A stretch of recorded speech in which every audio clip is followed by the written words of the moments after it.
Welcome into No Punt Intended, a special edition because it is the 2023 NFL Draft, the 6th year we have been doing this. The originals, don't let anyone tell you otherwise on this app or wherever you're watching. We are super excited, joined by a multitude of people. The first 30 minutes, it is just your traditional 3. And then once the draft officially kicks off, that is when we will bring in a slew of guests that will talk about all of these draft picks that are going to happen. The first pick is still up in the air. Nobody knows. We can't even decipher it just yet, but let's get into it.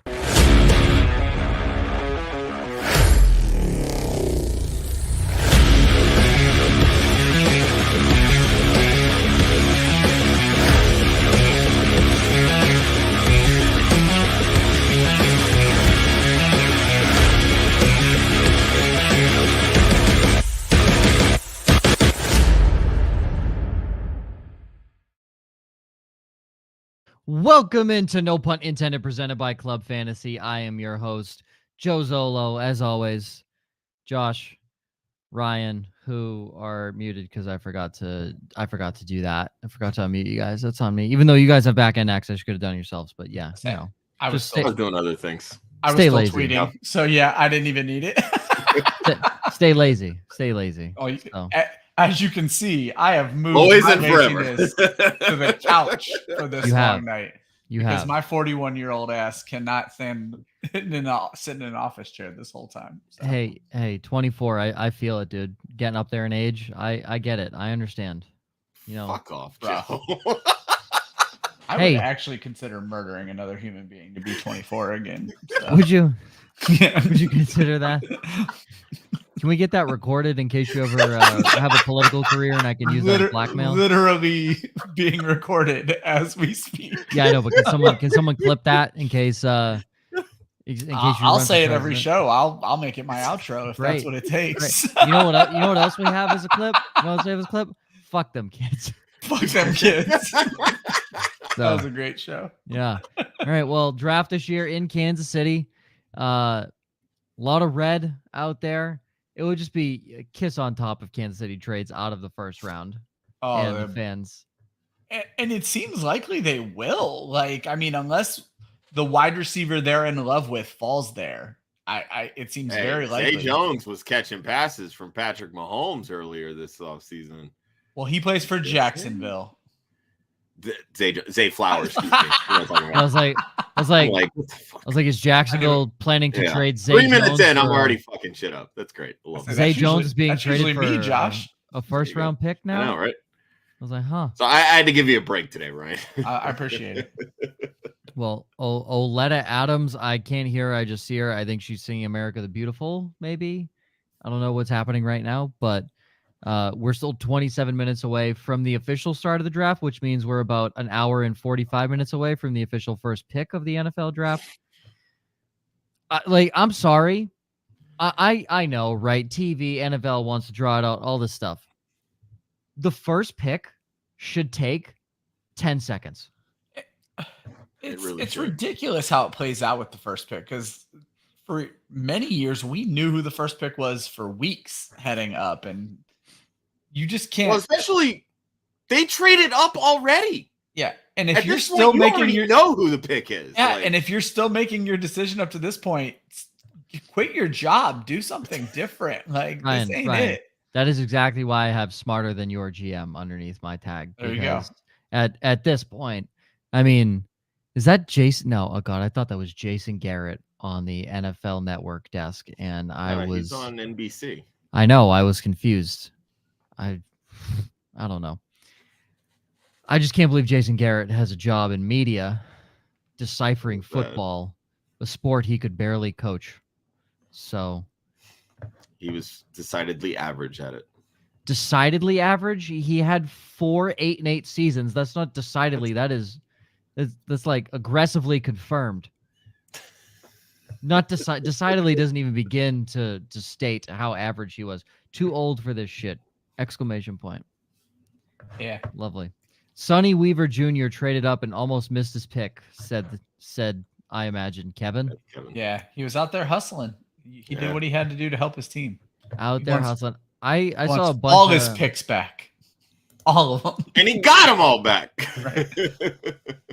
Well, according to Daniel Jeremiah, Will Levis will not be going first overall. He's going to go fourth to the Colts.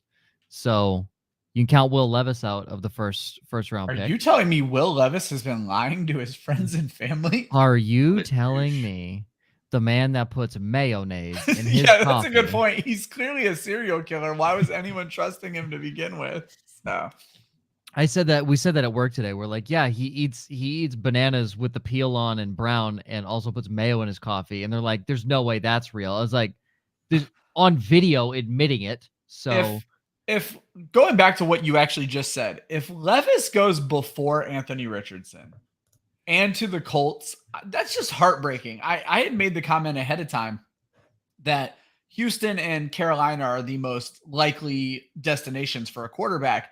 But Indianapolis is the rookie quarterback I'm most interested in because I feel like they have a team that can succeed. And if it's Levis, that just destroys my entire argument. I'm not a Will Levis fan at all. Anthony Richardson, I mean, the two best destinations for a rookie quarterback are Carolina and Indianapolis. And it's the infrastructure. It's the coaching. I was going to say, Carolina, I still think is a ways away. I'm worried that offensive line could get somebody killed. So I don't think they're that bad. Personally, me, Anthony Richardson can hit the broadside of a barn from an arm's length away. So are we good? Are we going to I don't think it's that bad. Dude, I mean, there were people literally saying he had the best combine ever as an athlete and probably the worst combine ever as an actual quarterback. Like, he's not very skilled as an NFL passer.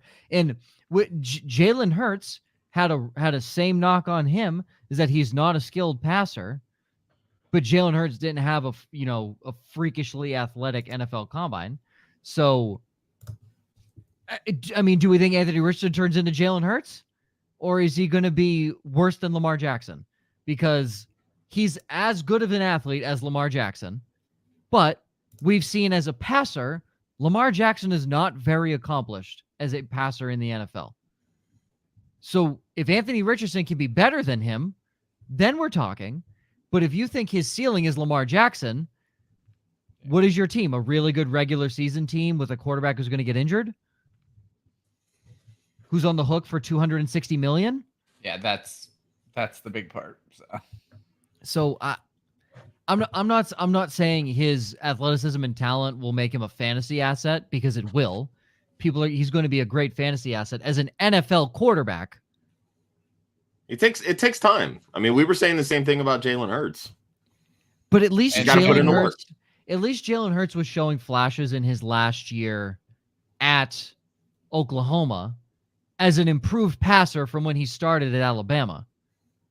I know, and I agree with that. But along those same lines, even just look at Josh Allen at Wyoming, his final year there. He was dog shit. He was awful. I was going to say, along those same lines, we saw Justin Fields be a better thrower in college. Now, we knew there were mechanical issues, but we saw him be a better thrower in college and arguably take steps back when he got to Chicago. So there's it boils down to coaching. It's the infrastructure. Yeah. And that's why I say, like, you drop a rookie in Carolina, you drop a rookie in Indianapolis, I feel like they're set up for success, or at least a better chance of success, because of coaching.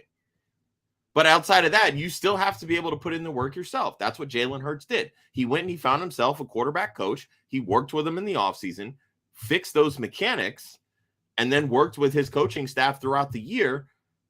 They put together a game plan that got him to the Super Bowl. Yeah. I'm not here for Anthony Richardson. I'm not. I'd say you've been down on him from the start. At least I can applaud your consistency, but I like him. I think he's a great athlete, and I'm excited to have him in fantasy football. Just as excited that I was to have Justin Fields in fantasy football last year, even though I think he's the worst starting quarterback in the NFL. So you can't deny the talent. You can definitely deny the passing ability, though. Yeah, and you're 100% right there. So yeah. The hate does not come from how he is better than Mac Jones. You are correct. Yeah. And I would argue better than Baker Mayfield as well, at least. Listen. A used car sales lot, wacky wave inflatable arm flailing tube man is better than Mac Jones. So he's taller. Probably could throw it further. Are we hell bent that Houston is going quarterback at this point? I'll be honest with you. I have no idea. Yeah. I really would be shocked if they don't at one point in this first round, because you have 2 picks. If you decide to go defensive end, use that 12th pick to try to move up. You have enough draft capital in this class. You can try to make that move. So defensive coach, D'Amico Ryans, he might look and just be like, okay, the best guy in this draft is Will Anderson. Yep. So let me take him. Let me take the best guy, the guy who I know as a defensive guy is going to solidify my defensive line. And then at 12, like, hey, we had Chrissy Freud on. She said Hendon Hooker could be the best quarterback in this class. Well, I was going to throw out, take him at 12. Do we think every player is different, but do we think D'Amico Ryans could be a little gun shy because of Trey Lance? Like, he lived through that, and he saw the fact that Trey Lance hasn't played, that they had to keep going back to veteran Jimmy Garoppolo. Now, they haven't been able to land a suitable veteran there. But I mean, are you talking gun shy with Hooker because of his injury history? No. In general, gun shy with taking a quarterback in the top 3 and committing to the top 3 of a quarterback when you have the ability to grab Will Anderson. So I don't know if he would be gun shy in that standpoint. I think at 2, the safest pick is Will Anderson. I agree. So, from a safety standpoint, maybe he goes there. And also, I don't think anybody's going to knock him for taking Will Anderson. And I don't think anybody's going to knock him regardless for that, because he's a defensive-minded head coach. So he may be looking at that. And also, I don't think Houston is really looking to win now at this point. They are really trying to. And that's the big thing. You really have to be able to look at the roster and be like, all right, are we at a point now where we can compete? Like, if we go and get this quarterback this year, can we, fight for at least a wild card spot? Is that guy going to lift us up? Or are there still like some cornerstones that we need to get and drop into this lineup and this team to make that spot to get there? Because if you end up drafting your quarterback, that's great. But if you get him too early, and what I mean by that is too early in your process of team building, then by the time you have to pay him, the team is just around him is going to crumble at that point. So go ahead. Well, I was going to say, I wanted to bring up a fun point that I was going to bring up, and then I wasn't going to bring it up. And then I just found something even more crazy that makes me have to bring it up. Obviously, entirely different management team, same owner, but the Texans are a team that have shown a willingness to go defense over offense. They took Mario Williams over Reggie Bush and Vince Young. And I was like, you know what? That's so long ago, I'm not going to bring it up. That was the year D'Amico Ryans was drafted. He was the first pick of the 2nd round. So that's in his brain as well. And you can't tell me it's not. So. And I mean, looking back on, obviously Reggie Bush was ridiculous, but was Mario Williams the wrong pick of Reggie Bush and Vince Young? I don't think so at all. I think he was the right pick completely. They were right. So yeah, that's what I'm getting at. Yeah. Yeah. And they were right. And I don't even think, Josh, it's not even win this year. Could you win in the next 3 years I would argue next 2 years. In next 2 years, and that's fine too. I think next 2 years. Because I mean, by that 3rd year, now you're staring down the barrel of, I have to extend this guy. This is when the window opens officially to extend him. And that's why I say 3rd year, because that's kind of your decider year.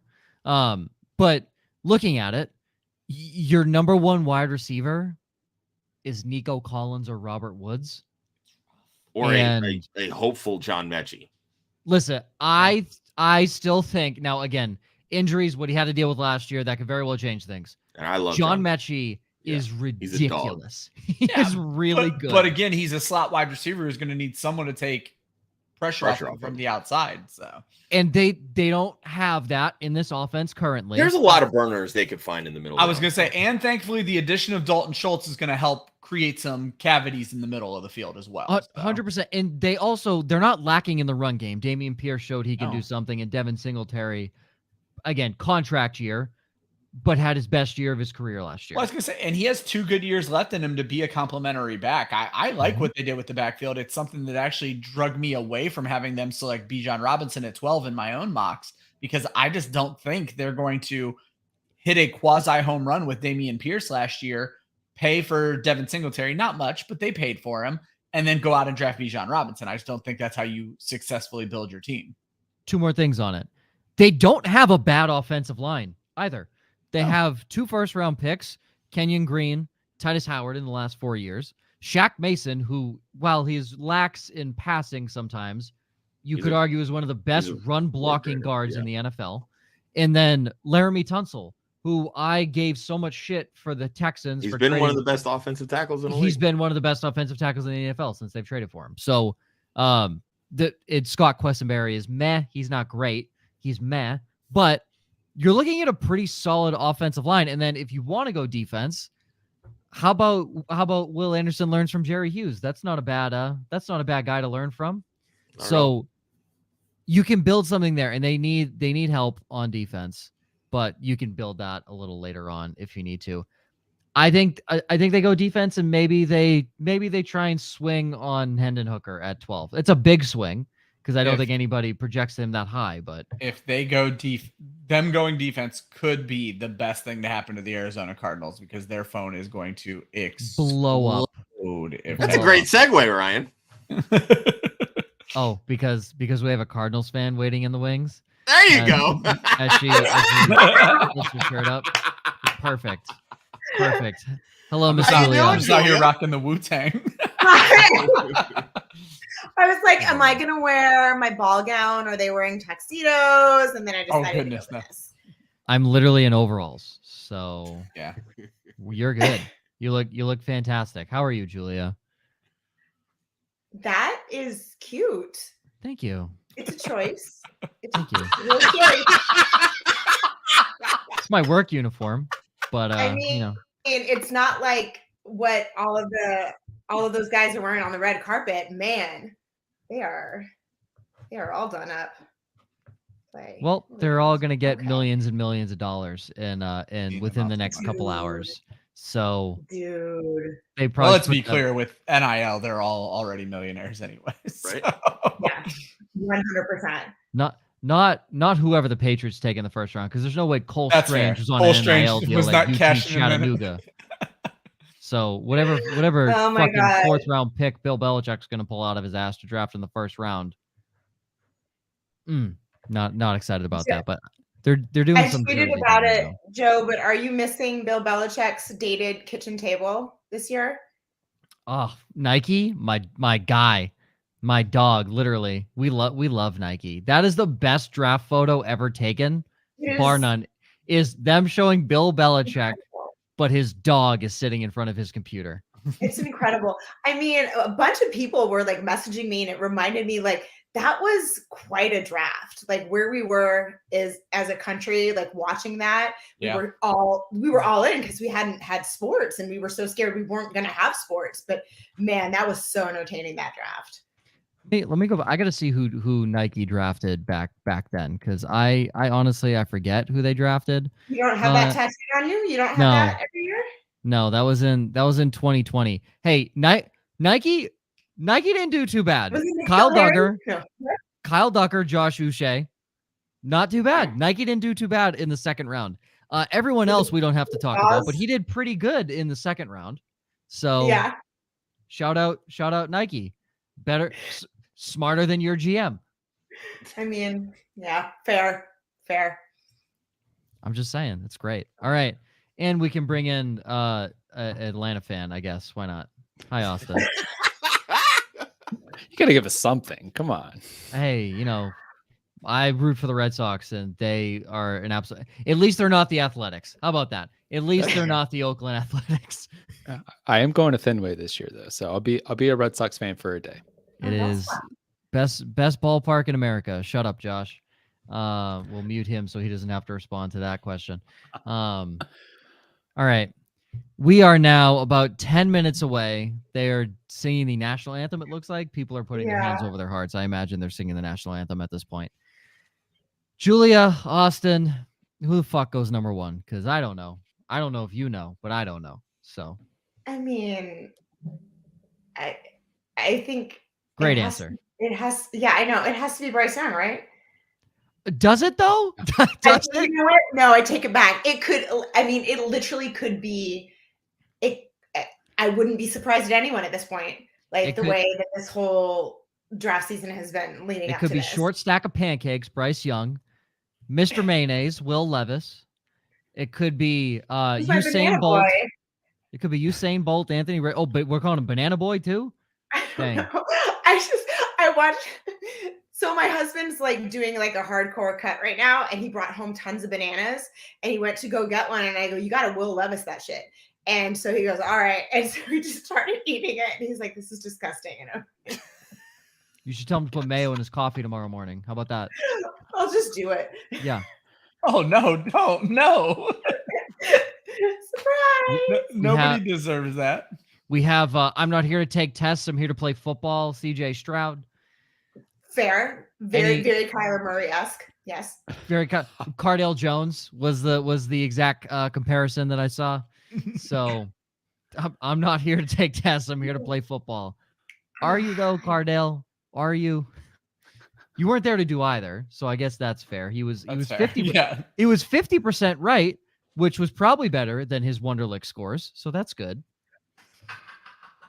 Oh my god! I mean, certainly better than. So CJ Stroud has 2 scores. Listen, nobody's going to be Andy Dalton, all right? Or no, I'm sorry, not Andy Dalton. Ryan Fitzpatrick, the other redhead, the other one, the other redheaded stepchild. Ryan Fitzpatrick, 49 out of 50. I don't think anybody's gotten higher on the Wonderlic test than Ryan Fitzpatrick. What's funny is, and he went to Harvard, so I would think he should. He's pretty smart. What's funny is we had gotten away from the whole Wonderlic obsession as a society, and then S2 pops up, and right away, I'm as bad a perpetrator as anybody else. S2 pops up, and all of a sudden, we're like, "Oh, these tests are so important." Analytics, baby. Right? Well, everybody, right? We're gonna see how important they are tonight. We'll see if it matters to these guys, right? Listen, if analytics was a thing, everyone will be trading their first round picks for Deontay Harris right now. Okay. If everyone bought into the analytics, the number 2 rated Pro Football Focus receiver from 2020, everyone will be trading their first round picks for him. Just saying. True. I'm just saying. All right. Oddly enough, there is a trade to report. Hold on. I queued up something. Wait. Here we go. There it is. That's our trade sound for the evening. And I wanted to do this at the same time too, but it's on 2 different screens. So there you go. Okay. Josh, what's the trade? So apparently there was a tampering investigation that was going on with the Eagles and Cardinals in regards to the hiring of former Philadelphia Eagles defensive coordinator Jonathan Gannon. Schefter is reporting that as a result of this, the teams have agreed on a trade where the Eagles will send pick number 94 in this draft and a 2024 5th round pick to Arizona, and Arizona will then send pick 66, which is a early 3rd, to Philadelphia. Huh. So that was stupid. Why did I even hit the trade horn for that? It's not that stupid, because there's already rampant rumors that Howie Roseman is working the phones trying to move up. Getting an early 3rd to pair with his late 2nd and an additional 3rd that they have. It's gonna make some waves. I'm just saying. Well, who are they drafting? Yeah, who are you moving up for? Yeah. Anthony Richardson. There we go.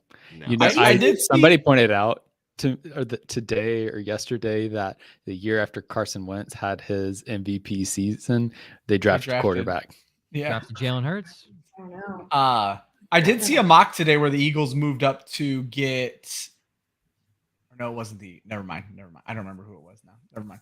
I think that what they're ultimately trying to do is jump teams to get into position to land Jalen Carter. If they're unable to do that, I think so too. Actually, I think Jalen Carter will go to Philly. I think if if they can't move up enough, I could see him in Seattle. If Jalen Carter could go learn from Fletcher Cox for a year, that's obscene. God.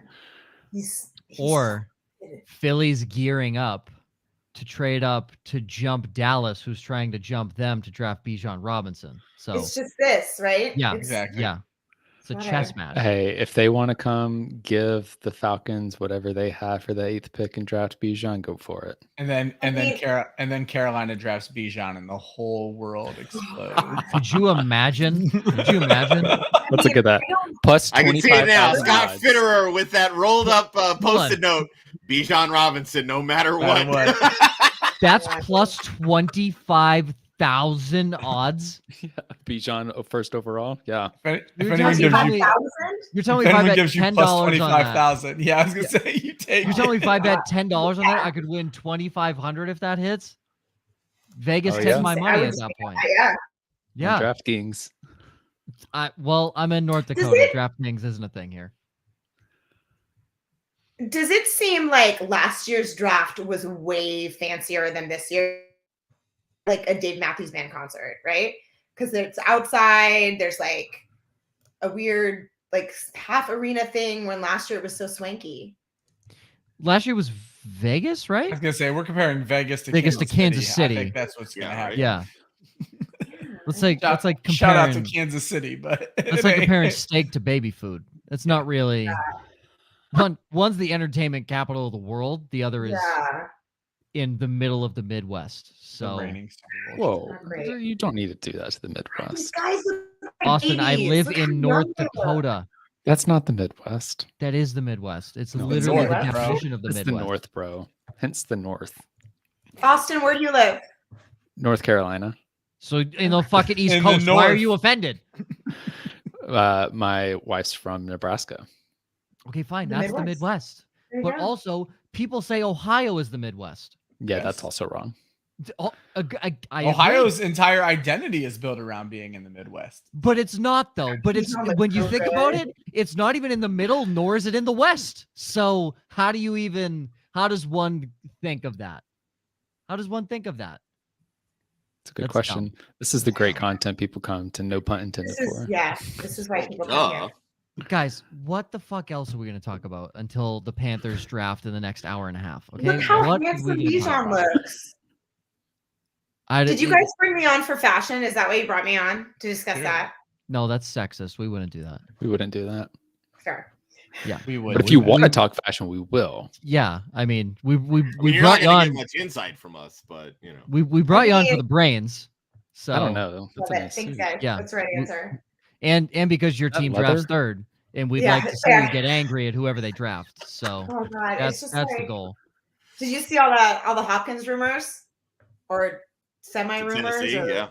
I don't know. Well, at first they were saying Baltimore, weren't they saying that? And then I don't know. Josh, I really don't want him to go to Tennessee. Apparently, the account that was saying Baltimore is not at all. That would suck. I want him to go to Baltimore. Guys, me and Josh just had a trade in our Dynasty League, and it was over. I had Tyreek Hill, and the other, there's a lot of stuff happening, but it was either Rashad Bateman or Treylon Burks. And I'm like, oh, I'm going after Treylon Burks, right? Because, I think so. I think, Hopkins might go to Baltimore or whatever. And then as soon as this Tennessee stuff started going, I'm like, fuck. They were monitoring your fantasy team. They have to know how it's going to hurt you the most. Oh, God. That team I have is just utter horse shit. That is utter horse shit. I inherited a dynasty team, and it is Danny Dimes is leading the way. It's a super flex league. I have Daniel Jones. I have Jameis Winston. I have Andy Dalton, and I have Zach Wilson. So one starting quarterback. I have one, and Matthew Betts kept trying to trade me Mac Jones, and I was like, nope. Listen. Not all of us can have good dynasty teams, right? Not all of us can be playoff dynasty teams, right here. Shut up, Joe. I was going to say it sounds like first time you make the playoffs in our dynasty league. Are you even in our dynasty league, Joe? She said 5 years. I'm playing a long game. That's the very long game. First of all, I'm pretty sure this is the league I'm in with you. It might take 5 years to get the league reset after every offseason. Right?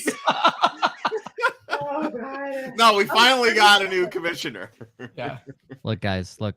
Can you just let me be happy for making the Dynasty playoffs for the first time in like 7 years? Josh has made my life miserable since I've traded him Travis Kelce twice. So no, there's no happiness in Dynasty. That was Josh, self-inflicted. Josh, Joel, and Sicoli can all There's a lot of sorrow in Dynasty because you see everything play out. You know, you are reminded of your good or bad choices. Yeah, and then I got emotional and made really bad trades 2 times in a row, and so my life's over at this point. Yeah, it's well, your starting quarterback isn't Desmond Ridder with his backup being Matt Stafford, Zach Wilson, and Kyler Murray. So that's fair. Yeah. But your running back room isn't as stacked as mine, so yeah, dummy. It's really helped you sneak into the playoffs one time in the last 3 seasons. Did I make it? Did I make it? Did I make it? Fuck you. Did I make it? Yeah. Still counts. Counts. So all you did is make your first round pick worse. Nice job, buddy. Did I make no, because I traded up with Chris Molina because I had 7,000 second round picks for some reason. Oh. So I'm actually drafting third. Dummy. I tried trading up with Josh, but he said he wasn't taking the bait, so he's gonna draft Bijan. He wasn't taking the bait. Yep. I tried.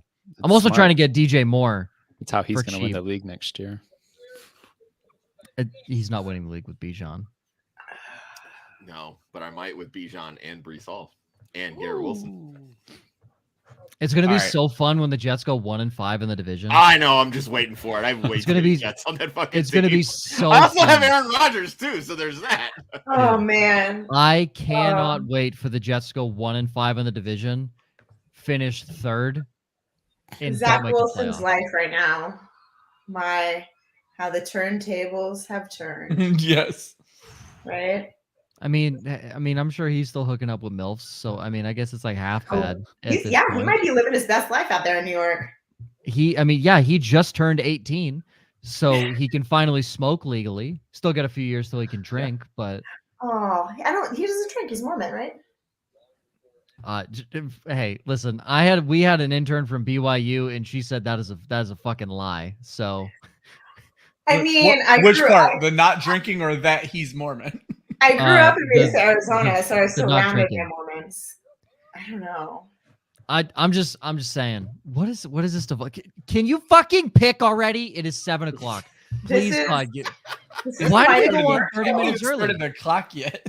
This is a commercial. Do we have the same commercials right now? Are you having like Kevin from The Office? I saw him a minute ago. I'm on NFL Network. I'm also on NFL Network, so I'm just scrolling. I am also on. No, I'm on ESPN. Same. Well. So now we can compare commercials and we can compare commercials. Yeah, actually, that's what I was most excited to do today. I'm actually watching via YouTube live stream, so I don't even think I'll get the same commercials anyway. I mean, I'm on YouTube TV. They're singing "Don't Stop Believing." Don't stop believing. Please don't. Keep going. Hold on. No, I sound terrible. I could never be around that many people in that small an area. That would give me such anxiety. Yeah, you know what? I like this. Everyone comment what kind of ads you're getting, because at this point, it's literally going to take the Panthers another hour to make. I'll say I have no ads, and the clock has still not started. Great. Yeah, Scampers is getting golf club ads.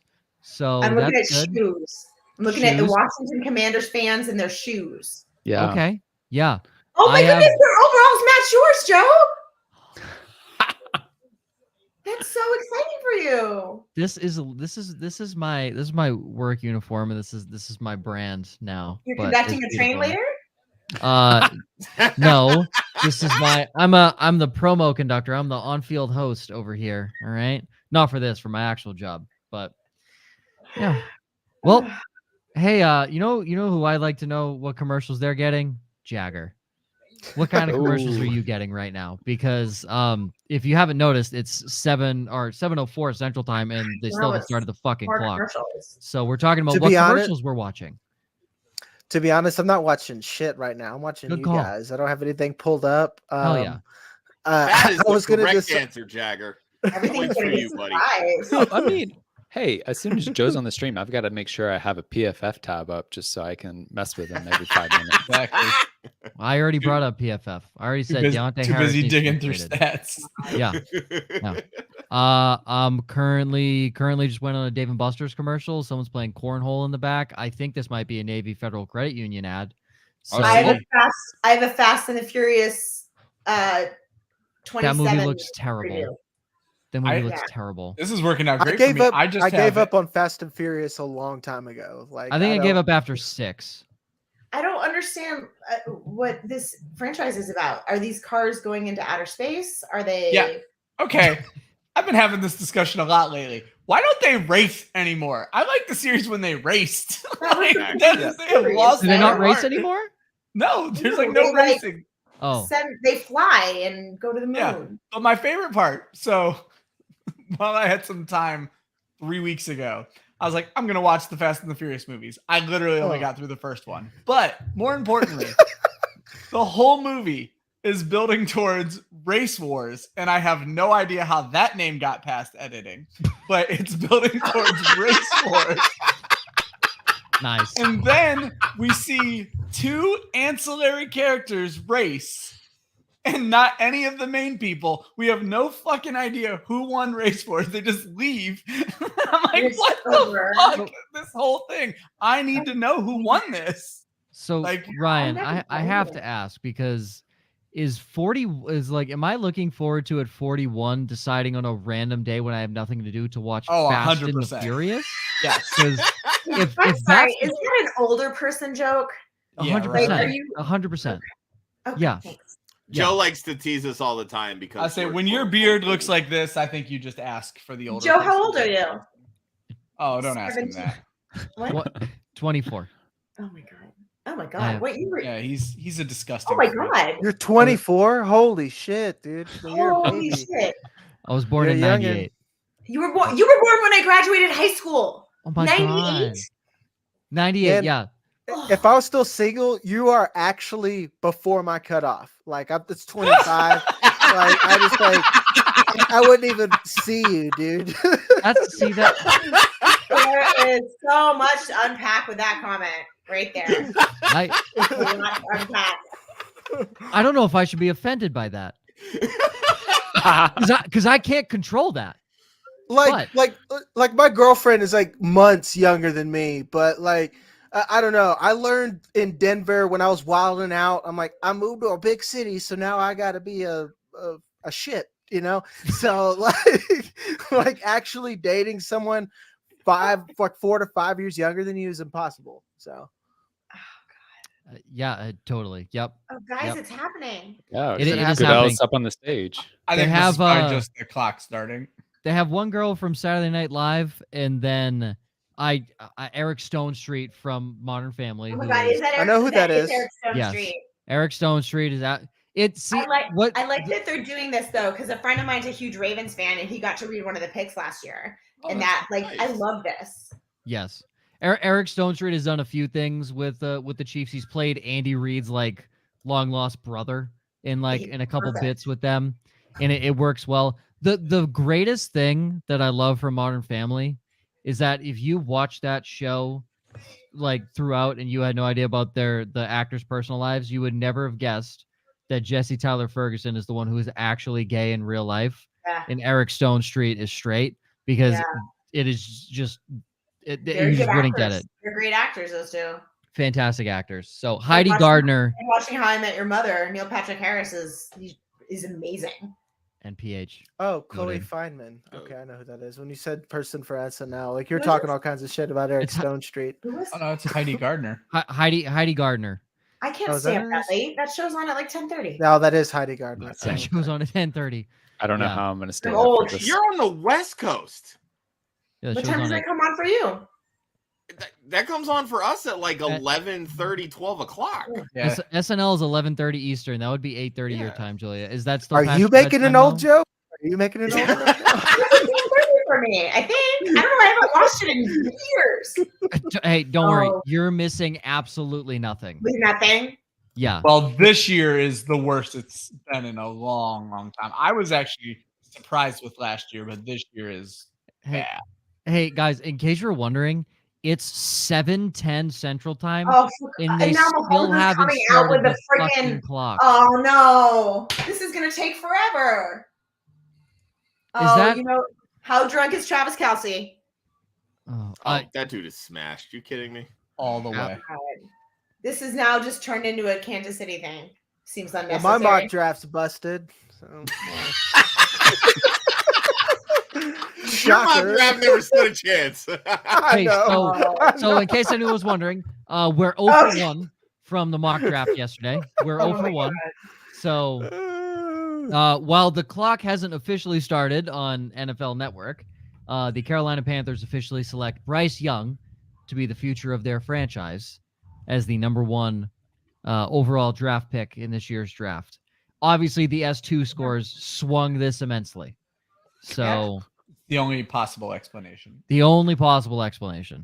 So how have they selected him if we're still watching this thing happen? Because somebody live found out TV something for the advertisers on TV. Yeah. Oh my God.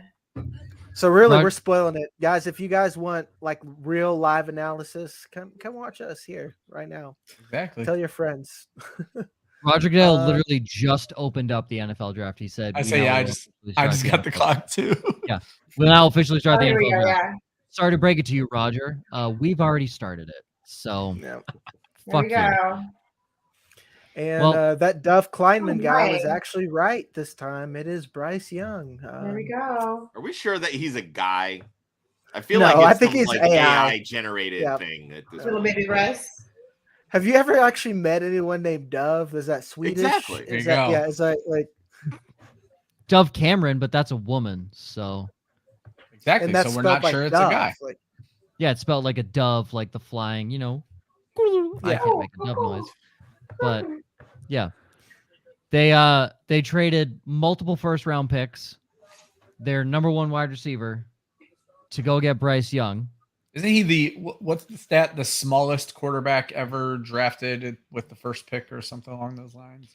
Yeah, he is a small boy, as some would say. SMOLBOI, small boy. Yeah. Who that's what he is. That's what he is. Who will be throwing to Terrace Marshall, DJ Chark, Adam Thielen.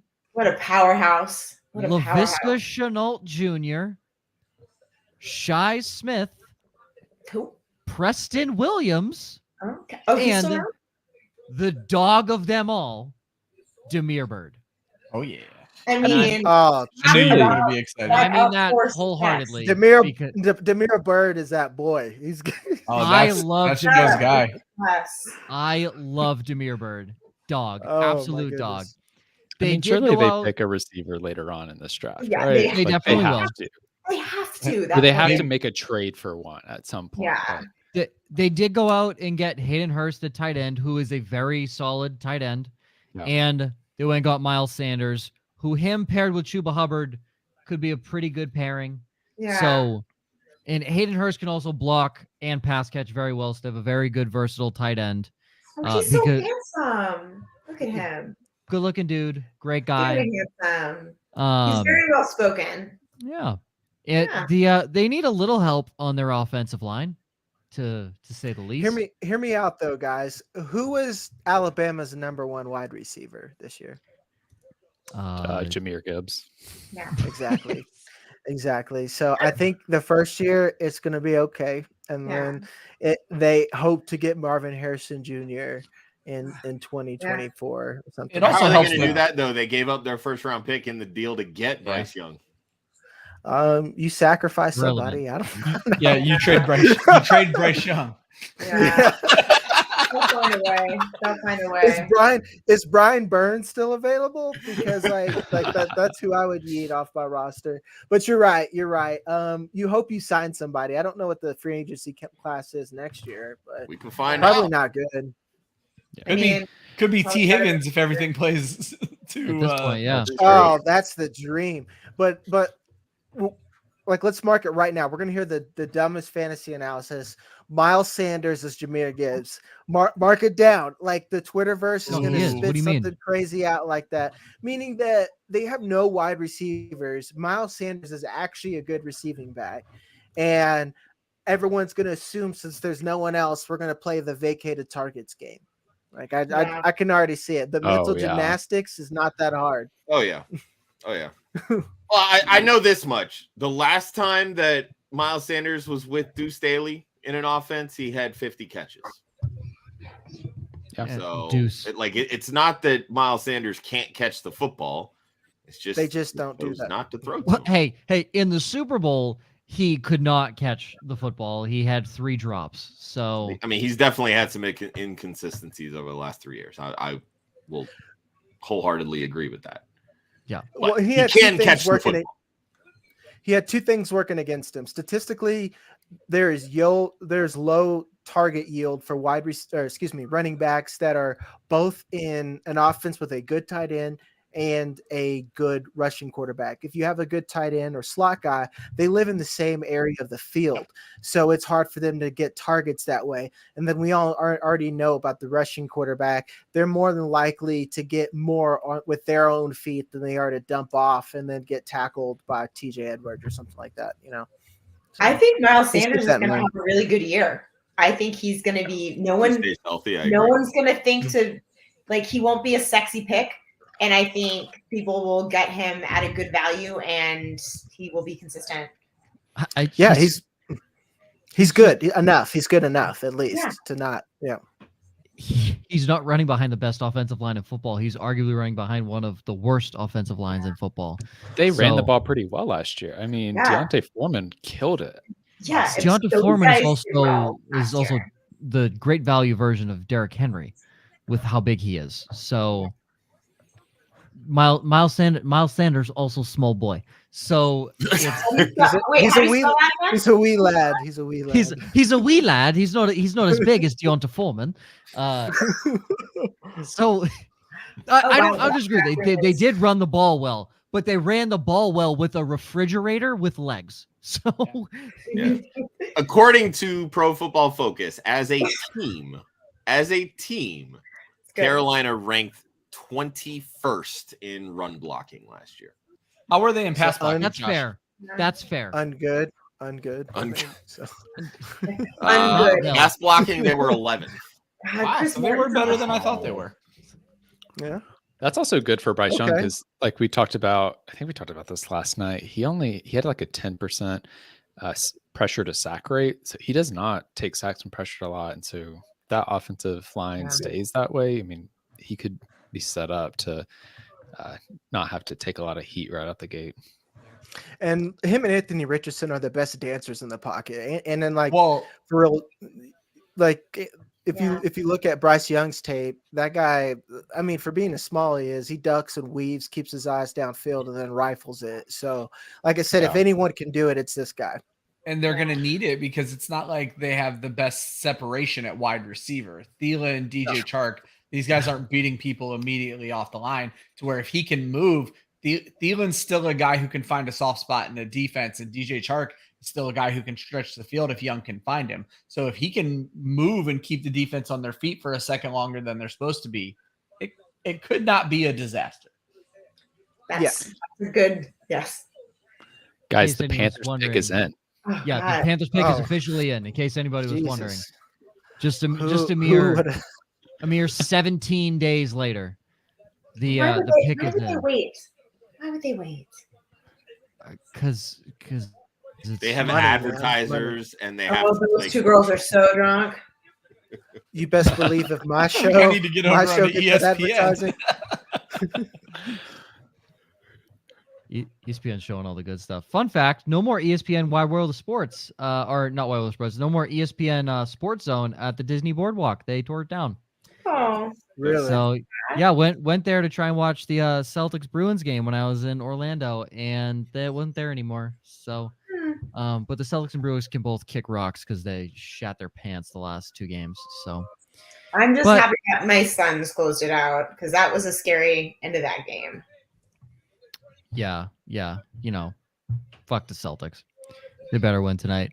And Roger Goodell finally walks to the podium to announce that the first overall pick is actually Will Levis, the quarterback out of Kentucky. He wasn't lying. Oh my God.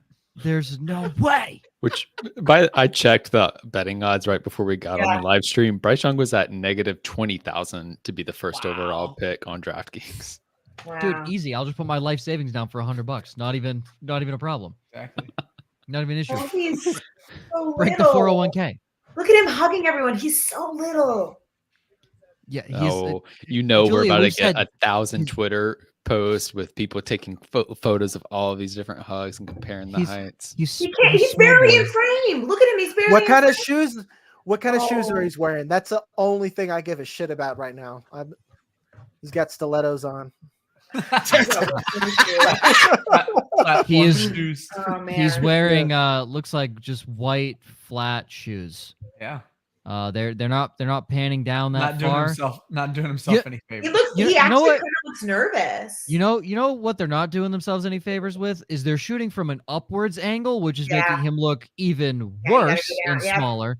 They need to be shooting from a down. You know how they make Tom Cruise look like he's 6'2"? They need to do that. They also put him on Apple boxes, 100%. Yeah, Julia, you work in Hollywood. You understand. We should not be shooting from an upward angle here. We should be shooting from a downward angle. No, right? No, I'm all, dude. Hero angle. That's what it's called. I went to film school. What's it called? It's called the hero angle. You learn that in film 101 when you go to film school. The hero angle. Okay.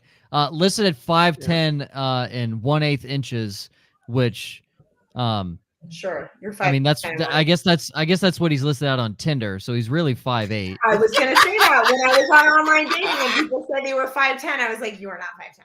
I'm like 5'11". On Tinder, I'm 6 foot. Great song by Lil Dicky. If you never heard Pillow Talking, you should go listen to that. That's great. According to the Next Gen Stats powered by Amazon Web Services, he is a 99% in athleticism. So, I mean, I believe it. The way he moves kind of good. Pocket, you can tell he grew up watching Patrick Mahomes play, and that just the way that he evades pressure. It's a very similar style of Mahomes does. He's not Mahomes, but his NFL. I always forget that these are things. And this is my favorite part of the draft: the NFL comparisons. Oh boy, his comparisons: Drew Brees, because he's short. Doug Flutie, because he's short. Can you give me ready? So we say he's athletic, right? He can move around the pocket. I'm sorry. With Drew Brees and Doug, I mean, I love how respectful Jagger is, over here raising his hand. Go ahead, Jagger. What do you got? In my scouting report that you could find at DFF, I have him as Russell Wilson. I think that he's athletic enough to do what he does in the pocket, and he's a smart player. That's what Russell Wilson was. And not only that, very accurate playmaker. He's not like CJ Stroud is accurate every time, but he doesn't wow you. Bryce Young wows you. He puts pepper on a play or something like that. You'll just see some shit, and then you're halfway through a wing and you're almost choking on it because you're that just happened. That's what I get from Bryce Young a lot. And I know that's film bro talk, but that's what it is, man. We've all watched enough football. We've seen the difference between a Kirk Cousins and a Patrick Mahomes, or a Kirk Cousins, or even Jalen Hurts, So they did throw up a graphic to compare Kyler Murray and Russell Wilson to him. Mostly just because of height, because they basically measured in at the same height. Well, to be fair, those are better comparisons based on mobility and athleticism. No. He is Doug Flutie. When I look at him, I think Doug Flutie and no one else. When you look at Bryce Young, you immediately think Doug Flutie. CeeDee Lamb is Jerry Rice. I don't know if you guys know that, but CeeDee Lamb is Jerry Rice. Oh, the Texans pick is in. Yeah. Is it in? Also, Twitter is just telling you stuff too quickly. I want to. Yep, I stay off my phone for the whole. Okay, I'm turning it over. Yeah, I wait till Josh types in and then I announce it. So eagerly awaiting for Josh to type this in now. But also, that Houston pick was in pretty fast. It's Will Anderson. I mean, defensive guy, baby.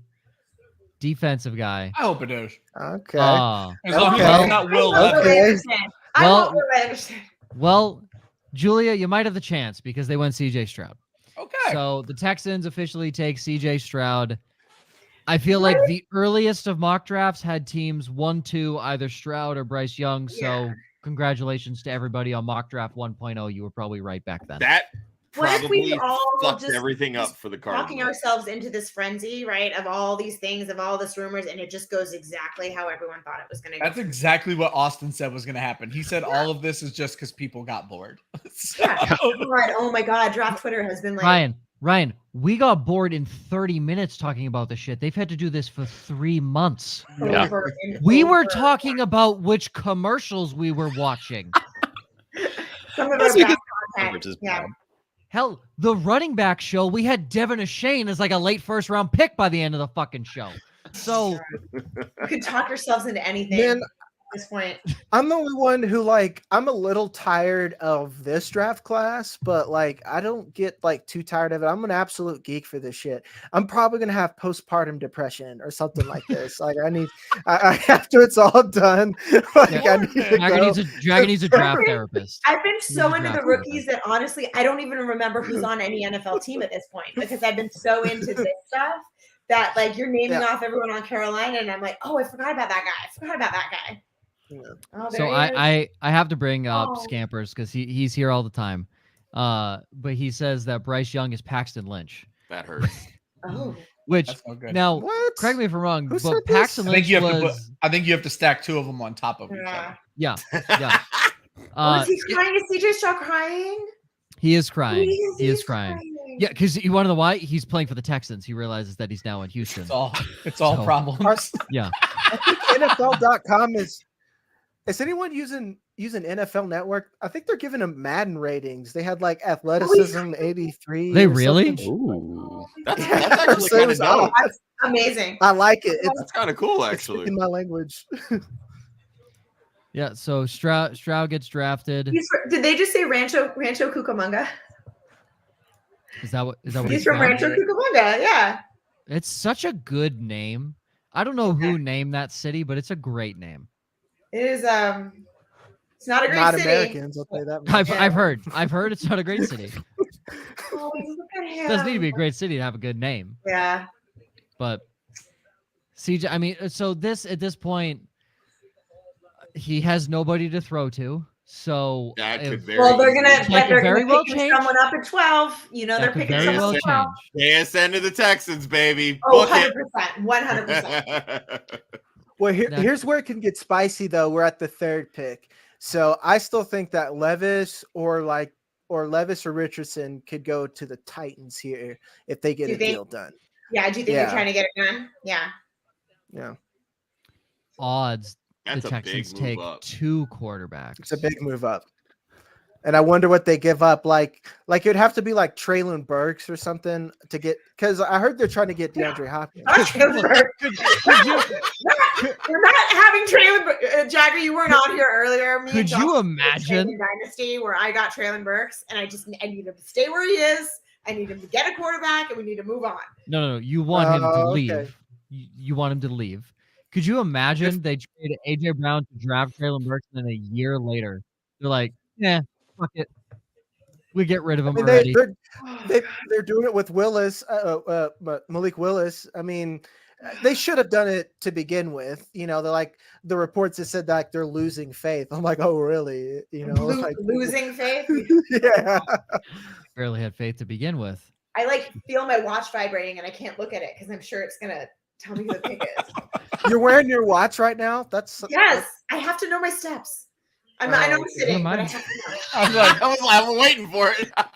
Jagger, when you get to way too hard. Jagger, when you get to mine and Julia's age, you have to make sure you're tracking your fitness at all times. So I used to be like that, and then I got into this. Lazy? I guess I'm like, yeah. Lazy shit. And I got enough genetics that I'm willing to be just this thick and I'll probably stay here, and I'm willing to be just this thick. Can we get I was a personal trainer for my mentality for 20 plus years. I'm with it, Jagger. Can we get that on a poster? I'm willing to be just this thick. I want to be just this thick.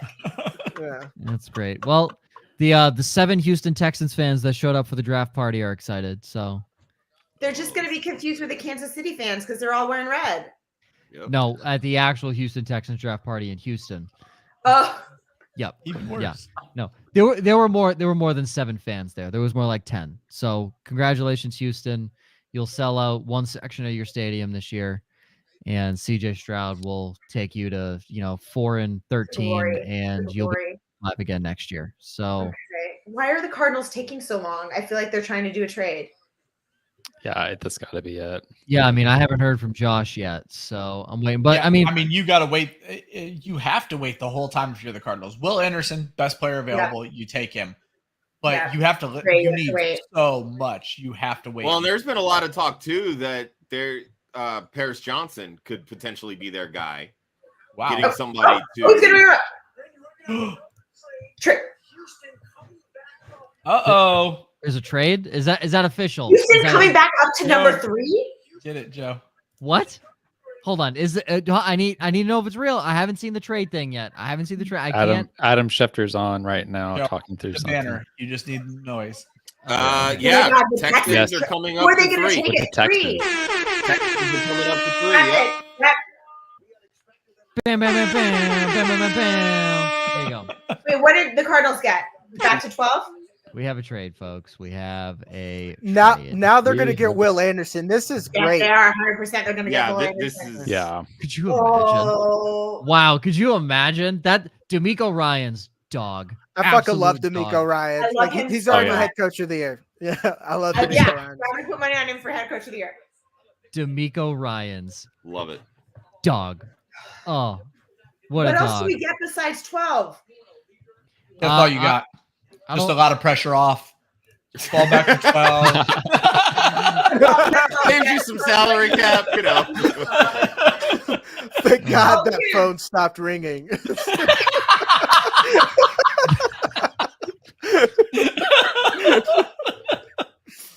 Wow. The Texans have officially traded to pick number 3, and as they officially I was gonna say they get Arizona, they inherit Arizona's clock, so they got to make this pick. Oh, they do, don't they? That's smart that they already made the pick. Yes, they already made the pick. Oh, they're the 10 Houston fans. And they look exactly like I thought they would look, like the older women with all like the hair extensions, the nails, and the hats, the bedazzled hats. The Texans select Will Anderson. Nice. Unsurprisingly. You got to give credit to D'Amico Ryans. We're gonna figure out what the Cardinals will get. They'll pop up the graphic, but I wanna bring in the seventh man to the stream, the Golf DFS King, one of 2. Oh, I love D'Amico. Mr. Adam, hello, sir. How you doing? Oh, fantastic. How are you? Not bad. Just waiting for that Steelers to make the pick. Yeah. Well, welcome. Ryan takes his rightful place on the bottom, per usual. So you got to put him in the basement. Yeah, got to put him in the basement. Yeah. So, I mean, we don't know what the Texans gave up at this point, right? But pretty solid day for Houston so far. It doesn't matter, to be honest. To move up that far, it doesn't matter. Like, I agree, but to move up that far, they had to have given. I just want to know what we get in the second round. Here we go. We got it. I have it. I have it right here. Schefter just tweeted: the Arizona Cardinals get the 12th pick in the draft, the 33rd pick, so the second pick in the second round, a first in 2024. We'll need it. Third in 2024. We'll need all of those. We'll need all of them. That's a lot for defensive end. Holy shit. The Texans get Will Anderson in pick 105, which will be early in the 4th. Okay. So I don't hate it. We need capital. We need. No, that's great. That's a great trade. That's a workout for all sides. Yes. Yeah. I think Texans probably overpaid, but if you believe in Will Anderson, you do it. So I mean, Also, I believe in him. Also a culture move for. Hey, I disassociated. What just happened? I disassociated. But do you need for me to read the a way trade to again? fill seats back. It's Coach of the Year. Love it. D'Amico Ryan. I mean, it's really a way to get that. I love him. Look at him. I mean, D'Amico Ryans is doing, and the Texans are doing what we've all said we want to do in like Madden. They're like, look, there's 2 guys I want. I'm gonna get both. Yeah. And but in Madden, the rest of your Madden, draft doesn't matter after that. Exactly. In Madden, you just turn on automatic trades, and you trade them like a 7th round pick, and you move up to the 3rd overall spot. Oh, I love it when you see the family. If you're weak, I don't do that. I was just gonna say, maybe if you're a 24-year-old little bitch. Oh, God. Yeah. I feel like they just watched Draft Day over and over again. They're like, we can do that, right? Yeah, we can do that. Exactly. I haven't played Madden in like 7 years because the game's been just absolute shit. So, well, I'm on the Madden heroin, and I actually got done playing right before I got on here. So I love that. And I jumped over to MLB The Show. Oh God, he's gonna kill Goodell. Oh God, he's gonna smush him. He's gonna hate him after his first year. It's not the worst thing if Goodell gets smushed. So no, it is not. No, he's I mean, big man. He's hugged bigger men. He's hugged. But yeah, wasn't Mekhi Becton there in New York a few years back? He's a big boy. Yeah, he is so good, William. They are comparing. Who's Indy taking? Is Indy taking Banana Boy? We're gonna find out. But they are comparing Will Anderson to Khalil Mack. That's pretty good. I feel like that's actually pretty good. Yeah. Yeah. I feel like he looks a lot more athletic than Khalil Mack. Oh, boom. See, yeah. And I feel like Anderson's more of an end where Mack was more of an outside line. I don't know. No, Mack plays end. I hate him when they lined him up in a way outside technique. I think he's a true end. So he's not athletic enough to stand up, to be honest. So like he needs to be down on the ground on the line of scrimmage and use that power to his advantage. Like you got to be much faster, have better finesse, and most importantly, a good first step if you're going to play on the outside like that. So, yeah, draft party in Houston going crazy, baby. Oh, look at that! Oh, I love it. He has won the Bronco Nagurski Award twice, so he's kind of good at football. He won the Chuck Bednarik and then a couple other awards last year. He's pretty good. 34 and a half career sacks, second most in school history behind a little unknown guy named Derek Thomas. Yeah. So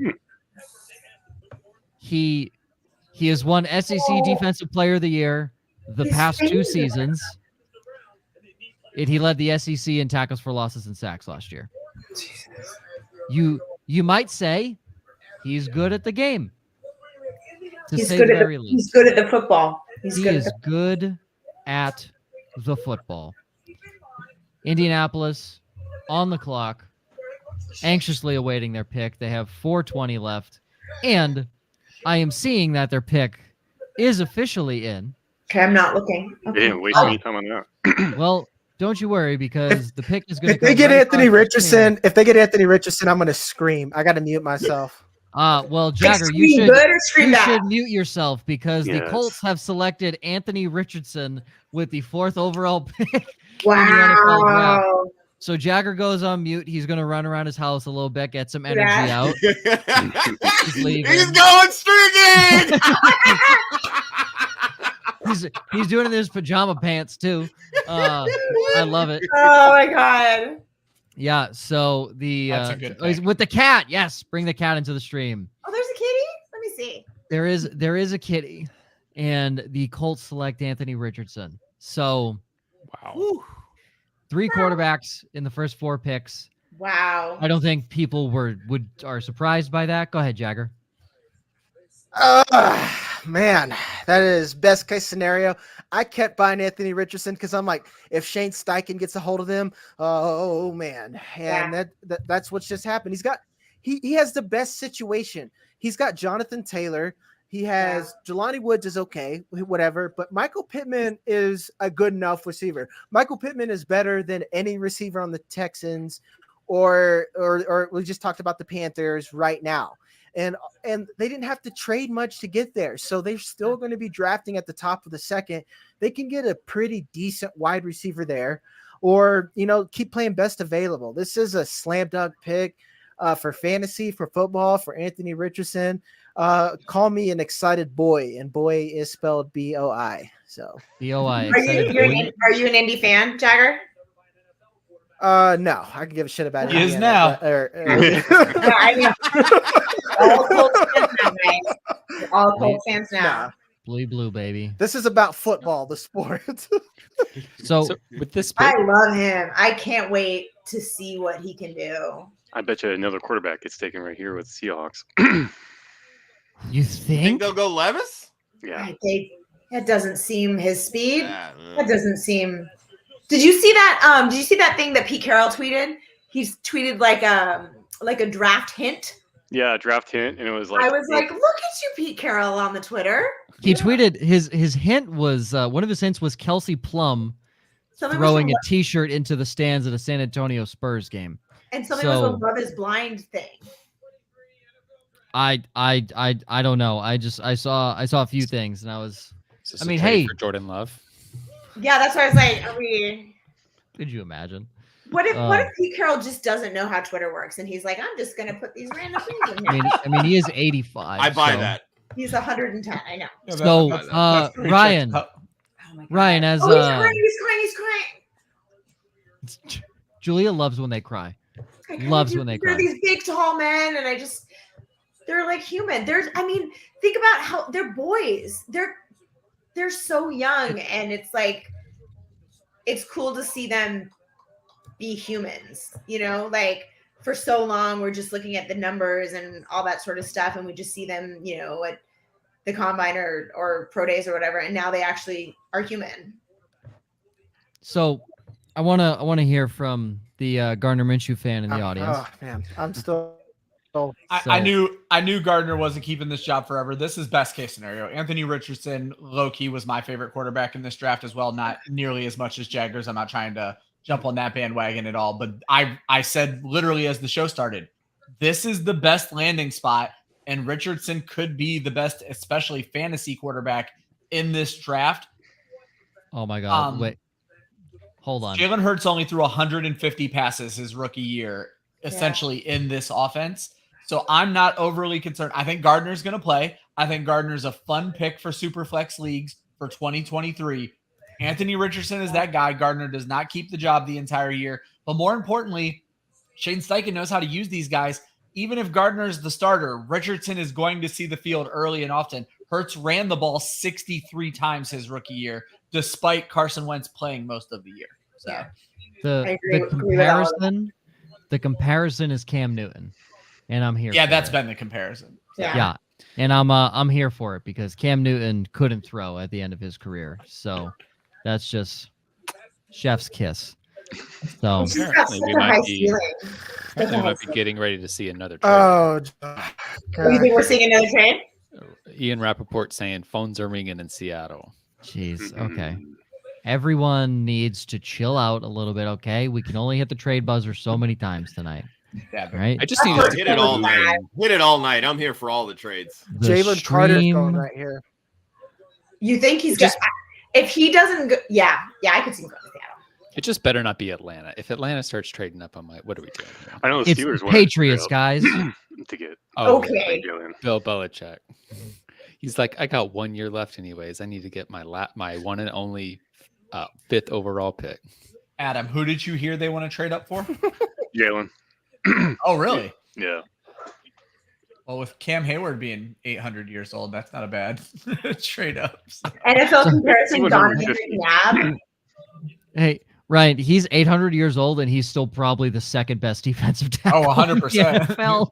Dude, Cam Hayward. Fantasy-wise, I think he was the DT1 last year. Yeah, he was gross. He's absurd. Yeah. Behind Aaron Donald in real football, he might be the second best defensive tackle in the NFL. Jeffrey Simmons and Dexter Lawrence have words to say, but Cam Hayward is absurd, and he's 34 years old. So, no official trade in yet. Seattle still has, according to my show, 3 minutes and 48 seconds left. Yeah. So, Texans got all the way down into the 240s before. Yeah, they want to take as much time as possible. If they're working a trade, I mean, you could very well see people potentially trying to make a move up for Levis. Yeah. Obviously, Jalen Carter is a popular move up option here. At the end of the day, it's just going to be who's going to offer the most and how far back does Seattle have to go back.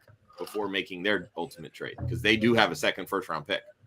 So Jagger, you'll hear arguments on both sides about mobile quarterbacks and throwing to their running backs. What is your take on how will Anthony Richardson be able to use Jonathan Taylor in the passing game if he's given the keys?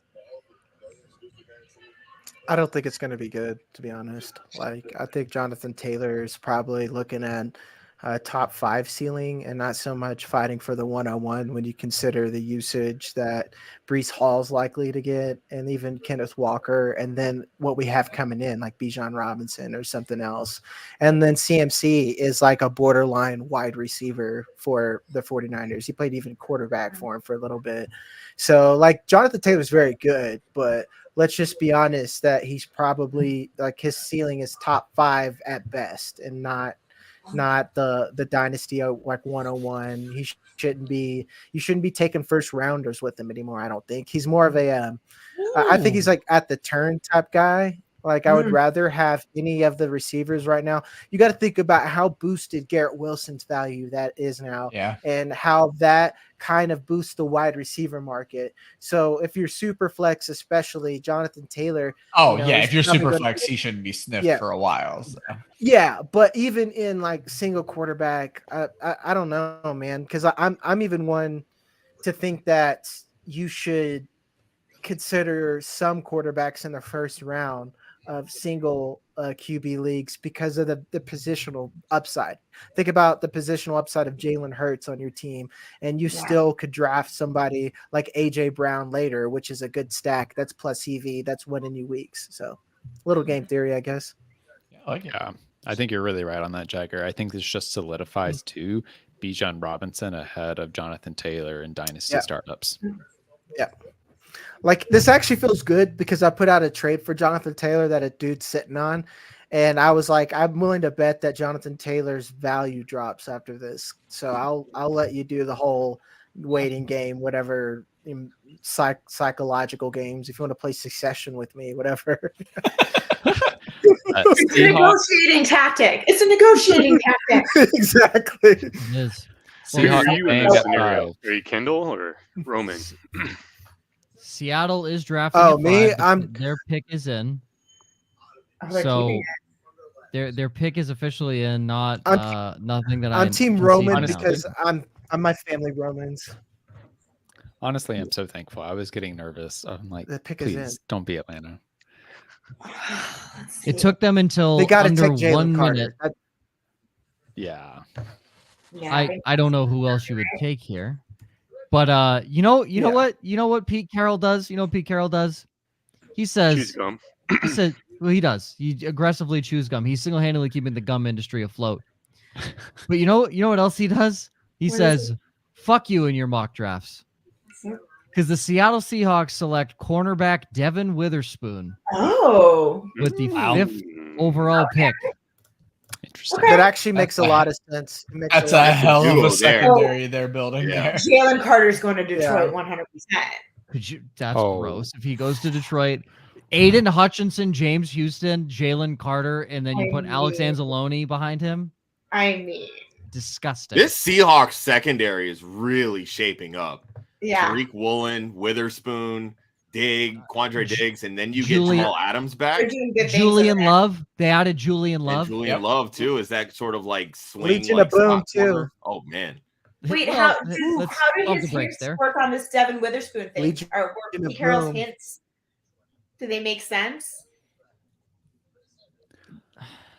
Oof. None of them made sense. It fits. Devin Witherspoon fits his scheme, man. He's a long, rangy guy with instincts. So. Oh no, he's great for the scheme.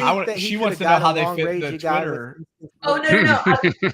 Pete Carroll was like dropping these like draft hints on Twitter, and none of them made sense. They were like a clip from like Love Is Blind and something else, and I'm like, I don't understand how this gets me to this guy. The best part is Pete Carroll could drop those hints because I don't think anybody had Devin Witherspoon mocked to the Seahawks at 5. No. So Blondie is drunk. Nobody would have guessed it.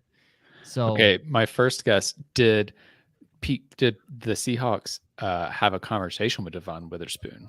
Love Is Blind didn't really like meet Witherspoon in person. It's good, Austin. It's good. I don't know. I'm not. All I know. I'm here to announce picks. God, I'm look here at to him, he's like, analyze "What?" Pete Carroll's Twitter feed.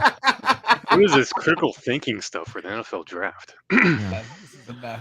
Devin Witherspoon out of Illinois. I mean, widely regarded as the best corner in the draft, and he just perfectly fits the scheme. It's a win-win. 5'11", 181, 5'11", 5'11 and a half. So add the half inch. He's almost 6 feet. Long rangey, like you said. First team AP All-American selection. Pete Carroll won a Super Bowl with a really good defense before. That's what he's trying to do. He's trying to recreate it. So before he It's not dies. like they have a ton to the dress on offense. Like they have a decent offense. Exactly. Offensive line more so than anything. Offensive line is bad. Well, and they need run stuffers. Yeah. And they made some strides last year. They took Charles Cross early. They added another guy a little bit later who played a shit ton last year for him and did pretty well. They have a good. I mean, they're making strides there, but again, like they've always gone, middle late rounds and like plug and play through offensive linemen. So I've Illinois is in the Big Ten, right? Yep. I've so just a quick question for the room: is allowing 0 touchdowns allowed in coverage in the Big Ten kind of good?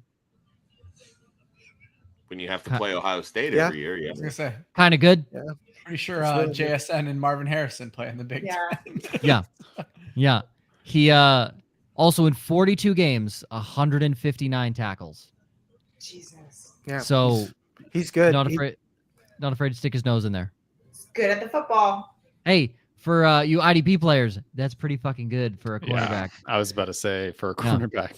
He is his comp on NFL Network is Denzel Ward. Thoughts there? So do you think they go Miles Murphy or like Kalijah Cansey at 20 because they have their actual pick? I've been mocking Cansey there for a while, so that's what I was thinking. Yeah. Cansey could be I mean, I guess it really depends what Detroit does here, but Cansey could be somebody that Detroit looks at 18 right in front of them. Yeah. They could also be looking at a slot receiver, although they might be able to find one in the second round as well, because they've got to solve their slot problem. They are devoid of talent behind DK Metcalf and Tyler Lockett. Yeah. There's nobody there. He is so happy. The rest of the team is too busy gambling. True. What's that? The rest of the team's too busy gambling. Oh no, I'm talking Seattle, not Detroit. But yes, that too. Yes, Detroit needs a wide receiver help now too. So Detroit is only trying to find players who play in states where FanDuel's not legal. To add to Pete Carroll's probably love of this guy, they're showing a lot of highlights of him coming off the edge and blitzing. He had 11.5 tackles for loss in 42 games. Shit like that. So Pete Carroll loves his cornerback and safety blitzes. So, hey, Julia, guess what? The Arizona Cardinals are trading up to the number 6 overall pick. Oh God, are we taking Jalen Carter? It has to be Jalen Carter at this point, right? They could be Tyree Wilson. Could be I don't know. Tyree Wilson. Oh, I don't. Probably Will Levis. Because I feel I will do a murder. I will do a murder. Julia will yeet herself off her balcony. I will throw the table. Oh, God. Here's the question: is DeAndre Hopkins involved in this trade? Ooh, interesting. That would be. You already know the answer to that? I have no idea. Time out. DeAndre Hopkins and Amon-Ra St. Brown. Woo. Oh my God, that's hot. That's gross. Now, don't ask me who the quarterback is, but the wide receiver combination is gross. For those 8 home games, it's going to be. For those 8 home games, that's absurd. 55 point, yeah. Yep. Oh God. Okay, please pick a good human. And they see the Minnesota and Chicago secondary. Let's calm down. This was me throwing a very big hypothetical, and I'm sure no, it's happening. It is happening. They have officially traded DeAndre Hopkins. It's not happened. It's not happened yet. No, the trade is officially in though. The Arizona Cardinals moved up. So once we get the trade information in, we will let you know. But the Cardinals have traded up to pick number 6, which puts Detroit back at 12. So we know they're swapping first-round picks. Okay. I guess Detroit didn't exactly need to draft here. Nope. They didn't need to, so they could move back. Maybe get a defensive tackle guy there. Maybe if they want to see someone there. But that's what I was gonna say. Is I don't love that because you can just take Carter here. You have 18. Grab Christian Gonzalez. I don't know. They have to have a plan. They have to know who. I wonder, like, do they take JSN because that puts them right in the range for? And so that's what I was wondering. Yeah. So wait, they go to 12, right? 12. They dropped to 12. Yeah. So the Arizona Cardinals. All right, here's the trade package. Okay. Cardinals move. They trade the 12th pick, the 34th pick, and the 168th pick to move up to number 6. The Lions also pick up the 81st pick. Okay. See, if I'm Arizona and I have 33 and 30, I don't like this. I don't know. I don't know if I like it. Pick is in. I really don't like this for either team. I think. Yeah, I mean, you traded a second and a late round pick. You traded a second and a late round pick to move up 6 spots. Don't say who it is. Don't say who. I want to get a live reaction. Yeah, you need to. You want a live reaction from the stream you're watching? Yeah. Oh, that's no fun. That might be 10 minutes from now. Yeah. Yeah, I think Schefter just gave the announcement of the trade too. So well, no, the pick's in. Yeah, pick's in. Hang on. Pick is in. Pick is in. I think they'll get Bijan Robinson. Here. I don't know. Could you imagine trading all of that to come back for and get Bijan? What are you gonna do with them? Everything. Okay. I'm being spicy, guys. I'm being spicy. I love it. So Julia, I will tell you that Jalen Carter is not the pick. Oh, fuck my life. What is it going to be? Is it not Jalen? The Arizona Cardinals have selected running back. No, I'm kidding. Have selected. I almost threw up, and I have no investment here. The Arizona Cardinals have selected offensive tackle Paris Johnson Jr. Okay. That's fine. Which is what I mentioned earlier with them potentially doing that at 3. So I think you they got to protect Kyler. For that running back comment. Oh. That feels like a lot of. You gotta have a little fun, Julia. Come on. That was funny though, right? Cardinals. It's not spicy, but every sandwich needs mayonnaise, I guess. You know. Right. Or coffee. Or coffee. Every coffee needs mayonnaise. Oh my goodness. So now, okay. He is a large man. Yes. Yeah. Yes. Not small. He's big boy. Big boy. Spell it. Bigboi. Big boy. Big boy. 6'6", 313 pounds. 313 pounds. Yes, For those wondering at home, that's 2.5 Kyler Murrays. That's how the Cardinals do their combine measurement. They're like, "Come here, Kyler." How many Kyler Murrays are you? That man is going to be double the size of Kyler Murray. Kyler's going to be like this. Hey, bro, nice to meet you. Yep. How is Kyler going to see over him? He has a steps. I don't know. He has an apple box that he'll use in the pocket. There you go. Yeah, there you go. Kyler's the Tom Cruise of the NFL.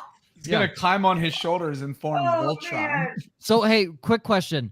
3 sacks allowed on 882 pass block snaps. Is that good? That'll work. Oh, That'll yeah. work. That'll do. Yep. That'll work. We'll take it. Not too bad. He started all 13 games at left tackle. You assume he will also come into the league as a left tackle. They probably will not move him. So, Paris Johnson Jr. now protecting the blind side of Kyler Murray. Again, 6'6", 313 pounds. I mean, no one's going to see Kyler behind him. That's the thing. Like, it's literally going to be like, hey, bro. Like, what's up, man? How you doing? His NFL comp is Andrew Thomas. That's what they have as his comp. So I like it. Yeah. Long, quick feet. Second team AP All-American selection last season. That smile. That's a big man. Smile. So now here, again, because Jalen Carter, Vegas is up. I don't think Vegas is in the market for. You think he's going to fall to Philly? You got to take him. Dude, if he falls Philly's lap, game fucking set match. That's gross. Yeah. Right. The only thing is, I think Vegas might take Will Levis. Yeah. I mean, if he falls, he's not falling to Philly because if Atlanta does not take this man, he's not falling past Atlanta. There's no way. If he falls past Atlanta, I would never buy another jersey in my life. Oh God, this is just so stressful. Julia's pick is out of the way, and she is still stressed beyond belief. I know. I love it. Yeah, you have to imagine there's no way Jalen Carter falls past Atlanta. Well, Carter's been linked to Chicago from the day they got the first pick of the draft. Like he was literally linked to them at that point. So it's gonna be very interesting. Still waiting on the pick to come in. Still sitting as the first 6 picks come through. To recap for those potentially just joining, Bryce Young went 1 overall to the Carolina Panthers. CJ Stroud follows it up, 2 quarterbacks off the board immediately. The Texans trade up to 3, take Will Anderson, and then the 3rd quarterback in 4 picks, Anthony Richardson, comes off the board. The Seahawks shock the world, I guess. No one had him. Devin Witherspoon, the cornerback out of Illinois, to Seattle. And the Arizona Cardinals trade back into the top 6 after trading down to 12. They select offensive tackle Paris Johnson. As of right now, the Las Vegas Raiders are currently on the clock. Doesn't feel like there's any rumors of trades, but anything could happen. Josh McDaniels is a dummy, so we are patiently waiting. I know a lot of people had them going corner. Oh man. I mean, they Gonzalez need could definitely be the guy here. Yeah. They need everything outside of a receiver. Everything. A running back. They don't need a running back. Well, Josh Jacobs is there for 1 year. But yeah, I mean, they're not going to there's no need for running back here. Not this early. Yeah, there's some teams I'm like they could do it, but not Vegas. No. The Raiders are not in a luxury pick situation. They are in a I need to really fix this fucking franchise situation. Yeah. So pick 7, still waiting. It doesn't look like there's any indication that the Raiders are going to trade this. Look at that fancy suit. I love Julia's commentary. Absolutely love it. Yeah. So you come for the football, you stay for the fashion. It's so positive. It's a good balance. That's what I was thinking. Is we're all like doomsayers, and she's like, "He's crying. Look how happy he is." It's the personal stuff. No, so I'm not making fun at all. happy. I love it. So it's a nice contrast to our mostly negative commentary. If anyone's running how bad the Raiders defense was, they ranked 28th in the league last year. It's not great. They've missed the playoffs for the 5th time in the last 6 seasons in 2022. They have 2 minutes and 40 seconds left on the clock for their pick. Honestly, 6-11 for Josh McDaniels in his first season was probably better than he even thought it would be. The Raiders pick is officially in. I looked at my phone. Oh, I did not see who this is yet, but as their pick is in, we will bring in our pick. I don't really know. Joel, welcome to the stream. Welcome. What's going on, guys? Oh, just enjoying life, making fun of everybody. They have the camera on Will Levis currently. Oh no. I don't really know. There's always money in the banana stand. Are the Las Vegas Raiders kiss? Perfect. Are the Las Vegas Raiders ready to go bananas? No, that's gonna be all over whenever someone drafts him. Oh boy. No, they are not. The Las Vegas Raiders have selected edge player Tyree Wilson. Edge player. The 7th overall pick. Edge player, edge rusher, edge man, edge guy. God, Tyree Wilson. teams with Max Crosby. Oh, Jesus. Oh yeah. Ooh, that'll be nice. This is he went to Clemson, correct? Am I thinking I'm not thinking the right guy. Texas Tech. I'm thinking of Miles Murphy. Is that the other guy? Miles Murphy. Thank you. Out of Texas Tech, Tyree Wilson. Okay, Again, how far they is needed Jalen Carter gonna fall then? Where's Jalen Carter going to fall? There's no way he falls past Atlanta. He can't. He might follow the Steelers. He's already fallen too far. Yeah. I mean, I guess the one thing that I could see maybe for Jalen Carter not going to Atlanta is just to get to some distance from the state of Georgia right now with all of the off-field stuff that have been going on. Oh, yeah, I didn't think about that. So I could see that, but if like at some point, I think it would have to be a trade back situation. Like he can't keep falling. I mean, he stopped interviewing outside of the top 10. He knows one of these teams is taking him. Imagine if Chicago, who very well could have taken him at 1 overall had they not traded out. They get that haul for the number 1 pick and then still get their guy at 9. Fuck, man. They've had a really good offseason. Imagine, and they still go 3-14 this season. What a move! What a move! Yeah, they desperately need to fix that offensive line. Okay. Yeah. So I wouldn't. Also, where's Will Levis going to go now? Tennessee. They're not going to have to move. Gotta be. Oh yes. Back to Kentucky. I already said it, man. Already put it. Oh my! Look at my headline. That is like Will Levis. Oh, sister didn't like that. Sister doesn't like where he's going. I love that suit. That is I was nice thinking suit, that. not gonna lie. Tyree Wilson. That teal. Could you imagine that guy just coming at you? Jesus. Well, I didn't know who he was when he dapped Bryce Young up, and I was like, he made Bryce Young look so small. He is an enormous man and the best dressed dude. Tyree Wilson is 6'5" in 5/8 under inches, that door. 271 pounds. The white man that just handed him his hat is like 5'7", so he looks very big compared to him. Yeah, he is he's a big motherfucker. Led the team in sacks and tackles for losses each of the last 2 seasons. 50 quarterback pressures in 2022 that led the Big 12. Obviously, the Big 12 very much known for their defense. Wow. 61 tackles, 7 sacks, 14 tackles for losses in 2022. I mean, I feel like with Wilson, it's a lot more projection. It's the intangibles. You know, the Big 12's not great. Meh. Yeah, the production was kind of meh, but dude's got some serious bend. So if he comes back from this Liz Frank injury, and he came out of nowhere, because when you looked at most like prospect rankings, they had him in the 20s. But I just kept noticing him moving up and up mocks, and most people actually had him. And Miles Murphy basically did this. Yep. They just swapped places. So his comparison is Chandler Jones, and his number 1 bullet point on NFL Network is long with an exclamation point. So his number 1 bullet point's a adult film category. So I guess that's good. I don't know. Long as a defensive end is good. So I thought I was going to get more laughs out of that. I thought that one was funny. It's all right. Somebody I get laughed. I get it. Oh, yeah, someone laughed somewhere. I'm just too nervous at this point now that the Falcons are on the clock. I'm like, I can't talk about anything. Well, Julia's freaking out already. Who does your heart want them to take?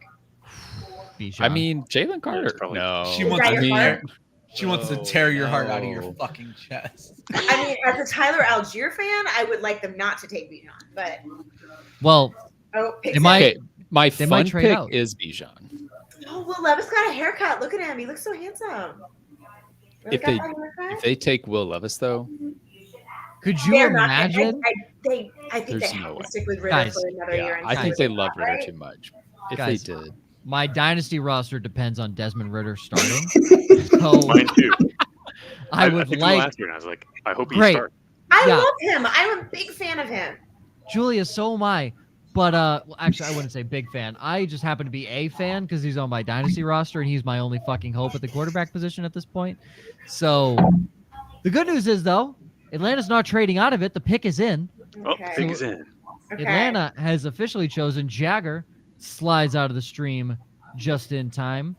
He has to do something, and this is a pick. Austin, do you know who the pick is? No.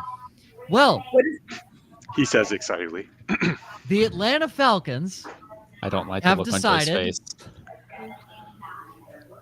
To do what fantasy managers really want them to do, and they have selected Bijan Robinson out of the University of Texas. Wow. I told y'all. Oh, Jason's gonna be so So happy. Bijan Robinson gets himself a my pretty Tyler damn Alford's good box. situation to go into.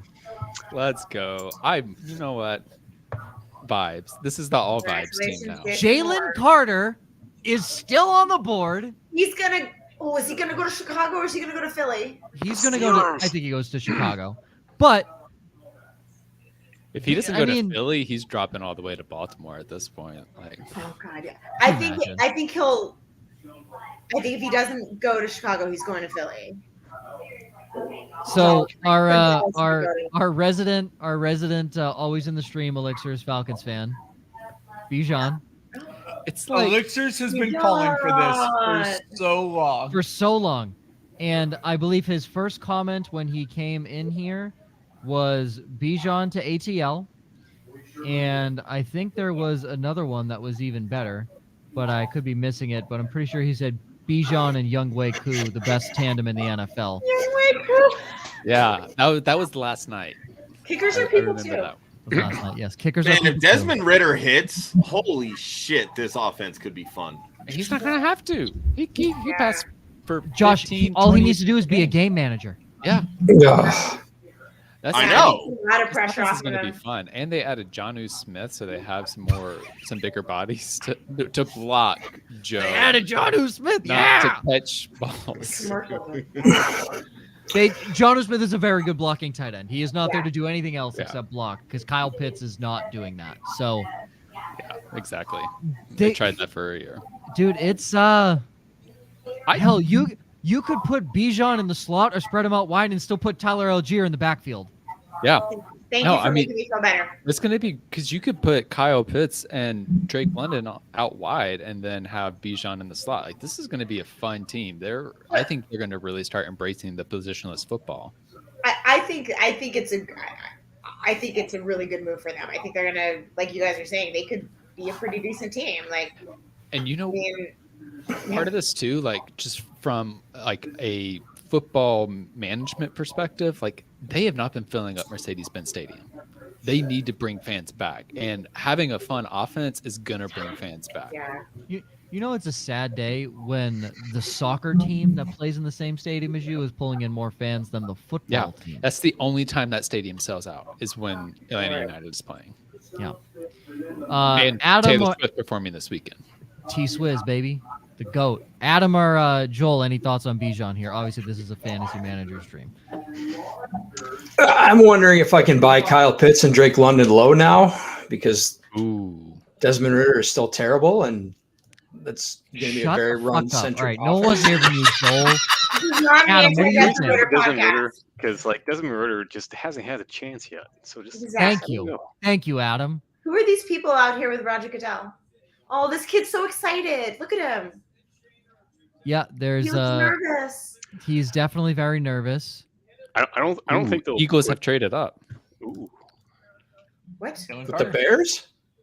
Yeah, they traded up one spot. Then they want Jalen Carter. So they have to be taking Jalen Carter.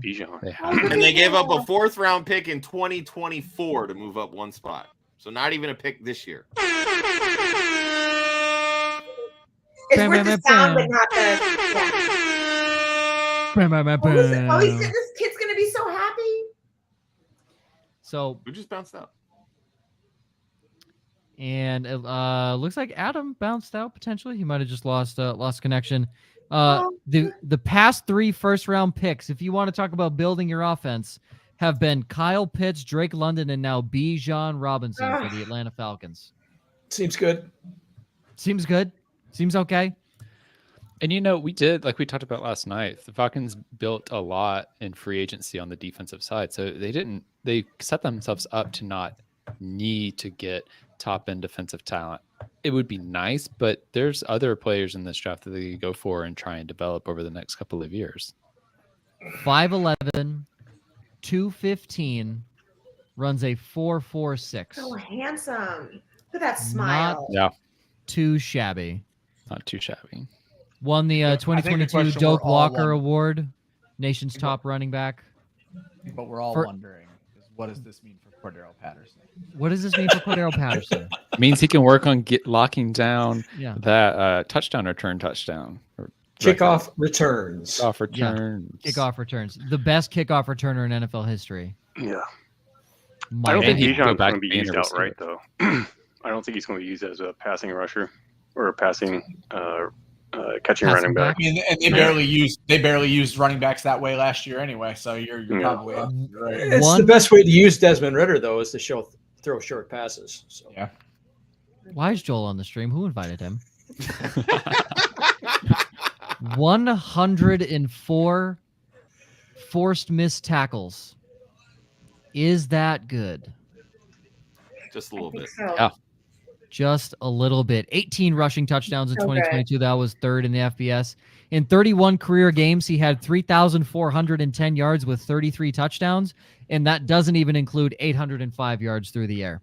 Half those he is a 3-down back, dynamic, and his NFL comp, Edgerrin James.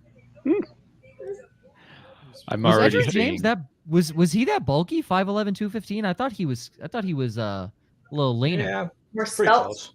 I thought he was thick. I'm already thick with seeing two Tyler Qs or out thick here, with but, like CK. I'm already seeing. I can't look at my phone. I don't want to look at my phone. I mean, well, you don't trade up to 9 to not take Jalen Carter. They have to take Jalen Carter, right? The Philadelphia Eagles have selected Jalen Carter at pick 9. Dude, I mean, the rich get richer, baby. That's ridiculous. I mean, hey, maybe the Eagles will learn how to play defense in the Super Bowl this year. Woo! So, we got rid of the one problem, and that was the defensive coordinator. He gone. Was it not? Jalen looks a little sad. He's like, "Am I going to make it?" Oh no. They said that at Georgia, Jordan Davis was one of his mentors. So if you've got maturity concerns, that's huge, right? That takes away the only negative about him. He's the best player in the draft. I mean, Philly has a way of taking those men who have issues, I feel like, and really putting them in a good space. We got veteran leadership there with Brandon Graham, Fletcher Cox, Slay, Bradbury. Just think, at some point, the center of your line is going to be Jalen Carter, Jordan Davis, and Nakobe Dean. Yes, sir.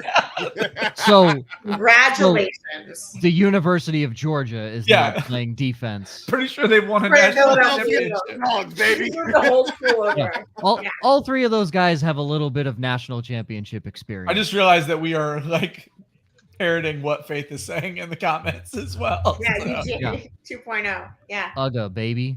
Yeah, that is that's pretty good. His according to AWS, his production score is 99. In case anybody was wondering, he's pretty good at the sport. Wait, so you like AWS but not PFF?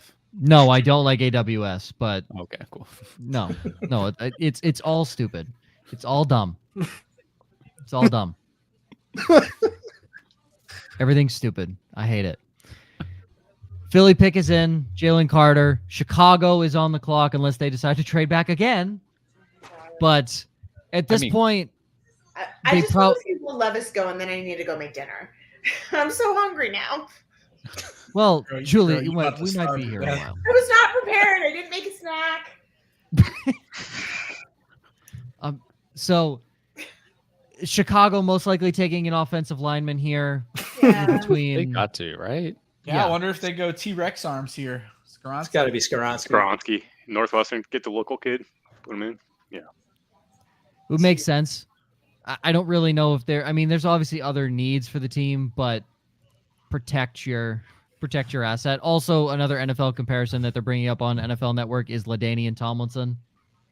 Oh yeah, I heard this one today, and I'm like, they said Kenneth Walker was LT last year too. So who said that? There was multiple people. We also spent hours talking about Malik Willis last year. So different class. Yeah, LT still has one of the better touchdown celebrations with the king. Wow, they gave him the 2023. Okay, 2024 fourth round pick. Okay, that's pretty good. It's a pretty good trade. Move up one spot to get the dude who should have been first overall potentially. Yeah, pretty good. to get the last pick of the 4th round. I was basically gonna say, a 5th rounder. To me, that's just the Bears being like, yeah, we don't want Jalen Carter, bro. So if you do, maybe yeah. Sure, whatever. If you do, we'll take a pick in exchange. So the Eagles finally selecting on the NFL draft stage now. Jesus. This is why you All right, here's the question I'm afraid to ask because I feel like it's gonna get real wild. But where does Bijan Robinson rank amongst redraft running backs? 101. 101. You can't ask me this now. I'm just gonna be like Jaggers says you're dropping arguably the best running back prospect in the NFL in the past 5 to 10 years on literally the number 1 rushing offense in the NFL. Yeah, RB fucking 1. And this is why every analyst was telling you Tyler Algier is false gold, like fool's gold, like that. They have every opportunity to get. Yeah, they have every opportunity. I would just like Tyler Algier to be the Roshan to not even a question. To Bijan. And you know what? He could very well still have value for that. Absolutely. In this offense, I could see Bijan averaging 6 yards a carry on 200 carries, and Algier still gets 130. He's crying. Julia's favorite thing is pointing out if they're I should have done a drinking game whenever someone cries. You would be fucked up by now. You would be especially because you forgot a guy have a snack. You're doing that on an empty stomach. I barely drink. I've had since the new year, I've had 4 glasses of wine. I can't. You would not have lasted long. You've been fucked up after pick 2. Yeah. I got that's one bottle. That's one bottle. In one of my leagues last year, I got last, which I've never done before. And the problem with that is the person who gets last, it's my CrossFit league. And they have to do a CrossFit. Oh, you told us about this. Yeah. Yeah. So I have to do this Murph workout drunk, which is you have to do Murph drunk? Yeah, I have to do Murph drunk, which is it's going to be 4 sips of champagne. So you still have to do arguably the worst CrossFit workout drunk. I don't hate that because all I need, drunk though. You're crazy if you don't hate that. So, but I can kind of run drunk. I can kind of do pull-ups drunk. I can definitely do push-ups drunk. I don't want to touch a barbell when I'm drunk. That feels dangerous. Yeah. Feels real dangerous. Jalen Carter, 6'3", 314 pounds. Oh my God, look at his legs. He doesn't even fit in those pants. Oh, I love him. Oh. They seriously need to make a combine workout where these guys walk to the stage. For Christ's sake, it's like a quarter mile. Yeah. I know. They're walking so slowly. It takes forever. I mean, it takes 7 hours to get the pick in. Might as well take another 5 to get to the podium.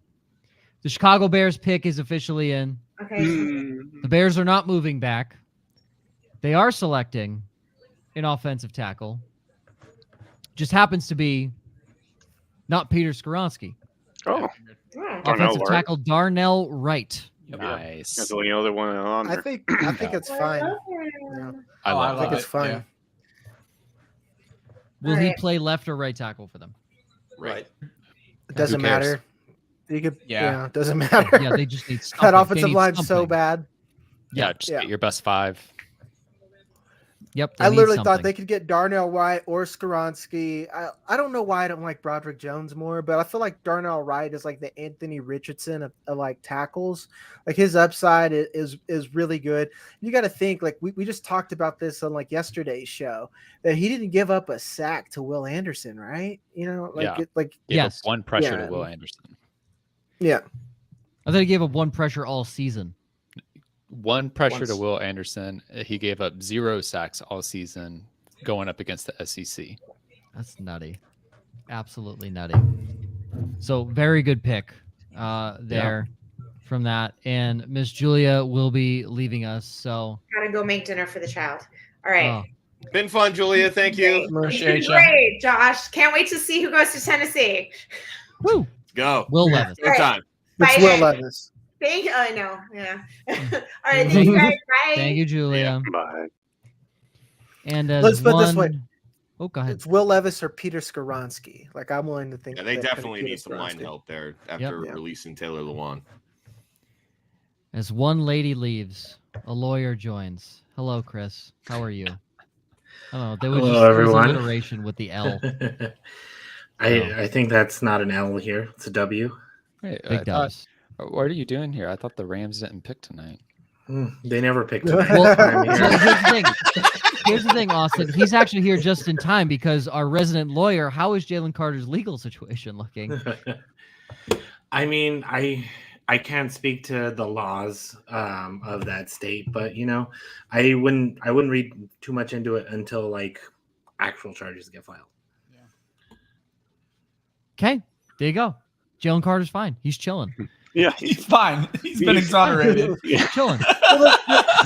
We talked about this yesterday. They don't need him to be good right now. They need him. Yeah, they need him to get his head right in 2023 so that he balls out in 2024. Yeah, exactly. The legal wasn't really the issue. I mean, he only got charged with like street racing. It's not a serious charge. It's the maturity of did he admit to it when he was in the interviews because it came out during the combine. Joel, street racing is such a serious charge. They've stopped racing in Fast and the Furious movies. Okay, such a serious charge. They can only do the Tokyo Drift. Is that the deal? No, they need space, like outer space. They need more family. I think they use maturity sometimes as like a blanket for like is this kid kind of a dumbass sometimes? Like he doesn't think. Because like I think some players they show immaturity by like how they handle a situation, or do they throw tantrums? Like I don't think Jalen Carter might not be immature. He probably likes to have a good time. Like let's be honest, street racing is probably fucking sweet, and a lot of us just don't like. Hey, you're not wrong. I was going 100 in a Corvette last week. It's fun. It's a little fun. Allegedly. Yeah. No. No. I was going 100 in a Corvette. I was going 100 in a Corvette. Based on the first two Fast and Furious movies, street racing is hella fun. Yeah, we were just talking about it. Like this guy probably he'd be like, hey, bro, you're in the NFL. Don't do this anymore. That doesn't mean he's going to be a dickhead in the locker room or something like that. That's why I wish we would have more nuance before we basically call him a 13-year-old child or something like that. Let's wait till he takes a gun into a strip club and shoots himself. Yep. Yeah. Hopefully there's red flags before that, but Darnell Wright, 6'5", 333 pounds. He's a big man. The current film they are pulling up of him is how good he was against Jalen Carter and Will Anderson. Yeah. So, pretty good, to say the least. 0 sacks allowed on 461 pass blocks in 2022. And Rashawn Gary will run right by him. 1.7% allowed pressure rate in 2022. We should also talk about the fact that Hendon Hooker had a 33% pressure to sack rate as well. So the fact that Darnell Wright did not give up a sack of those with Hendon Hooker getting sacked on many of his pressures is pretty astounding. It wasn't Darnell Wright. He wasn't at fault. Nope.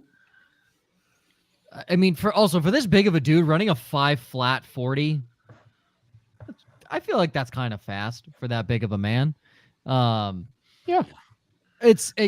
We said it. The Bears really need help on the offensive line. So, God, it's a great pick for them. What did they get from Philly? A fourth to move down. A fourth. They got a fourth. It was a fourth in 2024. Yeah. Okay. So nothing. They got nothing. Yeah. Hey, one spot. I mean, the pick is in for the Tennessee Titans.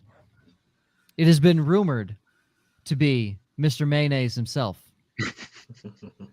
I'm happy to say that Mayo is still on the board. There we go. And is not being drafted. The Newsflash, Titans need a lot of help. Will Levis isn't good. Yes, correct. Facts. That's why he's going to go to Green Bay. The Tennessee Titans, needing a lot of help on their offensive line, have selected T-Rex Peter There you Skoronski. go. That makes a lot of sense. They can afford to move him inside. So, and it's just a value play at this point. Like he's fallen so far. Yeah.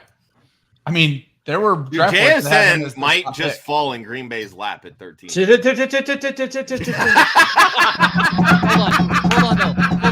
Hold on, though. You haven't noticed that I've been making a specific point not to say that out loud? I know. Come on. Hold on, though. Joe, you don't say anything either. It's not going to be the Patriots, Joe. Don't even. They're going to pick some random right guard. Don't you put that evil on me, Ricky Bobby. That was like third round. He's on everyone's third round board, but Bill Belichick is like, nah, that's my guy. First round. Cole Strange. Green Bay is stupid. So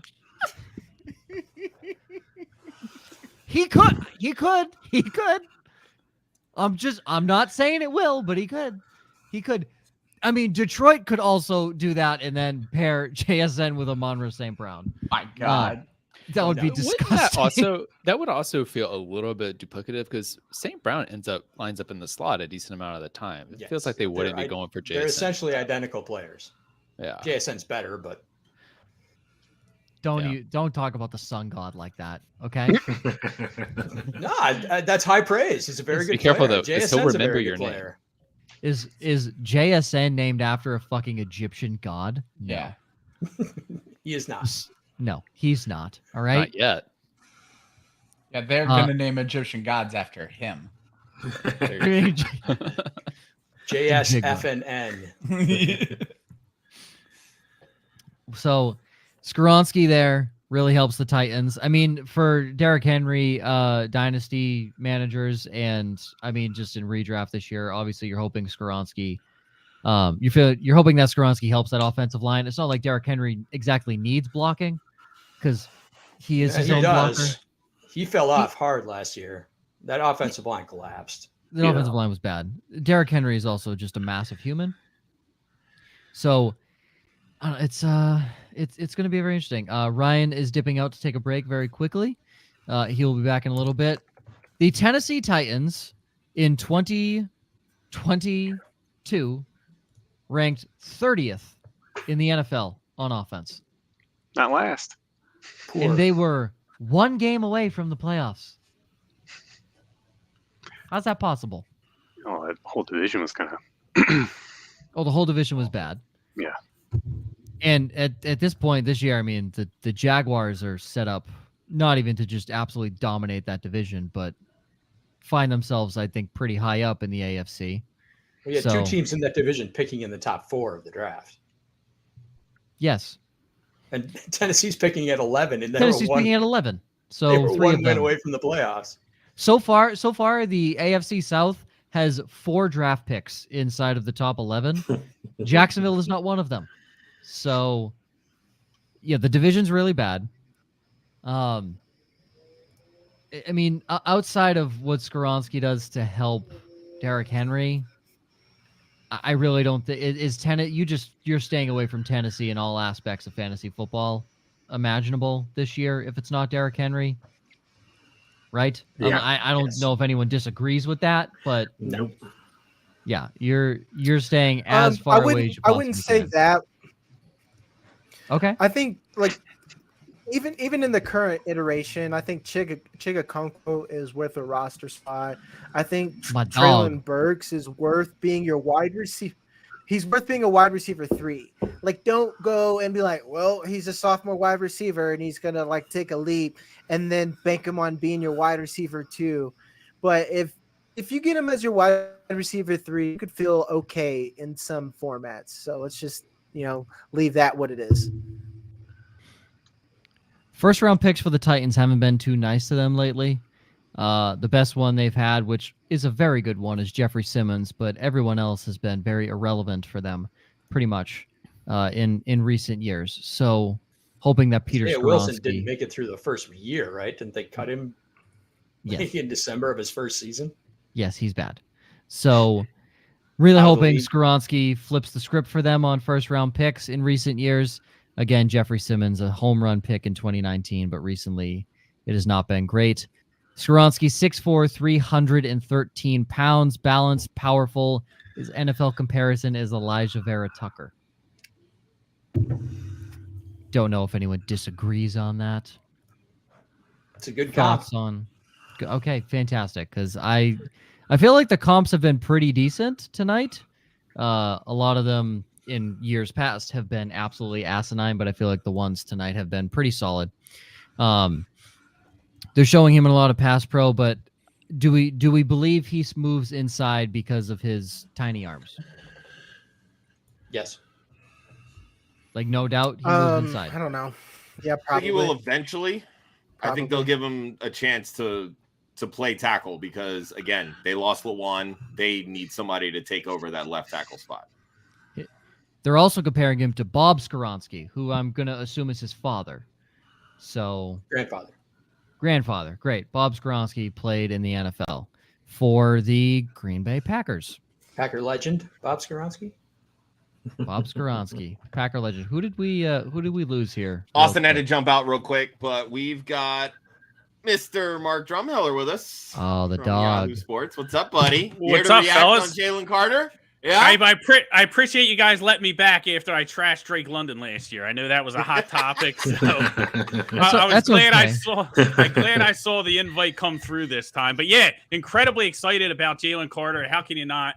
I believe he's the best defensive player that was on the board in the draft. So for the Eagles to be able to bring him in there, add him to a defensive line that already led the NFL in sacks last year, it's a win. It's a huge win. You know, the rich get richer, but you know, Howie does some magic, so it's nice. I can't complain. Man is a magician. Also, shook Arizona down for that tampering. How about that? Right? You gotta love that. That's Shakedown King, man. He's like the mafia. Will Levis still on the board. Detroit pick is in. Detroit Lions have their pick. Please be Will Levis. Could you imagine? They can kind of definitely going to make some people cry. Yeah, it's Will Levis some is people cry on Reddit telling people. Yes, it is. Yes, it is. Okay, so wow. So this one's a head scratcher for the ones who haven't seen it yet. The Detroit Lions have decided, you know what we need? A running back. Don't they have 5 of them? No. They have drafted Jahmyr Gibbs. Don't Alabama. they just have David Montgomery? Am I missing someone? They signed David Montgomery and to DeAndre a Swift, 3-year contract. Oh, yeah. He's they done. have DeAndre Swift. He's done. What is the thought process here? I think this is shit for everybody. This sucks, man. This sucks. This sucks if you're a Lions fan. This sucks for everybody, but correct me if I'm wrong. Don't you think they could have gotten him at 18? Yes. You would have dropped that far. Yeah. Like, so, or they could have just not gotten him and gotten anything else. You know, look, we talked about this earlier, right? Who was Alabama's number 1 wide receiver last year? Jahmyr Gibbs. They're not going to play him at running back. Yeah, he's their new Jameson Williams. Aha. Let's not do that. This is awful. If you this is a head scratcher, 100%. Yeah, because like, what is Jahmyr Gibbs' fantasy value? What is DeAndre Swift was shit to go now? What is wasted shit? You know, I don't know. So it is confusing. Now, obviously, DeAndre Swift, a crazy amount of health issues. DeAndre Swift is a ridiculous weapon in the open field as a pass catcher when he's on the field. Again, health issues precede him. But does that mean this is a 1-2-3 split backfield with David Montgomery, Jahmyr Gibbs, and DeAndre Swift? Does it mean that Justin Jackson?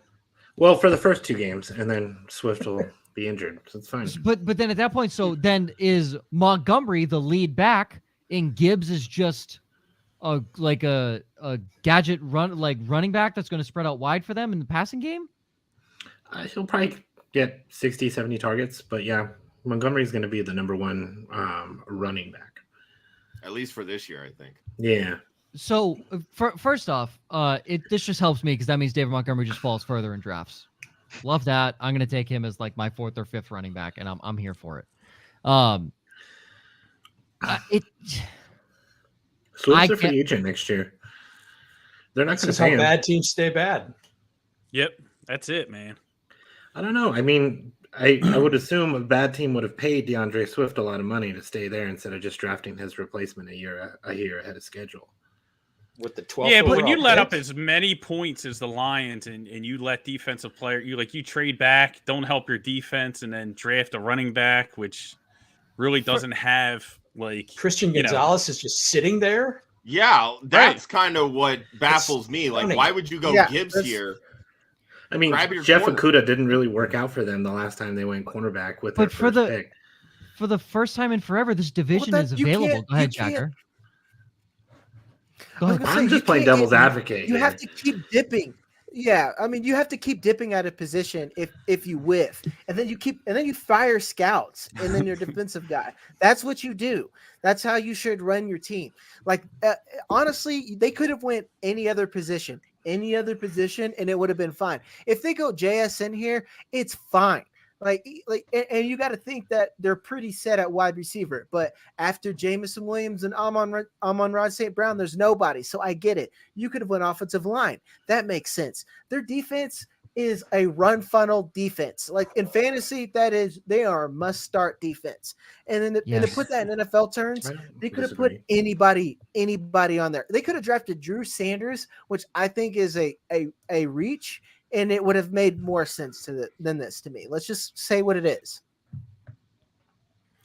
The terrifying thing is that Christian Gonzalez is still on the board, and that's going to tempt Gutekunst. Then I'm going to be really pissed. Levis to the Packers, right? Will Levis to the Packers. It's going to happen. The Packers pick is in, so they are not trading. The Packers pick is in. So, if JSN's there, man, if they don't take him, it's going to be. The logical pick is JSN. The Green Bay Packers pick, I don't know, give me like a 4th round player. Will Levis. Will Levis. Okay. So the Green Bay Packers pick is officially in. The Green Bay Packers select defensive end Lucas Van Ness. No, that's a great stays on brand. I think that's a great pick. That's gross. Not Jackson Smith and Jigba. And that's now terrible. I get to be disappointed in the next 10 to 15 minutes because the Patriots are going to draft a fucking kicker out of Germany instead of Jackson Smith and Jigba. What are you clapping for? Jesus. Hey, I'm gonna be positive. I'm gonna be the yin to Joe's yang. Let's put a pin in that for a podcast, Joe. But, I think if he does it, I'm gonna scream, man. I'm gonna scream. I'm gonna flip a table if they don't draft Jackson Smith and Jigba right now. Flip a table. Lucas Van Ness, though, let's talk about that to the Green Bay Packers. A lot of people agree he's a great player. Let's forget about the fact that they maybe should have taken a wide receiver. Lucas Van Ness, Joel, if you forget the fact that they maybe should have taken JSN, how do you like Lucas Van Ness to fit into the defense at least? I would still rather have Nolan Smith if they're going to play defense. I would rather have Christian Gonzalez. They're better players.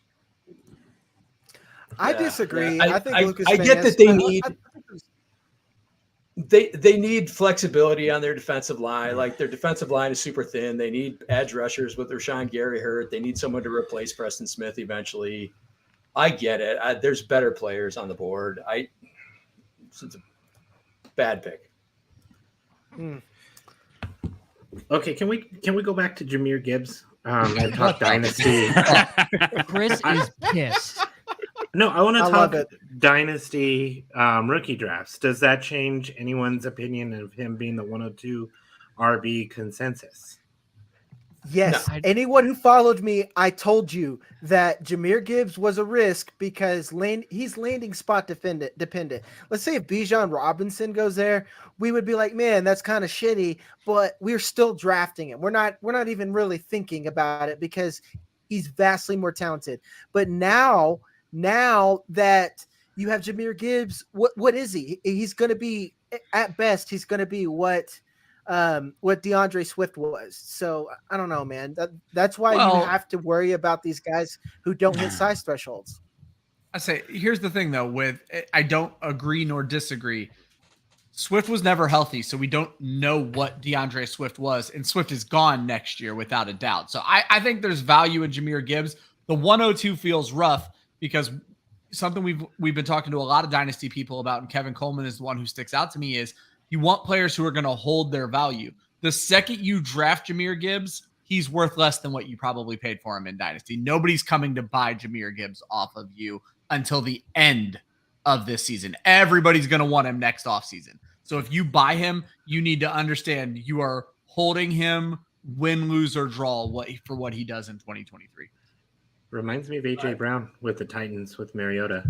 He fell for the draft position, and it turns out he hit before year one. Yeah, same. I disagree. I think this just destroys DeAndre Swift for this year. I don't think it does anything to Gibbs. He's still going to be running behind a ridiculously good offensive line. I mean, I assume he just takes that role, and he's. But I mean, how many times are they expected him to do? How many times are they going to run the ball though? Like Swift only ran it 99 times last year. But to me, this reads like Dan Campbell being like, "We need to run the ball." It's Jared Goff. This is like, how many times are they going to throw the ball? Hey, real quick. In classic Patriots fashion, they have traded back from pick 14. The dog is at the laptop. What are we doing? No, if Nike was at the laptop, Nike's drafting Jackson Smith and Jigba, Marcus, okay? Well, Pittsburgh's taking a tackle. 14. So who does Pittsburgh? Pittsburgh's going to go lineman, right? Could you imagine Pittsburgh's taking a tackle for sure. Pittsburgh drafts Jackson Smith and Jigba? You want to know why? Because their wide receiver scouts are fucking smart. That's why. Yeah, but they're like the Packers. They take them late in the draft. They don't take them in the first round. Right. They're like late smart, not early smart. Most of our guys, if you looked at past drafts, have come between the second and fourth round, not in the first round. Like most of our star players. I think they'll pick it. You know what I'm seeing? The Jets have the next pick. Oh God. Well, I will say I don't think JSN gets drafted to the next two teams. Like maybe the Jets. I don't know. That's what I'm saying. It's like Joey Porter Jr. I mean, well, everything was linked, obviously very linked for Joey Porter Jr. to go to the Steelers, but the Steelers have traded up to pick still on the board. The Steelers have traded up to pick 14. New England trades back to 17. I'll get you the entire trade details as it continues. Also, I was so angry I forgot to hit the air horn, so I apologize. It's just so freaking why? You had the best receiver in the draft just literally fall into your lap, and you know what you did? You give a middle finger to your fans per usual. So the Pittsburgh Steelers pick is officially in. We'll get you the full trade details as they come through. Josh has the full trade details. Please tell. Yeah. Steelers give up 120 overall, 4th round selection to the Patriots to move up 3 spots. Why is that such a Bill Belichick move? Hey, I'll take your 4th round pick and you can move up 3 spots. Fuck you. You think they're taking Levis? You think the Patriots are going to take Levis? If they take Will Levis, Mark, I will digitally punch you. I honestly think about it. Like, what position would they be so sure that like Washington and the Jets aren't going to take? Mark, we traded back to 28 and took a kid from UT Chattanooga. Anything is possible. That was strange. Yeah, I don't know. I don't know what the Patriots are doing, man. I hate the team I root for.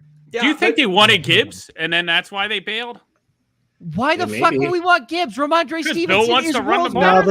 Nah, Bill likes 5 running backs. Mm-hmm. Can't be any less. You're right. He's got to have 5 guys.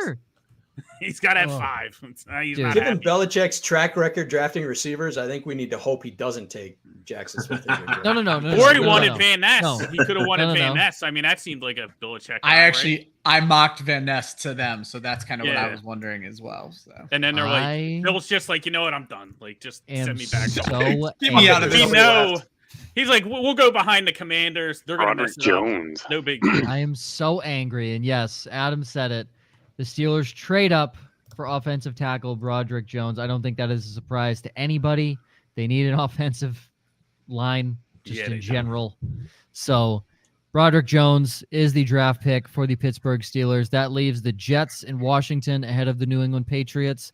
So New York is currently on the clock. We'll see if they decide to move Broderick Jones, the tackle, out of Georgia. It fills a need, and he's a good player. So they had to jump the Jets to get him. I mocked Broderick Jones to the Jets. Yeah, so did I believe. I'll tell you what, though, if the Jets get Gonzalez to pair with Gardner, oh my God. Gross. It's gross. That would, dude. Robert Saleh has got to be salivating over. Well, I'm saying that's what I mean. Matches exactly what the Seahawks just did. Robert salivating with Tariq Woolen. So. yeah, that was good. I think they still go O-line if they don't trade down. You pair Aaron Rodgers with someone to protect him. Who's left? They need some. I was help about to say, who is left? Their top end. Are you talking DeJuan Jones or the kid from Syracuse? Anton Harrison. Harrison from Oklahoma. Yeah, Harry. He's been getting a lot of buzz lately about moving into the first round. Yeah. Yep. That feels like a reach.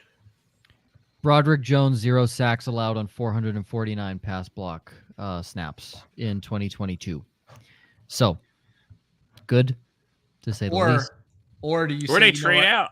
You know what, Aaron Rodgers? We love you so much. We'll get you another first-round wide receiver. Yeah. Just to one up the Packers. Be like, that's so petty. They're gonna trade the pick for Randall Cobb. Ooh, that's smart. Actually, that's smart.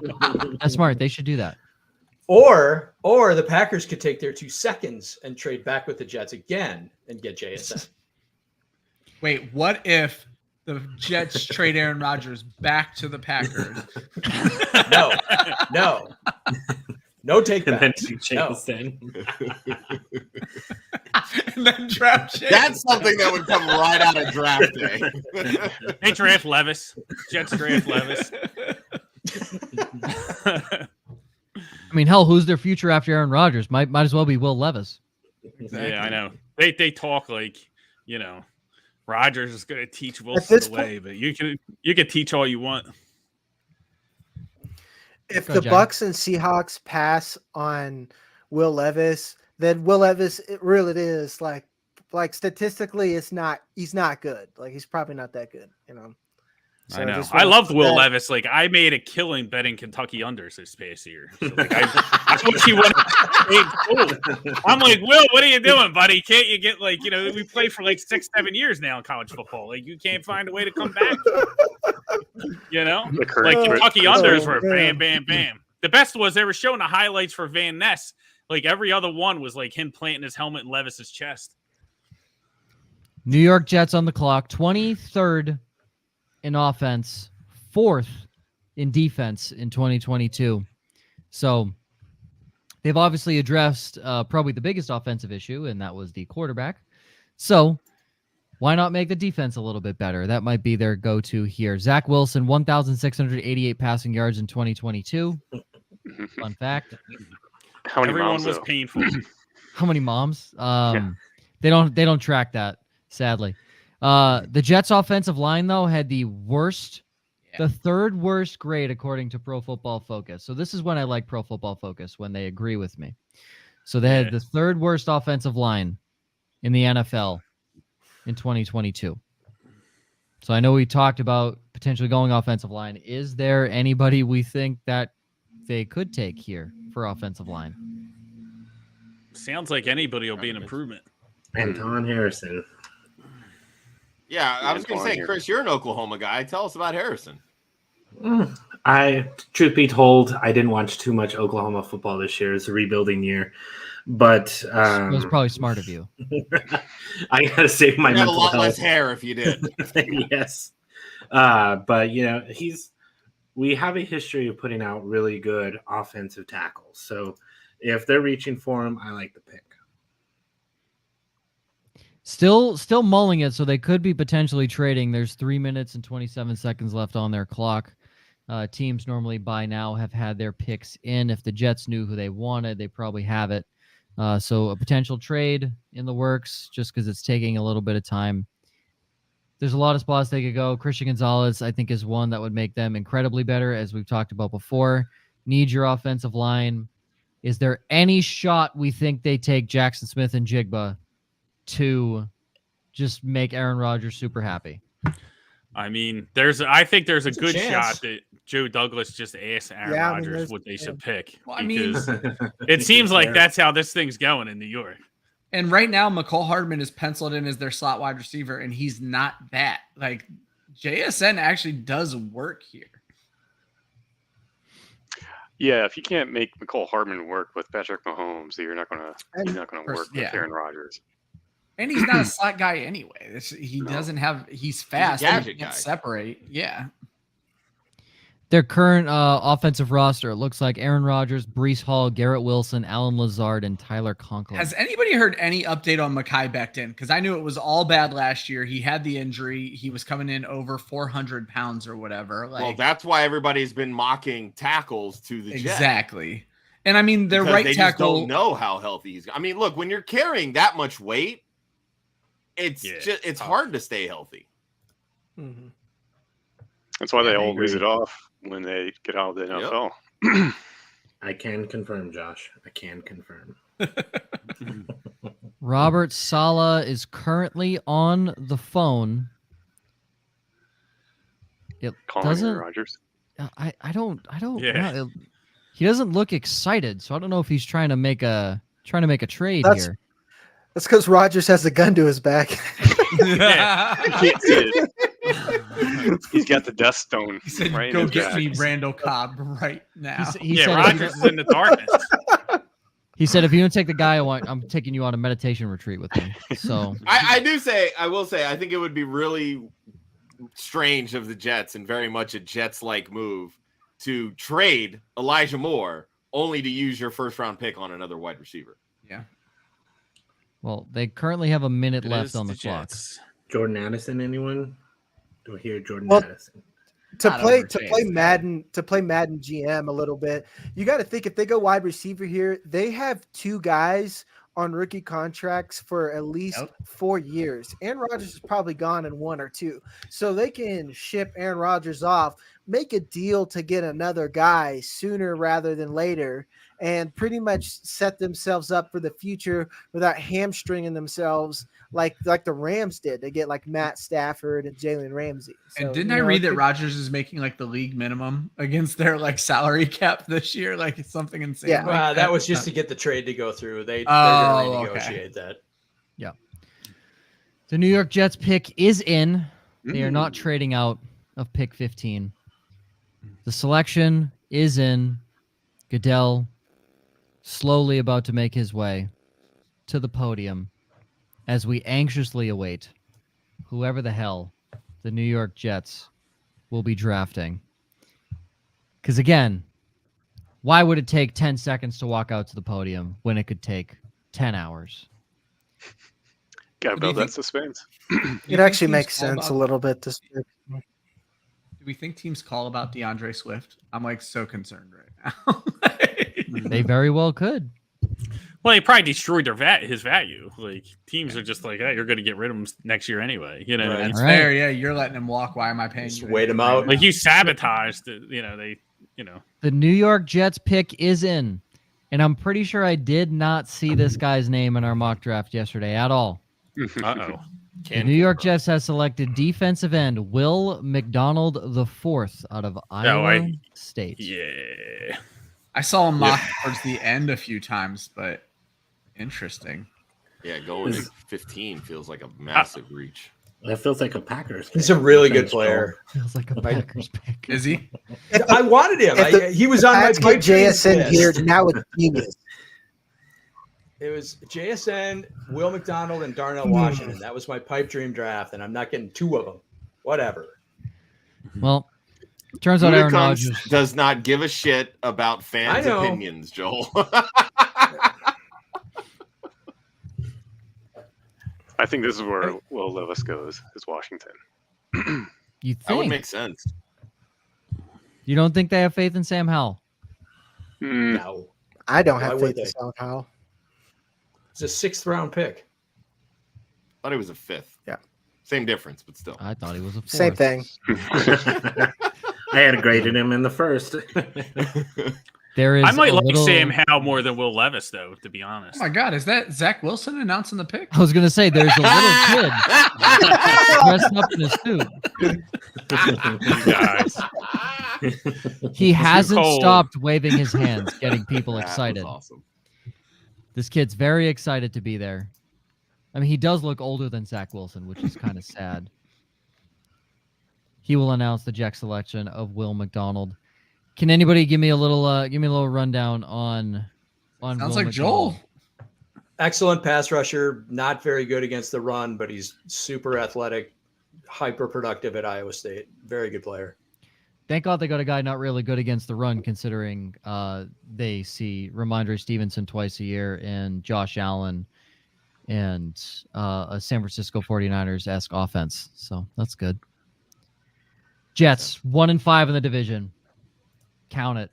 The only way that changes if Tua isn't healthy for those two games they play against Miami.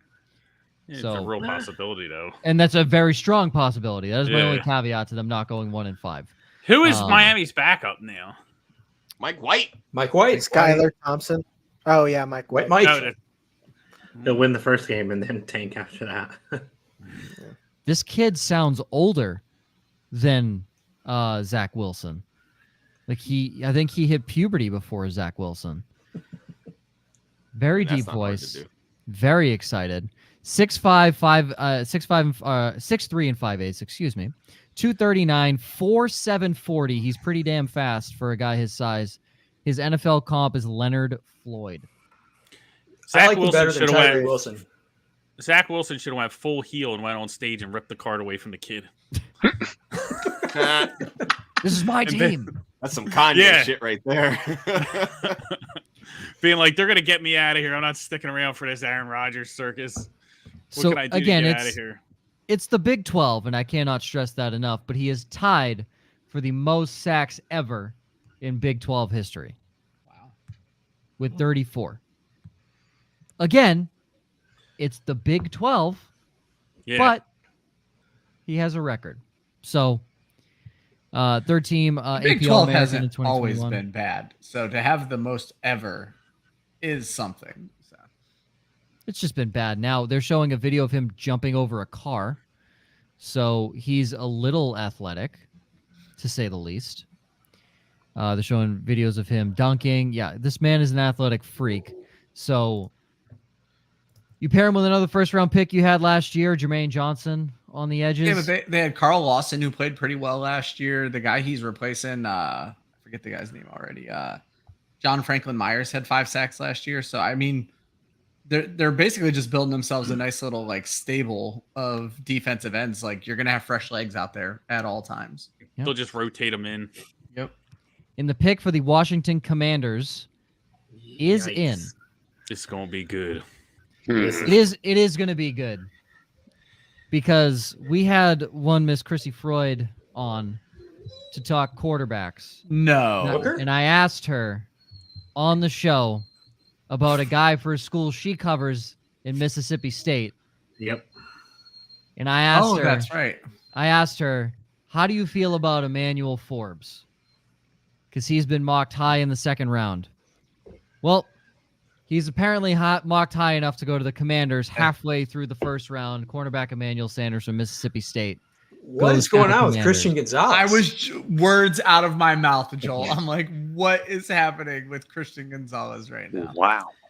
He was one of the guys who had a first-round grade. Wow, this is crazy. So, Bill Belichick is a genius and has traded back to 17 to take Jackson Smith and Jigba. Knock on wood. Is that in?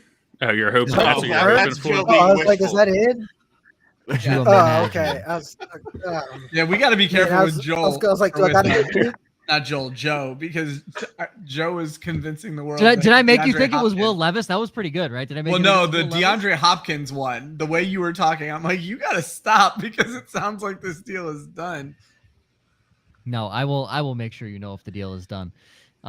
This was a heavy need for the Commanders. If there's one spot in their defense that is lacking, it is the cornerback position. Yeah, they can't cover anyone. They cannot cover anybody. They couldn't cover the field with a 100-yard blanket. So the cornerback is the perfect position for them to draft here. Go opposite Kyle Fuller. From what I know, Emmanuel Forbes is very lengthy and he has great ball skills. So in a division where you need to be covering Devonta Smith, A.J. Brown, and CeeDee Lamb, no one on the Giants. No one gives a shit about the Giants. So yeah, Wandale Robinson. What do you throw a Darius Slayton shade out there? So you got to have 5 nickel corners. Can he cover the slot? Because that's all he's got to do. Exactly. Listen, I like Darius Slayton. You don't need to go draft a first-round cornerback to cover Darius Slayton. No one's up at night thinking about Darius Slayton. No, not at all. But Emmanuel Forbes fills a very good need for them. They're going to see, obviously, 2 teams twice a year that have very good, very, very good pass catchers. So Emmanuel Forbes will help with that. So now back to what the hell do the Patriots do? Trade back. Levis. Fucking probably. Levis. Mark, I will hire a hitman. All of that. Levis. Tap you right in the nuts. They are. Marksman. Who didn't get a quarterback? Tennessee. The Vikings. That's it. It's going to be Mac Jones to Tennessee and Levis right here. Connection there with Vrabel. Listen, Levis if Mac Jones leaves, that means the door is more open. The Seahawks and the Buccaneers. He's going to Minnesota. I was going to say there was a lot of talk connecting Levis to the Bucks, and like proposals like trading up to get him too. So really, he could literally fall in the. Thank Bucks' God lap the Bucks here haven't had to do that. So pick is in for Washington. Obviously, we're still waiting for that to be officially announced on the stage. There's no talk of anything with the Patriots right now of moving back. So they're probably about 3 minutes into their official draft clock. Still plenty of time for them to do whatever they'd like to do. But Ron Rivera, defensive-minded guy, goes and gets his cornerback. If we draft a fucking tight end, what's the point? 4 tight ends. What do we got to run? replace What do we Jonnu run? Smith, bud. Yeah. We're gonna run a 3 tight end set. You know what? We're gonna walk out with a 3 tight end set, and they're all white. Why? Why?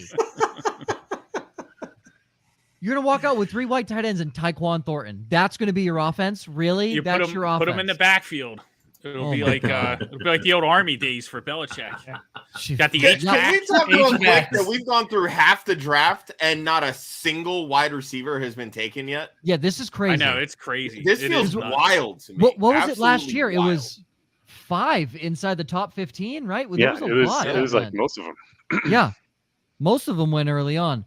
Yeah, I'll tell you what, though. Imagine if you could have bet 2 running backs off the board, 0 wide receivers halfway through the first round. My God. Yeah. It's insane. Just to go off Emmanuel Forbes here, 6 foot and 3/4, pretty tall. He's 166 pounds, so he's a skinny boy. So he'll need to bulk up a little bit. He doesn't look that small. That's interesting. He doesn't look that small, but like he's very tall. He's more than willing to tackle, but at this level, it might be a little issue with how skinny he is. It's gonna be a little harder to tackle A.J. Brown at that size. He's gonna be tripping. He will be, but his they're talking about elite ball skills and his instincts are very good. Also showing off his special teams prowess as well. So not that a first round pick needs to make his money on special teams, but it is a guy they can throw in there. He had 6 interceptions in 2022, which is tied for 3rd in the FBS. 16 passes defense, tied for 10th. The New England Patriots are picking at 17. They are not trading back. It's a good pick. So the pick is in. Chris says it's a good pick. Chris is way ahead of us. I don't know what the pick is. I'm typing it in right now. And I'm very excited to find out. And I know I'm just going to be disappointed. Yeah. Is it a kicker? Well, okay. So I'm not disappointed because we fucking need somebody there. And it's good value at this point too. It's very good value. It is not Jackson Smith and Jigba. It is not anybody on the offensive side of the football. Bill Belichick stays on defense, and he selects Christian Gonzalez, great pick, the cornerback, for Morgan. Pick. So That's steal for the if we weren't going to take a receiver, we fucking needed a cornerback. So that was risky though because you knew Washington was going to take a corner. Yeah. Maybe they're, I don't know. Maybe they had Gonzalez and Forbes. He was like, whatever. But it's pretty big balls. From everything I've heard tonight, Christian Gonzalez is a heavy favorite amongst the crowd. So I'm happy with the pick. It's the first pick where I haven't hated weighs it. 30 more pounds than Emmanuel Forbes. So he's got that going for him. He's 6'1". He's almost 6'1 and a half, just under 200 pounds, and runs a 4.38. You will need that speed in a division that boasts Garrett Wilson, Stephon Diggs, Tyreek Hill, and Jalen Waddle. Yeah, you need speed. You need speed. 2022 first team all Pac-12 selection. Talk about a conference that has zero defense, but 4 interceptions, 7 pass breakups, led his team in 2022. Again, it's the Big 12. But size looks really good. You needed a guy. I'll take it. It fills a need. And apparently a steal at 17. Did you save the Big 12? Sorry, Pac-12. Pac-12. I saw the 12. Sorry, Pac-12. Pac-12. Yeah, Pac-12. Started all 30 games, played at Oregon and Colorado. So I will take it. 128. That's why fucking Bill Belichick took him. 128 tackles in 30 games. Okay, there you go. Guy who sticks his nose in there. That makes sense. All right. I like it. Mark, all right, boys, I got to run. I appreciate you guys. Mark. Good luck Good with seeing everything. you again, Mark. Appreciate All right, you, take Mark, it easy. as always. Later, dude. So, Daiso throws up this wide receiver class is med, JSN, and then 7 dwarves. I agree, but how I does love JSN not go? This Very time last year, Jahan Dotson was off the board. JSN is about 1 billion times better than Jahan Dotson. So, Austin says JSN to Baltimore. Book it. Don't you put that evil on JSN? Well, here's the crazy thing. We talked about this in the mock draft. Good players just fall into Baltimore's lap. They don't need to do anything. And Baltimore doesn't fuck around. They just take them. They don't fuck around. Christian Gonzalez, NFL comp they have is Marshawn Lattimore. Thoughts on that? Sounds good. Fair. I don't like Marshawn Lattimore, so I hate that He's comparison. faster than Lattimore. Yeah, he seems like a quicker guy than Lattimore, and maybe not so much a guy who will press at the line man to man. I don't know. Yeah, I don't see that comp. Oh, that's what they have. They said he has good ball skills and he plays press man. God, we need someone to be able to play press man. Fucking Jalen Mills sucks. All right. Yeah, I mean, good thing you guys re-signed him. How about this? We let him go and then re-signed him. What a whirlwind of emotions I had in that 24-hour span. Yeah, you were so happy and sad. I was so happy and then so sad. Top overall draft scores of Oregon players since 2003. Christian Gonzalez has the highest score, tied with Marcus Mariota, according to Next Gen Stats. Higher than Jonathan Stewart, DeForest Buckner, and Penei Sewell. Wow. Didn't know Jonathan Stewart went to Oregon. Yeah. So, I mean, I was also 7 when he was drafted. So, wasn't exactly keeping up with the NFL as much when I was 7 years old. So, Christian Gonzalez repping looks like the Colombian flag on the inside of his jacket. So, pretty cool lining all in on the inside. Love Colombian fella. The Detroit Lions pick next. We said they probably could have got Gibbs here. Just throwing that out there. Yes, we mentioned that. Yeah. What be the next? Take Mike Mayer here. Mike Mayer. How about they take someone for the defense, because their defensive rank was dead last in the NFL. So that means they need it. So they do the opposite. Yeah, this year. Just have a fantasy draft and throw JSN in there. Right. I'm down with Mike Mayer. But see, I don't really get that logic though. Then why trade Hawkinson just to use a first round pick the next year on a tight end? Cap space. Why would you draft Jahmyr Gibbs at 12? Because they're stupid. Exactly. Josh, look below my nameplate. Smarter than your GM. Are you though? Because Howie Roseman's a fucking wizard. Smarter than your GM. That's all you need to know. That's all you need to know. Would I have taken JSN at 14 and not traded back? Probably. But hey, Bill knows better. I hate Bill the GM. I want Bill the coach. I don't want Bill the GM. The pick is in for Detroit. They are not trading back.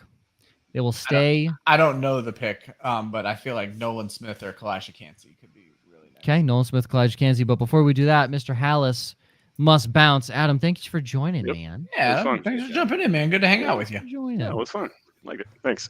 Adam, have a lovely evening. You can catch Adam on his show Tuesdays with Miss Kelly on their Golf DFS show. Fantastic show if you are a degenerate gambler. And they pick so many winners. Yes. It's ridiculous. They do. They actually they're really fucking good. Okay, the pick is in for Detroit. They went defense. Yeah, they did.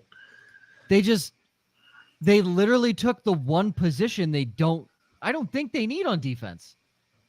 They took Jack Campbell, the linebacker. Really? What? So long, Alex Anzalone. I was like, didn't they just re-sign Anzalone to like a 1-year deal? Yeah, because he was a fucking dog. Yeah, but he's a bad player. Lion. He was a lion. I mean, he's the second coming of Blake Martinez. He still racks up tackles. That's all I get. I was gonna say, Great Joe and I look at terrible. Well, I look at everything from a fantasy aspect, so I'm like, I love Alex Anzalone. Yeah, a ton of tackles, but he's Blake Martinez. They're all 10 yards past the line of scrimmage. Does he get tackles? I don't give a shit. Jack Campbell's such a Dan Campbell player, though. Like he's a dog. Like he's gonna get after it. I mean, really, they've got a. I mean, between Campbell and Rodrigo and Anzalone, like they should. No running back should get past that second line. Well, the problem is they're going to get past the D tackles that they that's kind of the point. Right? Yeah.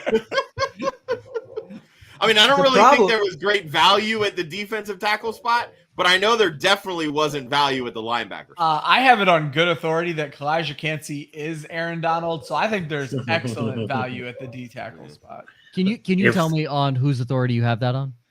It's a guy named Joe Zolo. There's a lot of overalls. Let me tell you why. Aaron Donald went to Pitt. Kalijah Kancey went to Pitt. Done. Okay, I'm tracking. I think connection made. I hope you didn't need more, Chris. No. That's it. What? Well, I'm sorry. What more do you need? Was Aaron Dobson not Randy Moss? Every time. Where did Jerry Rice go to school? Every wide receiver that went to the same school as Jerry Rice. Mississippi Valley State. Every Mississippi Valley State wide receiver is Jerry Rice. Tell me I'm wrong. This is actually where I have Kancey going. 19. Let's see. Oh, do you? I have him at 20 to Seattle. I don't even know if they still have that pick because of all the shit. I thought they would go Seattle does still have that pick. Tampa Bay is up on deck next. The Lions selection. Goodell is walking to the podium now to announce Jack Campbell to the team. We have we're rocking about 12 picks left here in the first round. So at this point, Tampa Bay looks like maybe Minnesota. Tampa Bay looks like the last team that is going to take a quarterback. Unless teams jump from the second round to late. That's going to be what I don't think Tampa goes quarterback. They were ready to believe in whoever the fuck they have, and then they go and get Baker. They got Baker. No, but the guy before Kyle Trask. They were ready to believe in Trask, and then they go get Baker. I don't think you're gonna add fucking Will Levis to that. No, I agree. I said they had to add Baker because starting Kyle Trask would make it too obvious that they were tanking. Yeah, at least with this, you can be like, we're starting a fucking first overall pick. He was the first overall pick. Come on. Yeah. To add into this, Marcus Russell. What's your point? No, but Jack Campbell had the highest coverage grade at 93. That's a Dan Campbell guy through and through right there. Highest by any linebacker in the FBS. He is 6'4" at the middle linebacker position, which is gross. Yeah, how tall that is. So he's a Strong safety playing in the box every He's damn a play. strong safety playing in the box. Run stuffer, obviously at that size, but you got a guy at 6'4" with a little bit of downhill speed running into an offensive lineman. Could spell a little bit of trouble. The Tampa Bay Buccaneers will pick at 19. Their pick is officially in. That was fast. It was quick. So they knew who they wanted. Do you think they wanted? If they took Kendon Hooker ahead of Will Levis? That would be hilarious. Do we think it's quarterback? Like they drafted quick. Do we think it's quarterback? I don't think so. It's clearly who they wanted. Nolan Smith is still on the board, and Bowles is still a defensive coach. Yeah, didn't they lose Barrett to an injury last year too? What? Shaq Barrett? No, stop. What did you just say, Jagger? I was gonna say a quarterback makes sense, you know. Like... Oh, I thought you were saying it's a quarterback. I was like, oh God. They finished first in the NFC South last year at 8-9. Will Levis is currently being shown on the screen, but he's been shown on the screen for multiple teams that we thought potentially could have been taking quarterbacks. Chris knows who it is. I don't know who it is. If Josh could type it in, then I can announce who it is. I'm like waiting for it. The problem is all these damn blue check marks aren't actual like verified people I need to be following right now. It's Ari Merov. Ooh. Yeah. Okay. Ari Merov. I don't know if I'm pronouncing his name never right. came up in my draft research. I know he should have if he's a first round. No. That's the guy who posted it. Oh my God. I was like, who the fuck is Ari Merov? That's a left guard from UT Chattanooga. I'm like, what the hell? I do not know who this person is. Okay.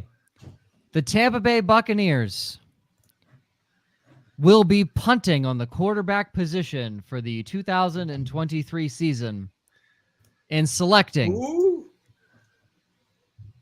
the next greatest defensive tackle, Kalijah Cansey, out of Pitt. Boom. Aaron Donald is now on the Tampa Bay Buccaneers. I mean, they definitely, I mean, it's not like we're all like chomping at the bit for Will Levis, but they do need a defensive tackle. So it's a good pick. I think that's a nice pick. Yeah. 6'1", 281, 4'6", 740. Athleticism grade of 98. The Donald comparison on the screen right now. 6'1". Well, the NFL Network comparison right now says Ed Oliver. Feels better. I mean, even Rappaport just tweeted at 19, the Bucs with a shocker. It's Kalijah Cansey. Is he the next Aaron Donald? Like, come on. Like 2022 ACC Defensive Player of the Year. Again, tweet back at him, Josh, and be like, he went to Pitt. What more do you need to know? What more do you need? He is Aaron Donald. 7.5 sacks, 14. I'm not trying to get blocked, all right? I'll calm down. If Ian Rappaport blocked you, that's kind of cool. That'd be hilarious. 93 tackles over 37 career games with 16 sacks and 34.5 tackles for losses. A lot of stunts he runs. So you want to talk about Aaron Donald comparison? He runs a lot of stunts. Aaron Donald, 6'3" 1/4. Kalijah Cansey, 6'1". They both weigh in the 280s. They both run virtually the same 40-yard dash. Aaron Donald had 13.5 more collegiate sacks. I mean, their measurables are literally the exact same. That man is lining up next to Vita Vea now, too. Holy shit. And Vita Vea is a mass of a human. large man. Yeah. That is going to be a very strange discrepancy blocking Vita Vea and Devin White asked for a trade, though, didn't he? Devin White did ask for a trade. But that defensive line, again, if Kalijah Cansey pans out. Nasty defensive line. Shaq Barrett. Well, now Bijan's going to suck. Damn it. Yep. Yeah. Joe Tryon Shoyinka. Defensive line twice a year. Vita Vea, Kalijah Cansey, and Levante David is still there. Despite how old he is still a top dog middle linebacker in the NFL. Antoine Winfield shoots the gap at safety. I was going to say, in all honesty, I'm looking over the defense right now. It's not awful outside of nickel corner, and obviously you hate both of their corners, Joe, because that's who you are as a person. But hold on, who are their corners? Who are their corners, real quick? Carlton Davis and Jamel Dean. Yeah, garbage, literal fucking trash. Then they got D. Delaney, who I'm not even familiar with. D. Delaney, how is he on an NFL roster? Yeah, that's their nickel Delaney. Now. Fucking D. Delaney. Carlton Davis sucks. Jamel Dean should be playing safety, and even that he doesn't play well at. He has one good game a year, and it's against the fucking Saints when they play against Jameis Winston. Yeah, best fucking corner. Jamel Dean sucks. I think they could have. I think they need a corner. I still think this is the right pick. I'm not mad at the pick, but their defense is lacking corners. It 100% is lacking corners. Well, the benefit to them, they don't need to really cover anybody. After listening to Joel last night, I actually mocked them taking Brian Branch because he can do a little bit of everything for them, but clearly that didn't happen. So, would he play? He can play. He's a safety who drops down into nickel, and then I went and looked. He's a slot nickel guy. Yeah, he lined up. He lined up in the slot something like 80% of his downs, and lined up far deep back. Like, not joking, less than 5% of his snaps. So he's listed as a safety, but he is definitely a nickel corner. Okay. The Seattle Seahawks are on the clock. Still 3.5 minutes for them to draft. Could potentially be brewing up a trade, but at this point, I feel like that Kalijah Cansey pick hurt them. Is this a Will Levis spot? Let him sit behind Gio here? It's not the worst idea. Well, and I think a lot of people had Hooker in this conversation too, thinking that Levis would be gone. But I mean, I don't know. I feel like you kind of have to ask yourself, if the teams at the top didn't want Levis, why the fuck does anybody else want Well, this is where Jordan Addison, Zay Flowers need to be considered as well. So, Jackson Smith and Jigba. Oh my God! Never mind. Still on the I've lost my mind. I forgot he was still available. This is what the draft has done to me. It's JSN. If this isn't, you're up past your bedtime. You're telling me you're in win now mode, right? I think you're in win now JSN mode. As quickly as DK possible. Metcalf, Tyler Lockett on the outside. Oh, let's just sprinkle in JSN in the middle. Yeah. Oh, and we have Kenneth Walker in the backfield too. I'm sorry. Yeah. Go get JSN. Oh my gosh. It has fallen into your lap. Into your lap it has fallen. That's disgusting if they pick JSN. But in reality, could they take an offensive lineman? Because they do need help there. I have them taking Osiris Torrance from Florida. Yeah, the guard. Yeah. They need help. I think that would make a lot of sense for them, yeah. Do they go and get an edge player? I mean, there's a lot they can do Smith. here. Miles Murphy Smith would be a good player for them. There's a lot they can do here. So there's a lot of good players for 20. Yeah, there is a lot for of a draft Welcome that we back, thought was Austin. only 15 deep. Right? 15 to 18 deep. The top 5 players on the board, according to Daniel Jeremiah's best available: Dalton Kincaid, Will Levis, Nolan Smith, correct, out of UGA, I believe is his name. Jordan Addison and Jackson Smith and Jigba are the top 5 on Daniel Jeremiah's top 200 available. You're looking after that: Michael Mayer, Miles Murphy, Zay Flowers, Joey Porter Jr. Zerline, I'm watching NFL Network. Zerline has Flowers ahead of JSN, and that might be the only person I see with that rating. That's nonsense. DJ has Jordan Addison above JSN. What? So there's 28 seconds left with this Seahawks pick. It actually just flipped over on mine, so I think they ran it pick is again. Just flipped. The pick is officially in. The Chargers are about to run ahead of them and pick fucking JSN so quick. Full of Vikings. Yep. Could you imagine? Seattle Seahawks pick is officially in for the 2023 NFL Draft. This is their second pick of the first round. Second and last currently that they have on the board. They could obviously very well trade up again into the first round. But this is the Seahawks' final pick currently on the board. I will wait for Mr. Joshua Hudson to plug this in to our draft ticker before I play around with teasing the pick because it's fun. I love how you're drawing that out. I said, Joe, milking every second of this.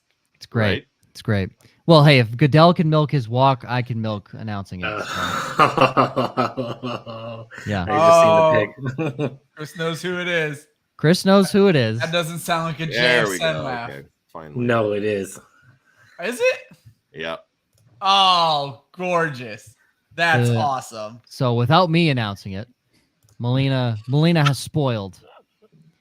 The Seattle Seahawks have selected, in my slowest voice possible because it's not ready on the ticker. There it is, Jackson Smith and Jigba out of Ohio State.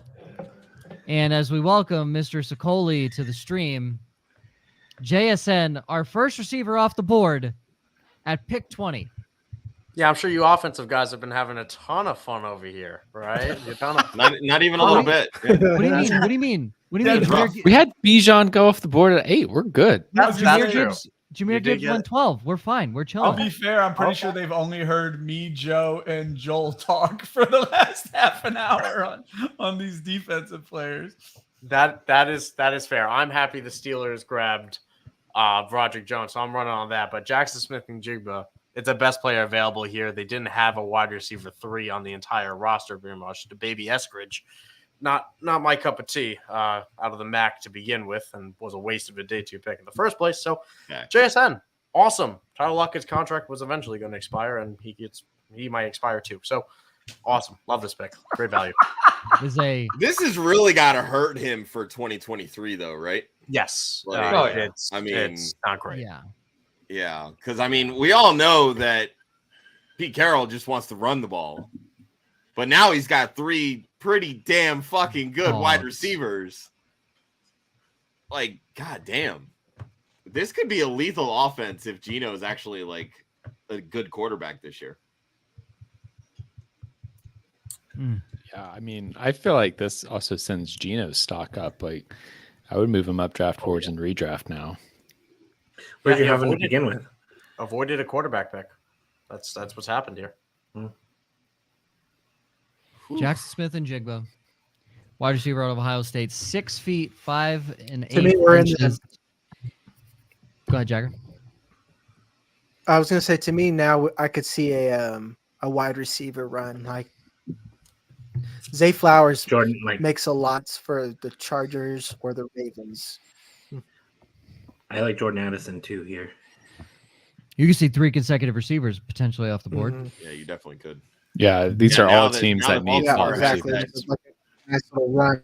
Hell, Minnesota could take a receiver too if one of these next 2 teams don't. Absolutely. So you're looking at 4 straight teams here that could potentially be looking at receiver.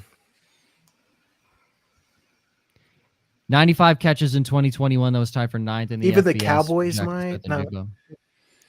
The Cowboys very well could. 100%. They very well could. I was wondering about that when I was doing my mocks, just if they would go. Cowboys are lining up to take the first tight end. Yep, Michael Mayer. Mm-hmm. And if he does, that'll be our 1 correct pick from last night's mock. What I tell you, over under 0.5. We're 0 right now. Over under 0.5. We're 0. Are we really at 0? Yeah. I didn't think Broderick Jones would be there for the Steelers. No, I had Broderick Jones at.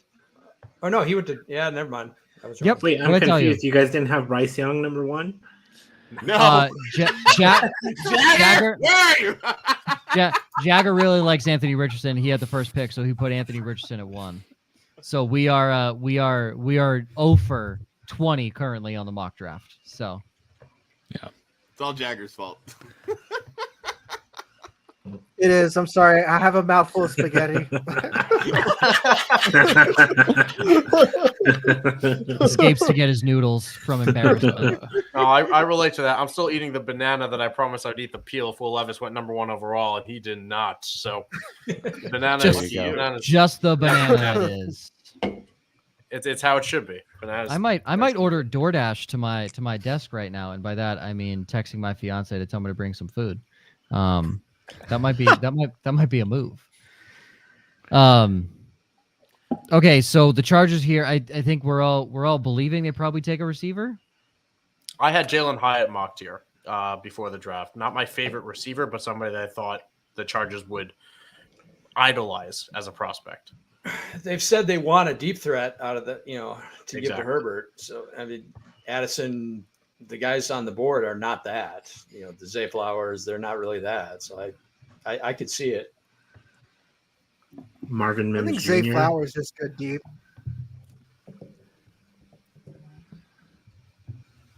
Sorry, I'm texting my DoorDasher. I apologize. How much are you going to tip? I've missed some picks. Has Nolan Smith gone yet? Nope. He has not. No. So that's something else that the Chargers need. They need depth at edge. Last year they had Joey Bosa and like one other edge rusher, and that was it. So when Bosa went down, he had Chris Rumpf. And Mack really was not great last year either. I could see them going edge here. They go Brian Breesy on the defensive line, try to shore up that really terrible run defense. God. There's a lot that they can still go here. I'm surprised. I'm happy Kalijah Kancey got the draft investment he did, but he was somebody that I thought would be very much in contention here for the Chargers, but not anymore. Pittsburgh DT. Ooh. The Chargers still haven't officially had their pick come in. They were ranked 20th in defense, 9th in offense last year. 10-7 came in second, and their pick is now officially in, of course, as I speak that into existence. The pick is in for the Chargers.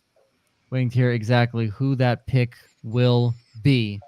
Many of us believing wide receivers, whether that be Marvin Mims, Jordan Addison, Zay Flowers. Hell, Devin Achane, the running back. Who knows? Who knows at this point? Hendon Hooker, maybe. Anybody? Quarterback? Anybody? Not believe in Justin Herbert? He's set to go to Baltimore now. Could you imagine? The pick is in. We're waiting to hear officially. Say, Chris, you can drop it in the private chat since you're ahead of wherever we're getting our source material from. Yeah. Yeah, right. Yeah. Josh is so fucking behind. I can't believe. I wasn't blaming Josh. I'm blaming whatever he's watching. No. You were blaming I'm Josh. getting everything from Twitter. So, all right. Here it is. You were blaming Josh, you silly goose. Wow. Yeah, this one's a bit of a shock, honestly. This one's a head scratcher, folks. I hate it. It's a need. It's a need that we talked about recently. It is a need. It's just not Zay Flowers, Jordan Addison, Marvin Mims, Josh Downs. It is Quentin Johnston out of TCU. Or as Joel likes to say, MVS 2.0. Slow MVS. Slow VS. Fair. Slovenia, that's a good one. Yeah, that's disappointing. That's disappointing. Does this move him up to 102 team that wants speed? I really do hate this. So Josh Palmer's relevant. To me, he's like a worse Mike Williams. So like I don't. Yeah, exactly. You already have Mike Williams. You don't need. Yeah, you don't need. You don't need Target brand Mike Williams. I mean, catching passes from Justin Herbert, does that move him up to anyone's wide receiver 2 in Dynasty for rookies? Nope. No, I mean, for me, I'm still like I'm JSN and if I'm Zay out. Flowers falls out. He was already my 2. I actually am the one person who likes him. I'm just happy we're all here on the TCU sucks train. So that's great. That's what we're really here about that for me. No, it is. The thing about Johnson is when you watched his film, the college teams weren't afraid of him. They lined him up single coverage. So what I was going to throw out is they never pressed him ever. Yep. It's like and then when they took him out. It's like the Kaylee Ringo thing. It's like if he's this good a prospect, why are college teams not afraid to throw at him? It's the same thing. Why are they only lining up a single cornerback? They never rolled safeties over to him. They never pressed him. It's like they're not afraid of him. So why? Big 12 defenses. And then, the thing that he's supposed to be good at, he's not that great at. He's not that great of a separator downfield. He's not that great of a separator at all. And then he's not great at to be honest, Mike Williams is a great jump ball guy for whatever he's worth. I wouldn't say that Quentin Johnston is. To me, he's a worse Deebo Samuel. If you really think about it, he's a good yak guy because he understands how to use his size in the open field.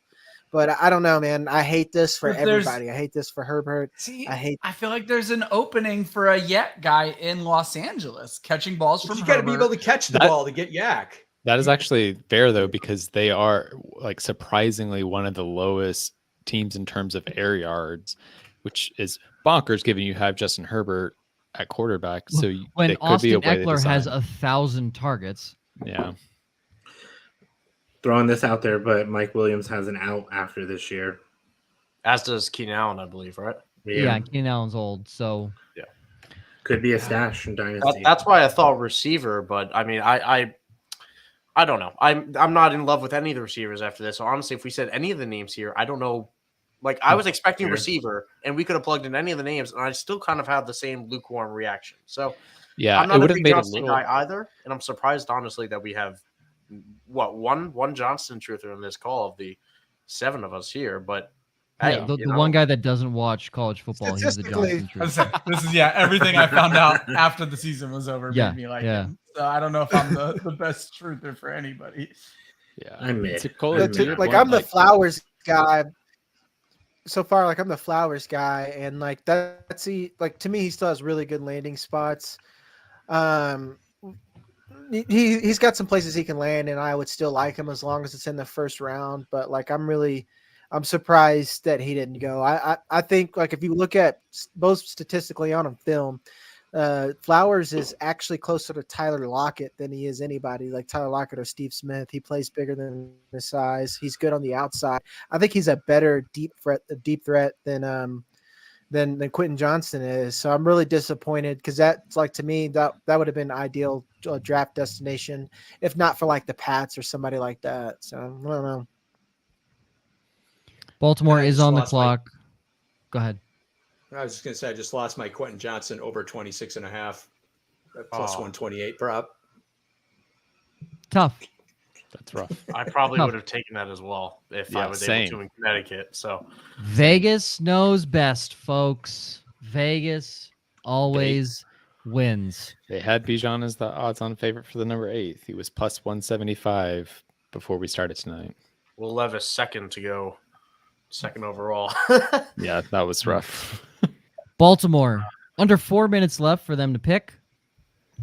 I don't think there would be any thought of them to trade back here.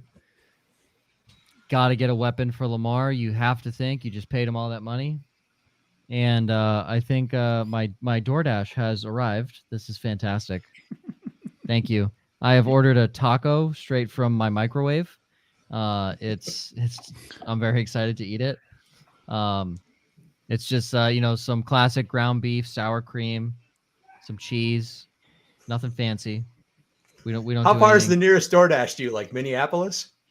Yeah, well, honestly, yes. It's like Panda Express, actually.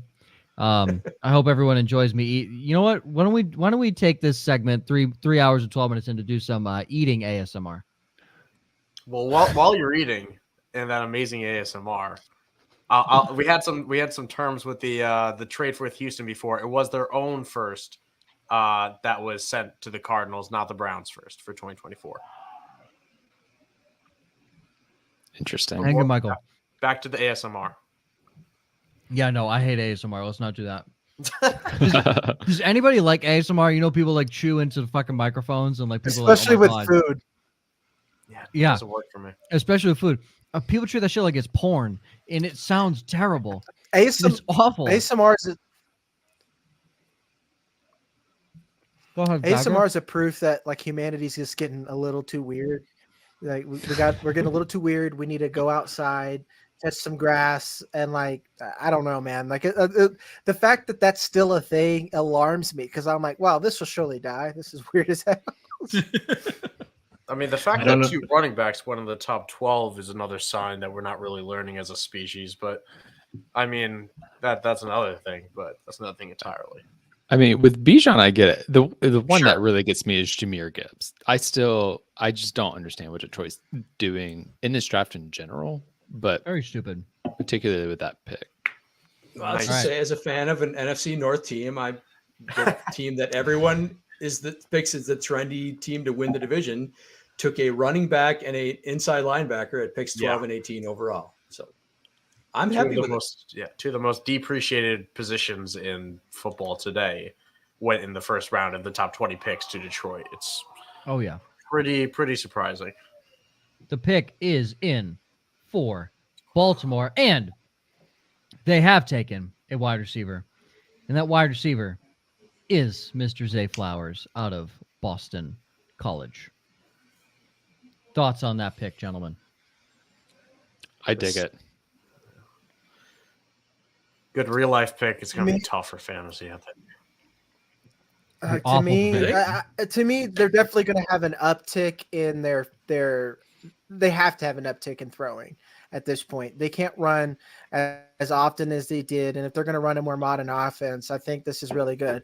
Though what this does suck for is Rashad Bateman. If you were holding on to him or buying low, you just bought at value. To be honest, Rashad Bateman's dead. Also, I mean, dead. Is Rashad Bateman a slot receiver? No. So this doesn't. I don't feel like this competes with Rashad Bateman because he'll just throw Zay Flowers in the slot. It's just in target share, and Bateman's not good enough there in targets. I like. I mean, he wasn't before really either, though. Yeah, I mean, Flowers basically takes the Hollywood Brown role, right? Yes. Yeah. Because like now you have Mark Andrews, now you have Odell Beckham Jr., Zay Flowers, and they're like, to me, Rashad Bateman is easily the fourth person in that offense. I think, I mean, I wouldn't rule out a trade for Rashad Bateman being traded out of town either. I mean, we've had DeAndre Hopkins talk all week with the Ravens, and I saw a report this morning that wasn't, I ended up not being true about maybe the Ravens trading back and getting DeAndre Hopkins in this type of deal. Maybe I don't think you can afford him. No, not after there's no way. No. Yeah, but they're saving money on the Lamar deal. Yeah, but that's going to be restructured with that'll probably be cut in half. His cap hit this year is going to be less than the $30 million they would have paid on the franchise. I just think, to the fantasy implications of this, I don't feel like any of these receivers are very high upside fantasy assets apart from JSN. No. It feels like regardless of the landing spot, I was probably not going to be drafting Zay Flowers. I mean, Zay Flowers' peak is probably back end wide receiver 2, maybe startable. Yeah, there's a lot of. He's a good player, but he's not going to be a difference maker in any way. Yeah, there's a lot of offensive weapons in this class, particularly those slot guys that can kind of be gadget players, but for fantasy purposes, I don't see it. We're sitting here, by the way, at 23 for Minnesota. Will Levis is still here, and I think a common trope before the draft was the Vikings might trade up for a quarterback. Anyone thinking that this could be Will Levis here? As a Kirk Cousins truther and the only one left in the world, I'm hoping I'm with you. Not. Hey, okay. Well, so me and Austin know what's up. There we go. I think with both Levis and Hooker on the board, I think you could conceivably see the Vikings trade back. Yeah, I agree. Last year. I mean, they only have 5 picks this draft. I feel like Hooker would be more likely to go to them too at this point. Real quick, I just like to bring up the comparison. Zay Flowers is being compared to Steve Smith. No, not at all. He doesn't play with the toughness that Steve Smith had. The other Steve Smith, right? No, Steve Smith Senior. Am I the only one who agrees with that? I'm the only truther that my 2 comps were Tyler Lockett and Steve Smith. Yes, he plays much bigger than his size. Yeah, I love Steve Smith. Y'all are crazy. Y'all are crazy. I love. He can play bigger than his size and play at 5'9" because he's 5'7". Facts. Oh, I mean, he's 5'9" for sure. Michael was so angry with that he left. No, he had to bounce back over to the IDP guy stream. Oh, I'm sure he did. Okay, beautiful. All right. Tyler brings up though, because we just talked about Will Levis. He doubts Will Levis goes tonight. So which night one quarterback landed in the best situation? Richardson. Bryce Young. Yeah, I still say Bryce Young, but I think you can definitely make a case for Richardson. Whoever landed with Steichen was the best situation. I mean, Frank Wright has also been there to develop quarterbacks, though. I think the biggest hesitation with Bryce Young, though, is the fact that there's just no receivers in that room. Like, who's he throwing to realistically? Like, I guess the question is from a football perspective or a fantasy perspective. From a fantasy perspective, Anthony Richardson. Correct. From a football perspective, I would say Bryce Young. I'd have some more nuance.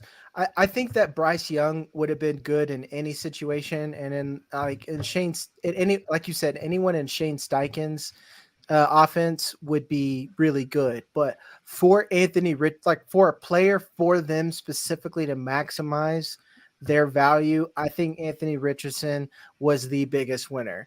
Like, for instance, I think Bryce Young would have been fine in Houston. I think he would have been fine as a Raider. Let's say something crazy, stupid happened or something like that. But like Anthony Richardson had, if the Raiders would have taken him, I think he'd have been a failure, to be honest. Like, I don't think he would have succeeded there. So to add a little football nuance and fantasy nuance, to be honest, like you need him to be NFL successful to stay on the field. So yeah, I really like that take.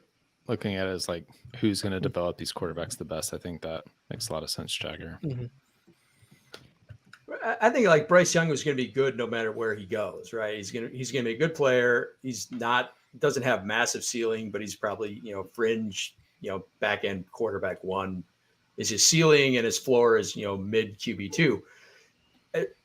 Richardson has such enormous upside that it really mattered where he went, and he went to the best place for a developmental quarterback.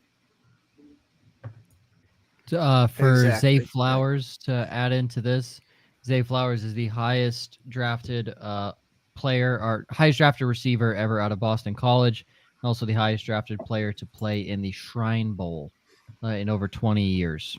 So the Ravens were well represented at the Shrine Bowl. Just some fun statistics for you right there. Of course, with every team that is rumored to have a quarterback, Will Levis is being shown on the screen. That's brutal. So, brutal to watch.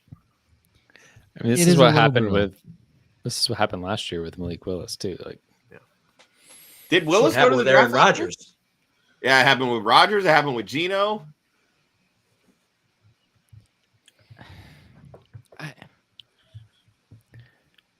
I mean, some players get very bad advice from their agents. I mean, to be fair, I know we've talked a lot about how Will Levis isn't good tonight, and he is definitely at least my fourth ranked quarterback in this class. But I think part of the reason folks thought he would go higher is because he was hurt most of 2022, and so you were not seeing him at 100% this past year.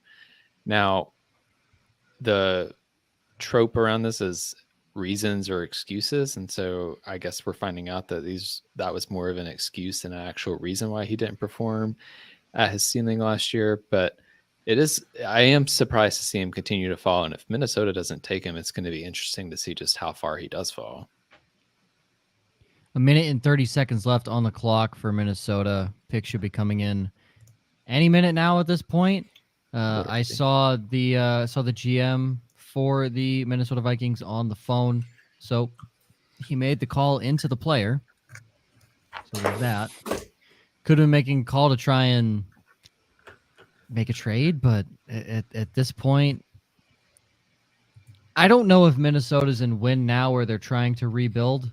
I don't think they know either. I don't think that, yeah, and that's the issue. Because they massively overperformed last year. 100%. I have my dessert from my DoorDash walker here. She's the greatest. I love you. I'm changing Maggie's name in my phone to DoorDash now. DoorDasher? Yeah. It is a great value original vanilla yogurt.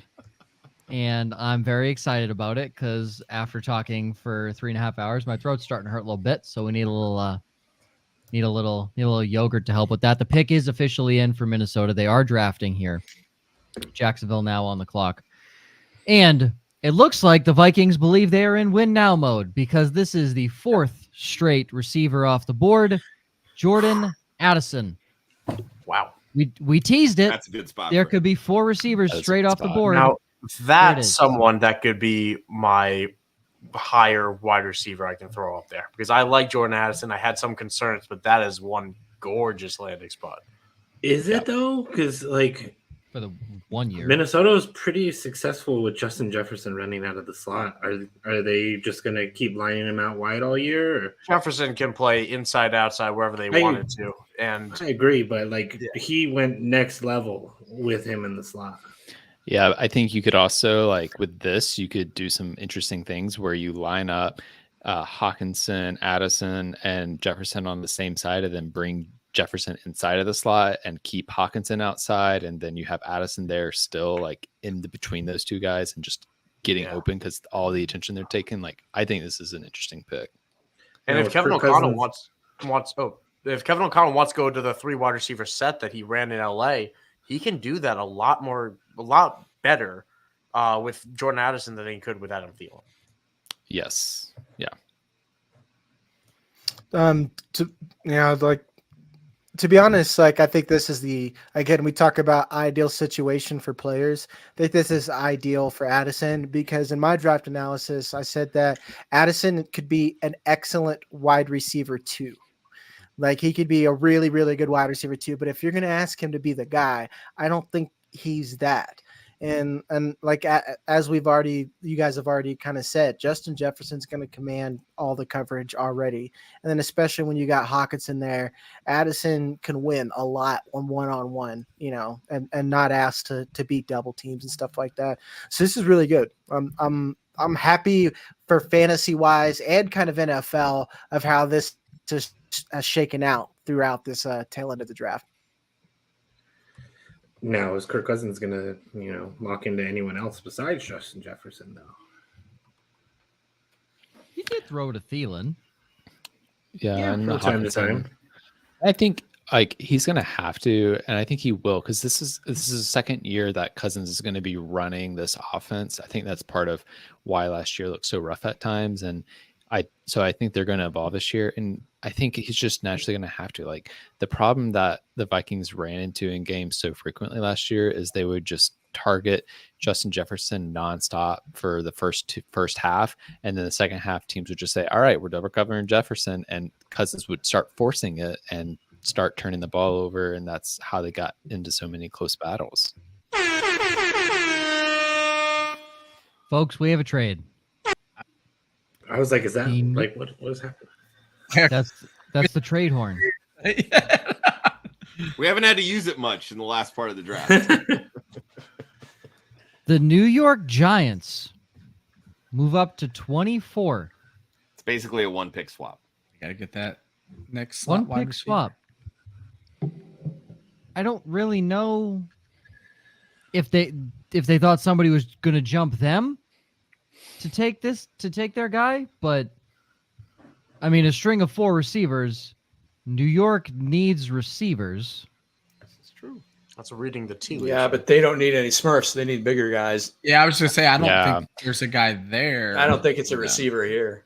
Yeah, and the only X receivers left, I mean, they're second, third round guys. Yeah, Tillman.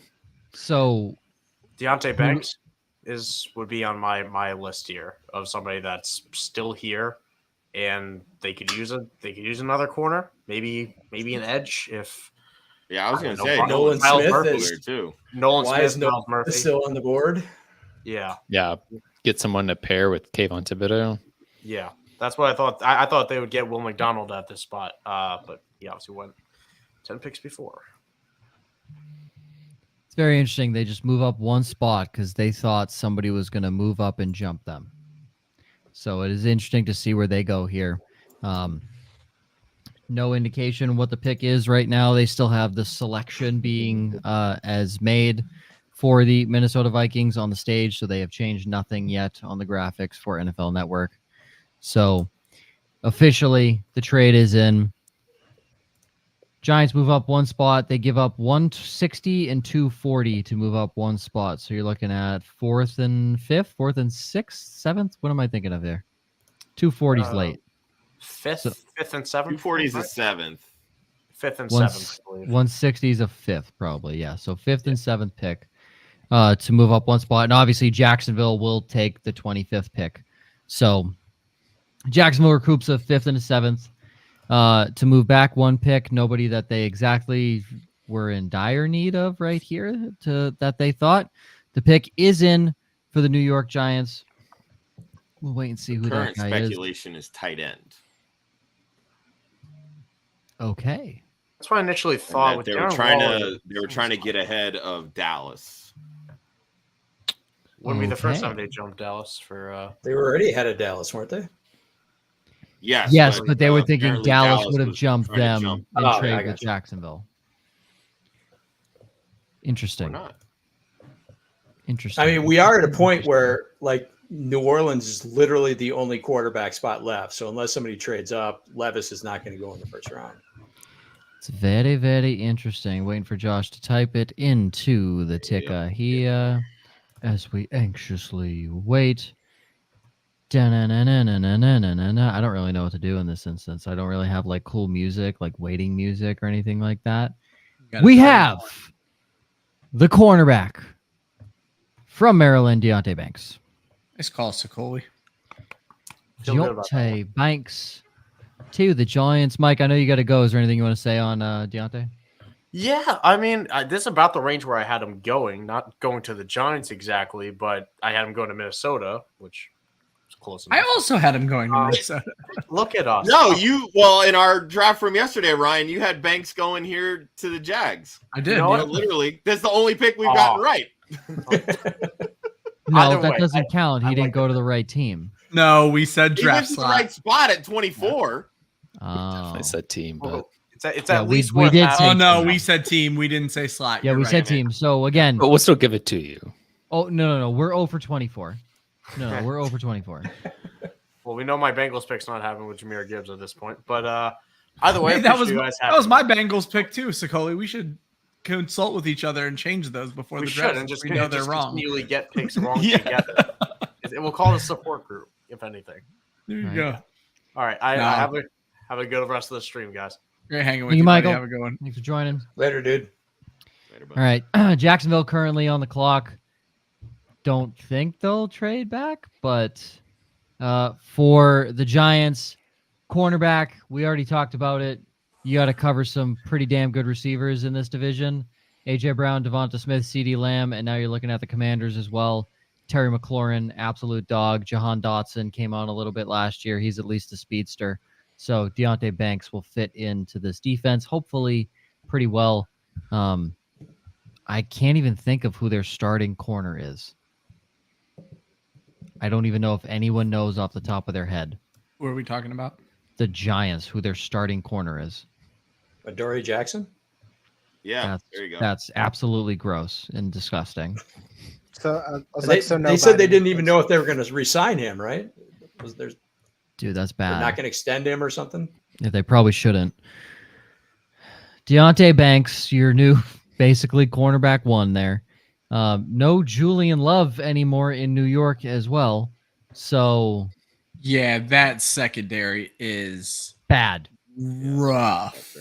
Bad. Weak sauce. Very, very bad. Ryan, do you have it in front of you? Yeah. So Adoree Jackson at left. Cordale Flott, a 3rd-round pick last year at right. Darnay Holmes, a 4th-round pick in 2020 at nickel. Bobby McCain coming over from Washington to play strong. Meh. Xavier McKinney, 2nd-round pick from 20. He's good. Yeah, he's playing free. But then their backup corners, when you go, I mean, not that their starters are great, but Aaron Robinson from 21, a 3rd-round pick. Amani Oruware. And then Nick McLeod, both brought in from Detroit and Buffalo, respectively. It's a very ugly corner room. So he's going to he's going to play 100% of the downs. He can be a great fantasy asset because he's going to be out there all game long. Uh-oh. Jacksonville has traded back again. Jesus. And Buffalo's coming up. Buffalo is moving up. So in reality, two teams might have just tried to jump the Dallas Cowboys. This is gonna be Mayor or fucking Kincaid. You'd have to think. You'd have to think. Buffalo or here Josh at Downs 25. Or Nolan Smith.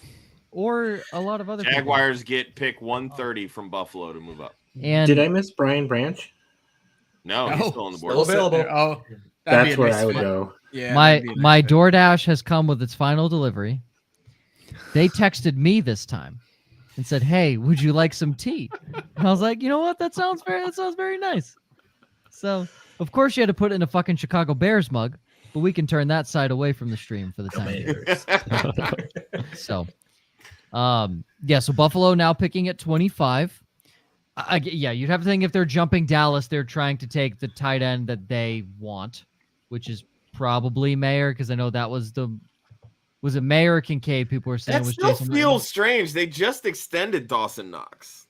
Yeah, but he sucks. Hey, look, I didn't say that he was good or worth the money they extended him for.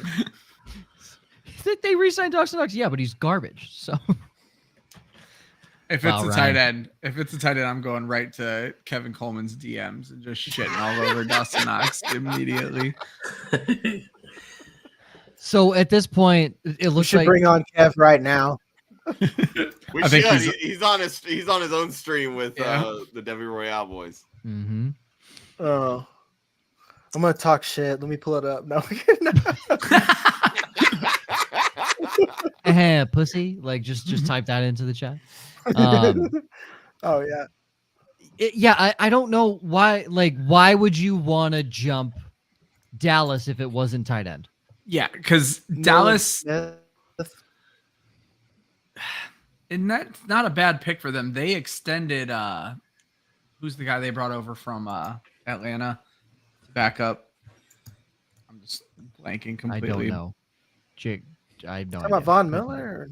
No, hold on a second. Von Miller. I could not tell you. They just extended. Why am I not finding? Oh, Dante Fowler to back up DeMarcus Lawrence. We have our answer, folks. They jumped the Dallas Cowboys because they wanted their tight end. The Buffalo Bills select Dalton Kincaid. I like that a lot. Out of Utah. I see Austin putting his head in his hand. I like it. That's huge. I do too. Yeah, I like it a lot. So everyone likes it except Austin. So they want two Mike Gesicki's in the same division? Yeah, let's go. Line them up. I mean, I guess the Bills have solved their slot problem because they can put Kincaid in the slot and let him run receiver routes. I don't know. I'm not a huge fan of Kincaid. I know he's gotten the hype, but I like a larger body tight end to be on my team. So he'll probably be fine. He's probably better than Dawson Knox, but I don't love this. I also like the Bills. They need to figure out how to run the damn ball, and Kincaid's not going to be the one to help you do that. Like, I would have rather see them get a blocking tight end. Correct. That's a very fair assessment. I'm not going to take. I think we've all come to this conclusion by now. Buffalo does not give two flying fucks about running the football one because they should though, because it's why they. Hey, I'm with you. Games. They need to. They need to. I agree. They lose playoff games with bad coaching as well. Let's throw that in there. But it's like running the ball. You got to use it sparingly. Not sparingly, but you got to use it. I guess with the modern way where you can't run on first down. You need to optimize and throw often on first down, and then you set up your run instead of the reverse like we used to do, where we would run to set up the pass.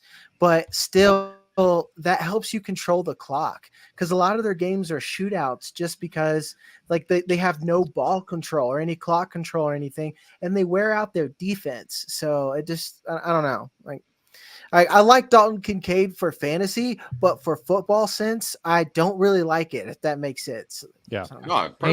Hey, that's great for Pats fans. That's fucking awesome. We love that. It is great for Pats fans. I love when my other teams fail. So. If anything, if Buffalo can get worse, Buffalo gets worse. The Jets don't take JSN, and Miami doesn't have a first-round pick. And New England still finishes 4th in the division. Winning. Won't you dream a little bit, Chris? We already have a show here. I don't need to listen. I am holding out hope that the Jets finish last in the division, just because I think they go 1-5 in the division. It would be funny, but it would be so funny, so funny. But yes, they will probably still finish last. But hey, you know what?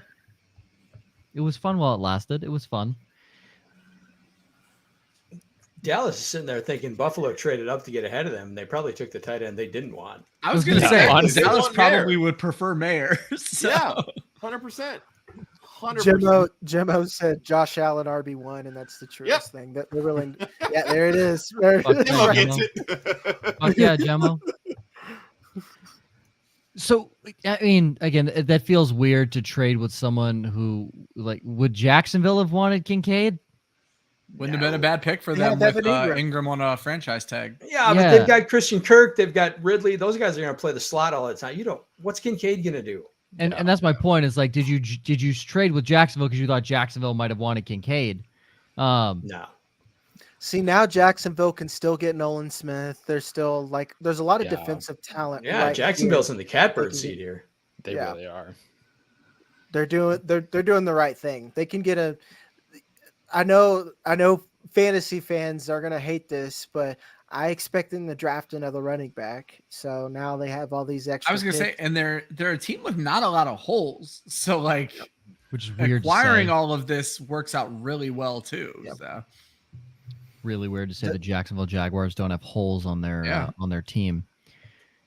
Sanders could go here too. I could see that for the Jaguars, maybe. So they need help at corner. I think if they can get a guy here at corner. Yeah, we talked about that actually on yesterday's show with Deontay Banks. So yeah, definitely help at corner. They could also be in play for one of the tackles. They just lost Cam Robinson to a suspension. And so that's what I was going to bring up, Josh, is that they don't even know how long he's going to miss. And they were heavily rumored for a tackle in last year's draft. So Anton Harrison. And they lost Juwan Taylor too. I know they brought in I think that's probably the pick, Chris. The KC kid, Little, I think his name is. Brian Branch would make some sense here too. Yeah. Yeah. I was actually going to make that. And to your point, Joel. Yeah, to your point earlier, Joel, the wrong pick here, which it makes sense, but the wrong pick would be Keely Ringo. I could see that happening. Yeah. Are we talking Dallas or Jacksonville? Because Dallas is on the clock. Oh. We're just talking. We're just assuming they're going to take Mayer. Yeah, I was about to say. Dallas because it's a foregone conclusion that they take Michael Mayer. I've been off and on. Has Joey Porter went? Nope. No. How? No. Ooh, Joey Porter go to Jaguars. That's a good one. So here's a question. When's the last time in the first round or even in the NFL draft tight ends have gone back to back? Because this could be the first time we've ever seen this, at least in the first round. Yeah. Who's got the fastest Google fingers? Not me. Ingram and Njoku didn't go back to back, but they were pretty close. Great response, Jagger. I don't care enough. I don't care enough either, but I have to imagine this is probably the first time in NFL history 2 tight ends have been taken back to back in the first round. Is it done? No, but probably. Jesus, man. No, but probably. I don't really know what other Jerry Jones type move he would do. I feel like he's confident in his defense, even though he shouldn't be, and he needs to fill a hole at tight end. I think they could go best available. So, yeah, it's like tight end's good here. I think linebacker, inside's good. Like I keep saying, Drew Sanders. All these teams here have shitty run defenses, so terrible. I could see them him going anywhere here. They would be very smart. Good rush offenses that they play twice a year. They could exactly, and they could get Joey Porter Jr. I could see the Bengals. If the Bengals get Joey Porter Jr. here, that's a slam dunk. That's just whatever they think of their secondary. Yeah. I have your answer. In 2017. What? There were 2 tight ends drafted back to back. It was, first off, our boy Gerald Everett was drafted with a 44th overall pick. GE. Terrible. Followed by Adam Shaheen.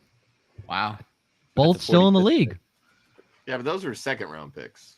Oh, did you? Yeah, well, you just said back to back. Yeah, I was about to say those are bad. Like that sounds better when you say second round. I was like, was Jared Everett really a first round? Like, no, fuck no. No. I was like, what the? It's definitely never happened. It's definitely never happened in the first round. What's even crazier is that Gerald Everett feels like he is 40 years old and he was drafted in 2017. Yeah, it's only 6 years ago. Oh man. They're showing fans at the Star right now in Frisco, Texas. Dallas has been has hit a home run in 2021 with their first round pick. Micah Parsons has panned out pretty well. CeeDee Lamb has panned out pretty well in 2020.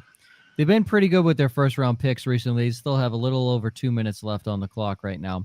They didn't have a first round pick in 2019, so they didn't miss, which is good. Go ahead, Austin. I got you. 1992. Oh my! In the first round? In the first round. Wow. Tell me the teams. The New York Giants. I was just conceding. Probably. This has to be Tony Gonzalez, right? And the New York Jets. Wow. No, it was Derek Brown with the 14th pick. Who? And I have no idea. Johnny Mitchell with the 15th pick. Wow. Derek Brown was from Notre Dame. Johnny Mitchell from Nebraska. Oh my God, Notre Dame! Another Notre Dame tight end. Oh my God, disappointing everybody. Tight ends and Notre Dame and disappointment handshake. Really? You know what, Austin? That was back when Thank Nebraska you for finding still that. had draftable players. That's right. Yeah, Tommy Frazier at quarterback. Dude. Austin, thank you for looking that up. That made my day. Notre Dame first round tight end. Who? That was perfect. That was perfect. That gives me so much less face. I love that we did all of this because we're assuming Michael Mayer is being drafted here. Well, everyone in Dallas happy. is clapping. Yeah, Yes, there are some very happy old white men in that room. They did a good job hiding their draft board this year. They did. I will say everyone except Jerry was clapping. So it's not maybe they're Bijan clapping Robinson. for him. Yeah, I don't know who this is going to be. Jerry's reminds me of like Logan Roy. Like he probably should stop making decisions, and like his kids probably could do a better job. But he's just like screaming like "fuck off" up there in like the box office and like playing wild card. He's probably mad that he didn't have Bijan. I don't know. He knows best. Yeah, he knows best. He is definitely mad he didn't get Bijan. Listen. Find me a better businessman, because he has the most valuable sports franchise in the world. He's doing pretty well for himself money-wise. He doesn't give a shit how well his team does. He has the Super Bowl rings. That's why I fired Jimmy Johnson. Yeah. I don't know if that's true. I think he does care how well the team does. He doesn't. Outwardly, he probably says he does. Ryan, there's a reason he's the guy taking the weekly Tuesday calls on 105.3 The Fan and not the head coach. He needs to be the face of the organization. It's more on his shoulders, exactly. So he does care. No, he doesn't give a shit. I'm not saying he's good. I'm just saying he cares. Well, it's going to be Will Levis, isn't it? Could you imagine? That would be awful. There is a tweet about Will Levis that I'll read in a sec after this pick, which all of us were definitely talking about them taking defensive tackle Mazzie Smith out of Michigan. It's Mozzie. We were definitely all talking about Mozzie Smith going to the Dallas Cowboys. Anybody? That feels like a Taco Charlton pick. Ooh. It feels like a Jerry Jones pick. Well, they're from the same school too. What do you know? That's what I mean. Same person. I agree. Like to me, Mozzie Smith was like a high upside, maybe end of the second pick. But right here, this is a reach, and he's trying to reach for need. And like again, if you're trying to address a problem, Drew Sanders was just the better football player. He's just a better football player all around. and he would have done much better for your defense overall. And again, like this is bad value because there's only about 2 defensive tackles, and then everything else is a bunch of projects. You could have got Nolan Smith. Again, this is another pick where you could have taken any other position, and we probably could have justified it more than this pick, I think. So, yeah, I really agree with you. Like they could use linebacker depth. They could use like they rotate guys in and out a lot. So you take Drew Sanders, you have him as a rotational guy. You get a succession plan for DeMarcus Lawrence. Like there are so many ways they could have gone with this that would have made more sense. Maybe they just saw Jalen Hurts run so many quarterback sneaks and they said, not on us. You're not going to stop it. What does it fucking matter? Yeah, I was just going to say, I think you just got to keep them from getting to 4th and 1. Well, maybe I was going to say, maybe this is all about stopping the butt push. Put a 323-pound guy in the middle of the field. Nah, they need to pay off somebody in the league office to get that done. Yeah, just get that rule changed. So I want to throw out a tweet from Adam Schefter. He said, for what it's worth, Kentucky quarterback Will Levis, who is considered to be in consideration for the in the top for picks, took 8 top 30 visits in recent weeks to these franchises: the Panthers, Texans, Colts, Raiders, Titans, Bucks, Falcons. Panthers, Texans, Colts, obviously out of contention. Now they got their guys. Raiders, Titans, Bucks, Falcons, Patriots. The team that has the next pick that he visited with is the Raiders in the 2nd round. And then it is the Tennessee Titans 3 picks later. And being perfectly honest, if it's the Raiders in the 2nd round, I still don't like Will Levis, but I don't hate the pick at that point. Like it just never made sense where. Well, the question is, do one of those teams trade up into the 1st to get him? I think the Falcons do. Sorry, Austin. God, no. Nope. Well, I mean, here's the thing. If you're trading up and you're not giving up a ton to get up there, like if you're the Raiders and you can somehow talk the Chiefs into doing a deal with you just to get to 31 and grab him, to get the chance at that 5th-year option. I mean, look how well just having that 5th-year option is playing out for Green Bay right now, because like they know they had to figure out what they have going on with Jordan Love, even though he sat for all these years. So even if Jimmy G keeps this kid on the bench for 2 years, it's not the worst idea. See, I think it has to be a team like the Raiders with a Jimmy G. Like, Atlanta is in a position right now where they're testing out their own experiment with Desmond Ridder. And to me, like, if just having another experimental quarterback on the roster going I don't think it's a great pick for Atlanta at all. Like, I disagree. If you assume that he needs a year of development to sit, then you want that 5th-year option, because otherwise you only got essentially 3 years before you've got to franchise him or make a decision. Chris, you like him to Atlanta? Yeah, I don't believe in Desmond Ridder, and I don't think they're going to be bad enough to be in the Caleb Williams lottery. So why not? If Desmond Ridder doesn't work out, hell yeah, they will be. We don't have. They're already pretty solid with Desmond Ridder and Marcus Mariota. I don't think they're going to get like 10 times worse this year. We just have to be close enough to be able to especially playing in that division with all the free agents he signed on defense and adding division and Bijan Robinson. There's no way you're close to the bottom to be able to get. You are much more close. You are closer to the playoffs than you are the first pick of the draft. Exactly. Bijan Robinson would have 1,000 yards in that division. Yeah. So I gotta ask, we've been talking up Nolan Smith. Why do we think he's falling? Yeah, I wanted to look into that. I know size and maybe the lack of like true position, because I know like there was some talk that because of the speed he'd be an edge rusher, but he kind of played outside linebacker. Like, I don't know, it just really feels weird for somebody that has a lot of intangibles that teams seem to like, that he's fallen as far as he has.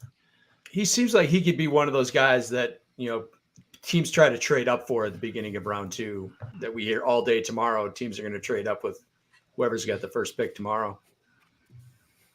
Pittsburgh, right? Yeah, Pittsburgh's got the Bears pick. Pittsburgh does have the Bears pick. It goes Pittsburgh, Arizona, Detroit is your first 3 picks. The Jacksonville Jaguars pick is in. I think another thing anxiously await. Another thing Nolan Smith while you wait is like, I wonder if sometimes being in the Georgia defense hurts prospects because they cycle in and out so much. And so I was going to say that, but we didn't see it hurt. I can't believe I'm blanking on my guy right now. The D tackle, Josh, your guy. Jalen Carter, but we saw it hurt. No, Jared Davis. Didn't he fall further than Jordan Carter? Jordan Davis. There you go. Jordan Davis. Hey, I don't think Jackson was worried about that because they took Trayvon Walker at 1 last year. Yeah. So I don't think they'd be worried about that, but it doesn't matter because they're taking offensive tackle Anton Harrison. Hey, that's a good pick. Sooner. Boomer Sooner. They need an offensive tackle. They need help on that offensive line. So that's a good pick. No, I think it's a great pick. Protect your franchise. Yep. Especially because they gathered some assets to move down twice. Yep. Mm-hmm. They can add some more depth on that defense. And your left tackle seems like he's going to be missing some time. So. Just a wee bit of time. Jacksonville's first round picks actually haven't been too bad in recent years. Obviously, Trevor Lawrence, Travis Etienne, Trayvon Walker's still a question mark, but they had Josh Allen back in 2019. So, pretty solid hits. Trayvon Walker's going to be a good player. He just didn't deserve to be the number 1. Oh yeah, agreed. For those, Tyree Wilson going number 1 this year. Yeah. It's a fun fact that I learned. Someone did the math and just panned out like if a first round pick was good or bad if they hit on it. In NFL history, it didn't matter where you picked in the first round. You had a 50-50 chance of hitting on your pick. So if you picked at 1 or 32, you had a 50-50 chance of hitting on your pick. So it didn't matter. They're like virtually it doesn't matter where you pick in the first round, which obviously it does because higher value guys perceived are going to go higher. But no matter who you pick, it's a 50-50 shot, which I think is crazy statistically. How do you define hit? Starter, Pro Bowler? I don't know what their definition of a hit was, but I think it was at least a reliable starter in the NFL was probably the benchmark there for them. Like you had to start X amount of games or something like that. I think that was probably the benchmark for them. But it's just interesting because like right away you can think of teams like Cleveland and the Raiders that fucked that everything up. Yeah, that fuck it all up. But then you look back and you're like, oh my God, some of these teams absolutely crushed it. Yeah. So it's so interesting because you think of you always remember the misses. You never remember like the hits in the first round because you're like, oh, they're first round picks. They're supposed to be hits. You remember the hits. Yeah, but if it's the Raiders, you can just go through their drafts like Darius Hayward-Bay, Henry Ruggs, Jamarcus Russell. It's just failure. Cleveland Farrell. Cleveland Farrell. Oh God, that one was the worst. Was it though? Because they had. It's amazing. Josh Jacobs turned out. It's so funny. It's so funny. Cleveland Farrell was a Raiders legend. So Mike Mayer, is he going here? I was wondering if this would be a place for Zach Charbonnet. Bengals are going running back. Guys, Joey I was thinking Joey Porter still on the board. I'm going Mike Mayer. I forgot about him. Yeah, Joey Porter's a good pick. The Bengals were on the clock technically for 30 seconds, and they made their pick. Yep. So they knew who they wanted, and he fell to them. So what's funny, this is like a great landing spot for Mayer, but I am so invested in Irv Smith getting another chance. I'm like, don't be Mayer. He signed a 1-year deal. So, Ryan, don't worry. Because it's not a tight end. Okay. Oh, okay. This man will be sporting orange in the NFL once more. Miles Murphy, the defensive end. Solid pick. Goes to. But hold on. See, I don't know if it is. Talent-wise. No, talent-wise, sure. But Sam Hubbard and Trey Hendrickson are pretty good. They are, but look how many snaps they're playing and look how old they are. There is no depth behind those two guys. None whatsoever. Sam Hubbard's not that old. Trey Hendrickson's older. Sam Hubbard's not that old. Pretty sure he was drafted in like 19. Hubbard will be 28 when the season starts. Yeah, that's not that old. Yeah, but I mean, these guys they're playing 90+% of snaps every single no, year. they're in there. I am not denying that. That's an easy, no matter what age you are, that's going to wear you down very quickly. I was going to say, just throwing it out there, Hendrickson will be 28 for most of the season as well. So they're the same age. Like, they're not old. Josh is definitely right about the depth. You have third round pick Joseph Asai. You have Cam Sample. They brought in Terrell Basham from Tennessee this year. They have nothing behind them, 100%. I get depth, but you're in win now. If you read the Bob McGinn write-ups where he talks to the scouts on these guys, they savaged the Clemson defensive, the Clemson defenders in general. You know, basically saying, you know, they're not coached hard, they're totally babied there. I mean, there are front offices that will automatically take these guys off the board. They don't want anything to do with them. Like Ron Wolf, Packers former GM who won a Super Bowl, basically said the exact same. He said, we graded Clemson defensive players, and this is going back to the 90s. You know, we graded them much harsher because they never turned out. I mean, Christian Wilkins did, but other than that, they really haven't. Any recent ones just haven't. Cleveland Farrell. There's one. 6'5", 270, and he runs a 4.5. He's quick. He is fast. Athlete is an understatement. He had 119 tackles, 17.5 sacks, and 37 tackles for losses in 38 career games in college. He's on the best team in the ACC.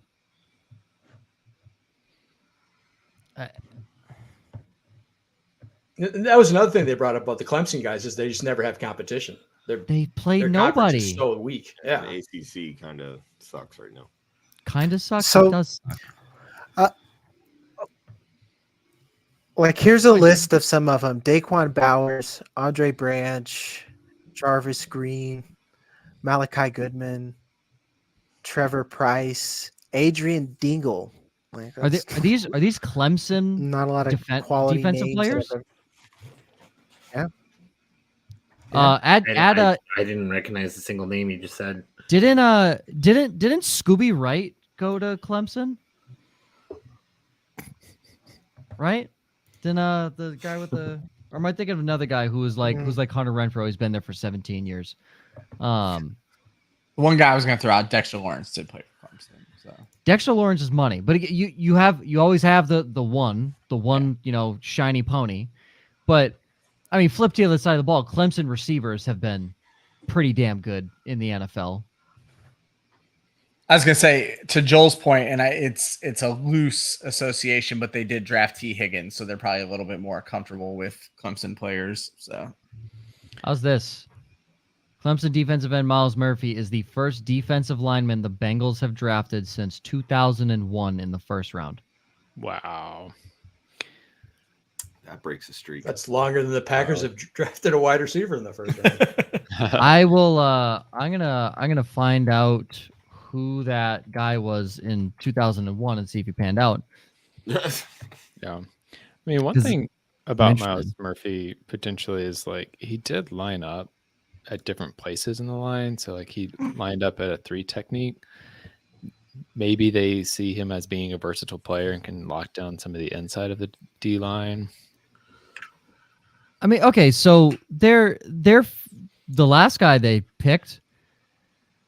I wouldn't say he was bad. They picked him 4th overall. It was Justin Smith out of Missouri. He was good for them for a lot of years. He was not 4th round pick good, but he was our 4th overall pick good, but he was a damn good player. 87 sacks, 3 interceptions, played 221 games. I mean, wasn't he better after he went to San Francisco? Probably. I think he was, yeah. I think he didn't. I think he was like a good player in Cincinnati. Well, in fairness, he was on those Bengals teams that fucking sucked. So yeah, you know. Well, the Bengals have had some either good hits or just awful misses in the first round. Like we're talking like John Ross type misses in the first round. So Achilles Smith, dog. Okay. The Saints on the board 3 picks left. They could go in a lot of different directions here. What did Jagger say yesterday? I don't fucking know. I said, I don't know. I think they might go Michael Mayer here. I had Dalton Kincaid. Yeah. Fucking. They're the type of franchise too that would take a center, in first round, John Michael Schmitz from Minnesota. Well, the pick is in. I had Osiris Torrance mocked here, so this is what I'm hoping happens. They also need some edge rusher though. Like their DNs are getting on up in age. You want to talk about a guy up in age? Cam Jordan, I believe, is 34. Yeah. So he is up there in age. So well, I mean, they could take Porter too. Marshawn Lattimore's not getting any. They could take pretty much everything. That's true. Hey, how about this? If New Orleans doesn't take Joey Porter here, because spoiler alert, they took defensive tackle Brian Breesy back-to-back Clemson D lineman and back-to-back disappointments. Congratulations. The Buccaneers and the Saints were like, oh shit, we got to go against Bijan now. So how's this? Philadelphia's on the clock. They could get Nolan Smith here and get another fucking Georgia Bulldog. So they could take that. What if they took Joey Porter? Ooh, I wouldn't hate that. Or what I would be doing is I'd be calling these teams in the second round, being like, "You want fifth-year option for an option? Yeah, fifth-year option. Yeah, that's a good chance to. So here's if I'm Pittsburgh, did Pittsburgh end up going corner? No. So if I'm Pittsburgh, I'm like, we want Joey Porter. Well, they're sitting at 32. Yeah, that's what I'm saying. Like, move up. Well, here's a question. Kansas City, yes, they do need receiver, but also they could use a corner as well. Yeah, they could also use another edge to go with George Karlaftis. They could use a linebacker. And they lost Frank Clark. Yeah. Oh no, not Frank Clark. Yeah, that's not really a huge loss. They could also use the slot wide receiver, so Josh Downs looking pretty too. Yeah, but there's going to be more slot receivers in the second round that they could go after. I mean, Marvin Mims, like given how long it took for the receivers to start going, they can wait. Wow. Okay. Do you really want a slot? Wouldn't you rather have a bigger guy? Wouldn't you rather take Cedric Tillman? Yeah, I like that too. Or like wait for like a Tyler Scott. Jalen Hyatt. I don't think Cedric Tillman's that good. Jalen Hyatt certainly fits the Kansas City mold for wide receiver. Sub 4.4. Replace Mecole Hardman with another Mecole Hardman. Hey, we will not stand for Jalen Hyatt slander because Josh works with his mom. Okay, yeah. We will not stand for it on this stream. Did he go to Tennessee? Yes. Irrelevant on this stream. Irrelevant on the stream. Okay. It's irrelevant. You really struggled to land the recovery there, my dude. I know nothing about the guy. All I know is that he played at Tennessee. That's all I need to know about the guy. So did Cedric Tillman. Yeah, that's all I need to know. That's all I need to know. Like all I need to know about Quentin Johnston is he played at TCU. Same as Jalen Reagor, also drafted in the first round. Also drafted at pick 21. Oh yikes! Oh my God! So Quentin Johnston is Jalen Reagor. That's all. That's all. Quentin Johnston is Jalen Reagor. Oh my God! He is him. The real question is. I don't think you're using that phrase right. He is him. Did Minnesota laugh at the pick? That's what we need to know. Fair. Because Minnesota. Wait, wasn't Minnesota? Well, they went 2 picks later and got a receiver. So Jordan Addison is about to be the next Justin Jefferson. We're going to have 2 Justin Jeffersons on the same team. Well, I said last night, Jordan Addison made Pickett up. That's true. You did. First round pick. He's the greatest wide receiver of all time. They are going to have 2 Justin Jeffersons on the same team. Over. All jokes aside, could you fucking imagine? Jordan Addison, Justin Jefferson.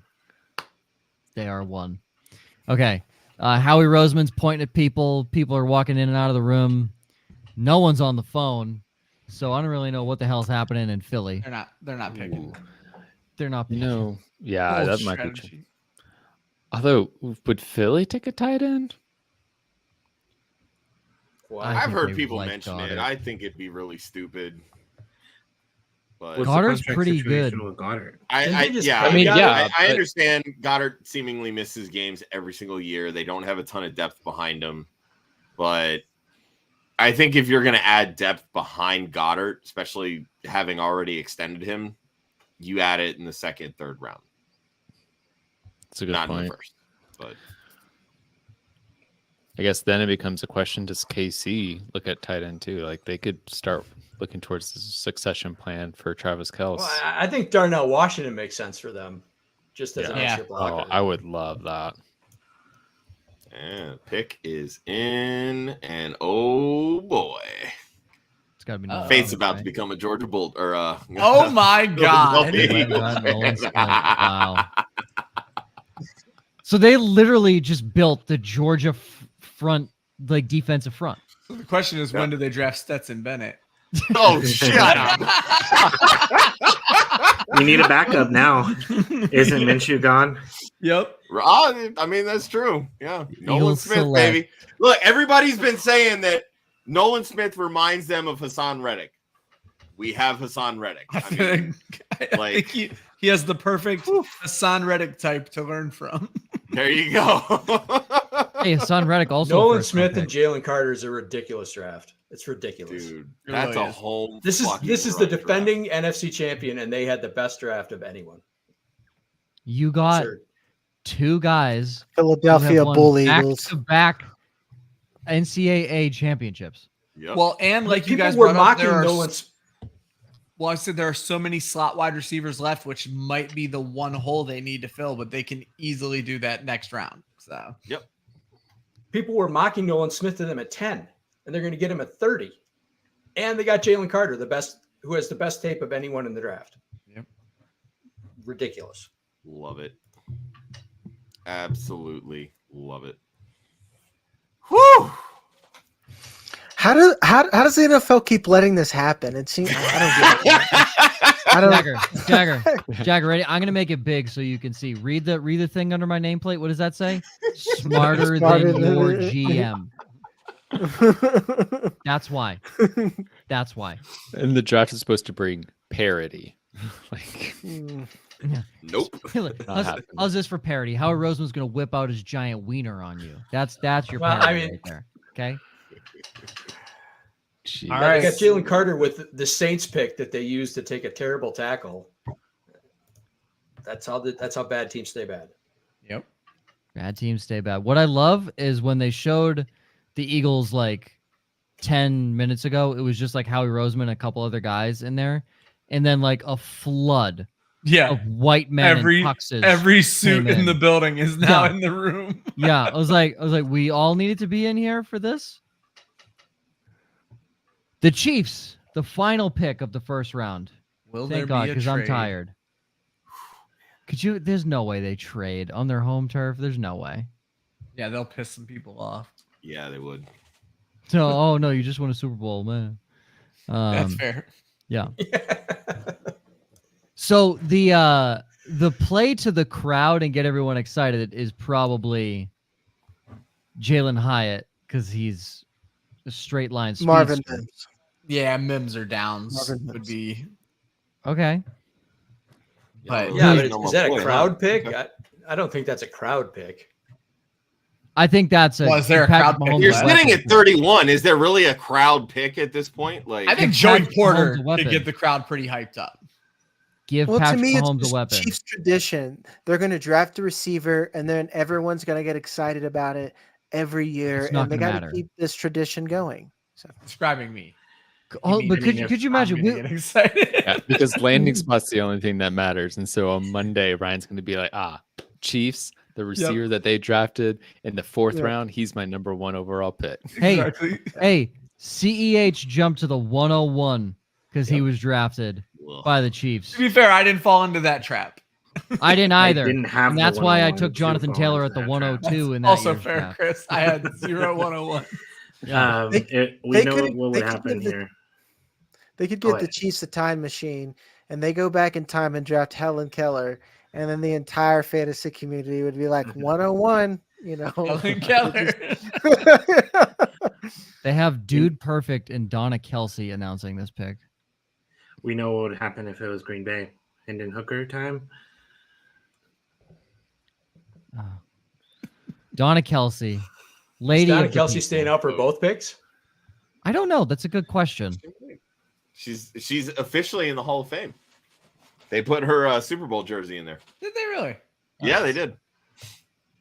Now she'll have to, unfortunately, go to Canton, Ohio to see it. It's a shame. You mean I could drive 5 miles and see Donna Kelsey's Super Bowl? There you go. Oh, boy.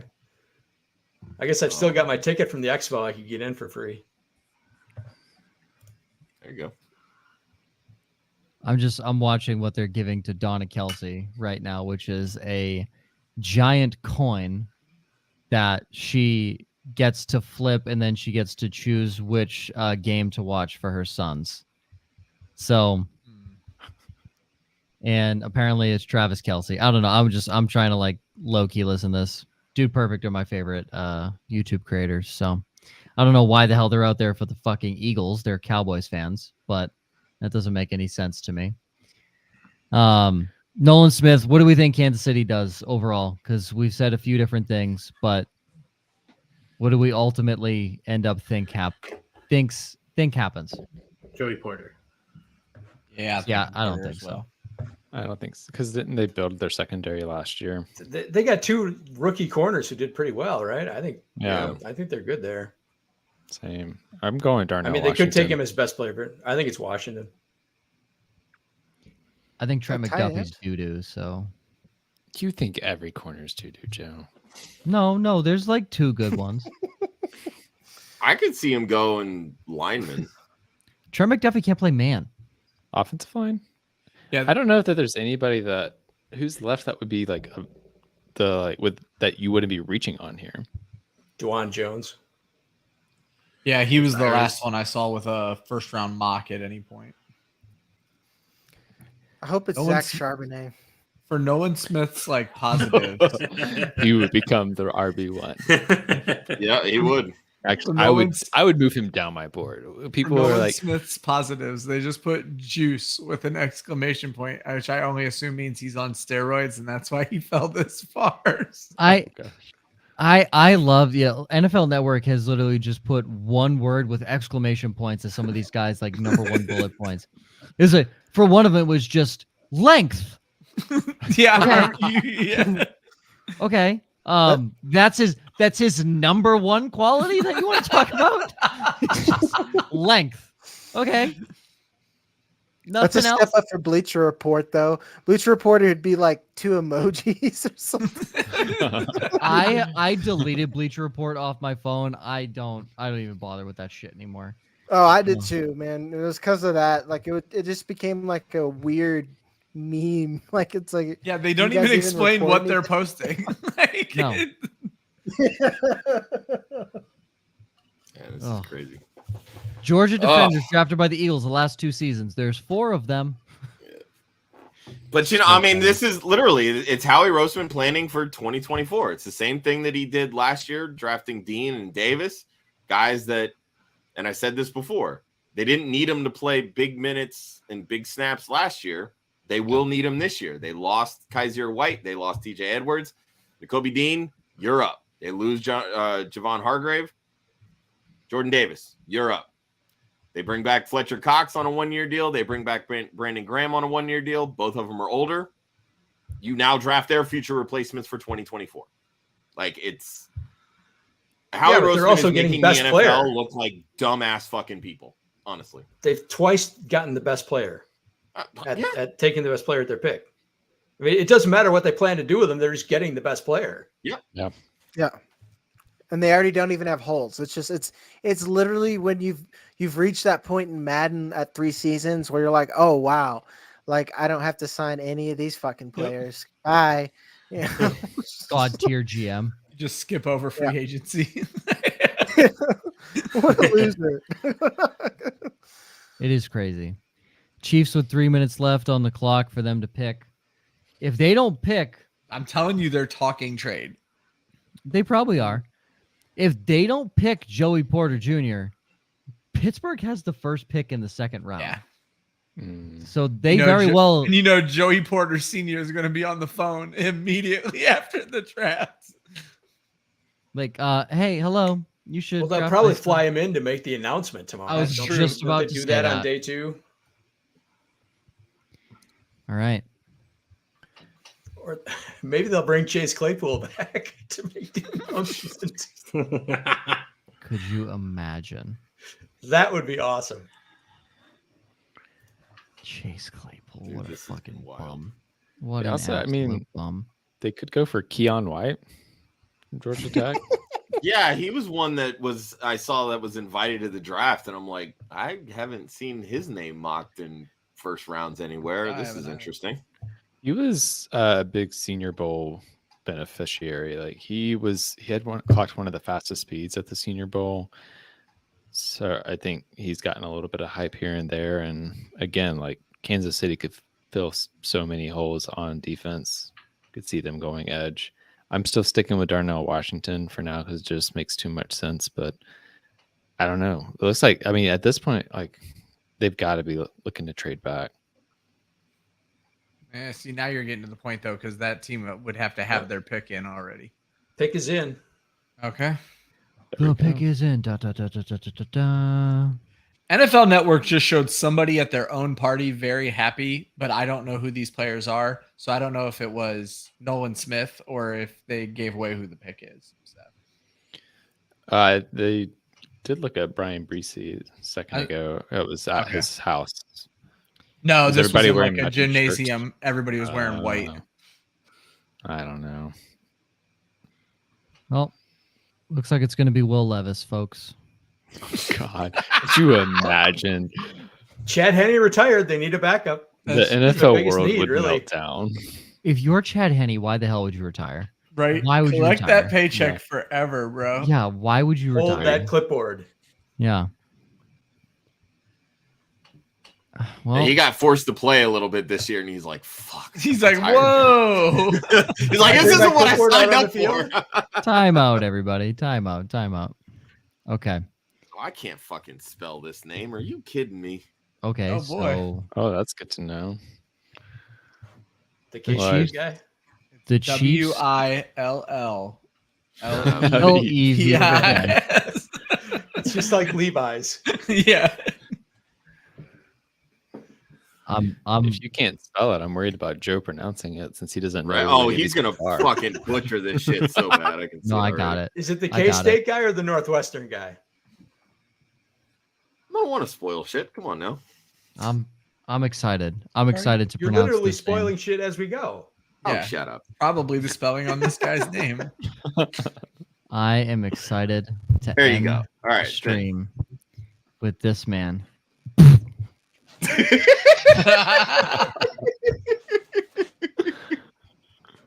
I got it. Easy. The Kansas City Chiefs select defensive end Felix Anaduke Uzoma out of Kansas State. That has to be pretty fucking K-State close. guy. Correct. Playing to the crowd. There you go. Felix Anaduke Uzoma. I mean, they are in Missouri, not Kansas. So Parts stupid. of Kansas City are in Kansas, right?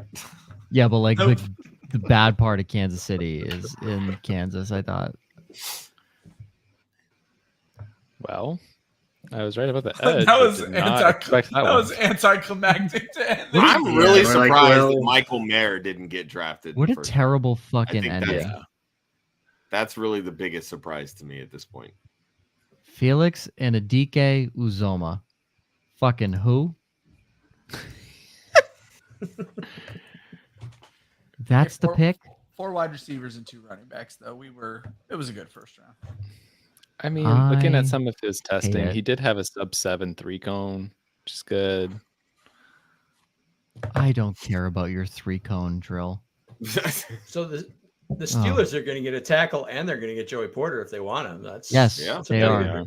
That's a home I will run. say That's a home run draft start for them. Chris Molina has to go. Chris, thank you for coming on. We appreciate you. Thanks for having me. Thank you for coming on. Thanks, Chris. Man. Still waiting on that Rams pick. Still waiting on the Rams pick. When do they pick this year? 36. Never. Literally never. No, they're going to trade back. So would you rather have Chase Claypool or Joey Porter? Joey Porter. Joey Porter. I'd rather have a brick from the 1980s than Chase Claypool. So nice trade, Bears. I don't have a rock for my nephew. Literally Patrick Starr's pet rock from the fictitious SpongeBob SquarePants than Chase Claypool. I'd rather have Bitcoin. Dude, but Ethereum. You'd rather have Ethereum. Yeah. I'd rather have Dogecoin.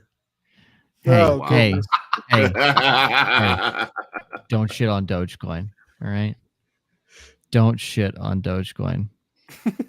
Joe's impatiently waiting for that spike. No. I already sold my Dogecoin. I also sold all of my Shiba Inu coin. I was like, well, this is out the window at this point. I had 15.9 million shares of Shiba Inu coin. I literally needed it to hit a penny. $6. I needed it to hit a penny, and I would have made $150,000 on like a $300 investment. Yeah, Joe, I probably have just about that many, but I'm just letting it sit until it gets unmarked and is worth absolutely nothing. I don't even know what it's worth these days. It's not worth a lot. Let me tell you right now, it's not worth a lot. I didn't buy it for a lot either, though. I'm probably, I don't know. All right, well, gentlemen. I was gonna say, let's wrap this bad boy up. What a terrible fucking ending to this show. Yeah, fuck you, Kansas. I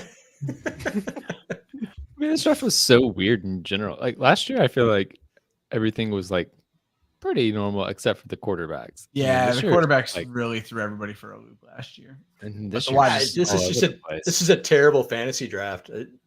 Oh yeah, this went from a draft that everybody wanted shares of to. Well, I think the problem is Bijan's the only immediate impact landing spot. Everybody else is like, take them and have faith that they're going to be good in 2024. I am so glad I've traded away so many 2023 picks. I don't think Jagger agrees. I think Anthony Richardson's a slam dunk. Oh, that's a good point. I wasn't thinking quarterback. If you're super flex. So, yeah. I would like. I think even in one quarterback league, I think you can make the case that Anthony Richardson's a back end of the first round rookie pick. Yeah. The high I think he's a mid of the first round. I fully intend on trading this away class is garbage. Every one of my rookie picks right now. Like I'd rather take Richardson over Ryan, do you even have any left? I do, Josh. I bought off of you, and then I still have some in other leagues, so you know. But I'm going to try to get rid of all of them. Jahmyr Gibbs rather have breaks my Richardson heart. than Quentin Johnson and single quarterback. Jahmyr Gibbs breaks my heart because I had a running back needy team at 103, and I was positive it was going to go Bijan, JSN, and I was going to get Gibbs, and I feel like I should probably still take him, but I'm going to see if I can move it first. So let's see, where's I think that pick's still okay. I think it's Swift that takes the hit on that. I agree. I just don't. I'm in a 100% win now mode. Brad Holmes looks psyched as fuck to get Gibbs there at 12. Yeah. Which tells me that DeAndre Swift is either on the move to another team or to the bench. Well, if he moves too fast, he's going to get hurt. So let's hope. Ryan, we talked about that too several weeks ago, that this may be a make or break year for DeAndre Swift. And it looks like he's broke. Yeah, it's rough. And I'm a DeAndre Swift guy, but it's rough. All right, friends. Thank you all for joining us. Everyone that watched and the gentleman on the stream currently, Joel, Jagger, Austin. I'm tired.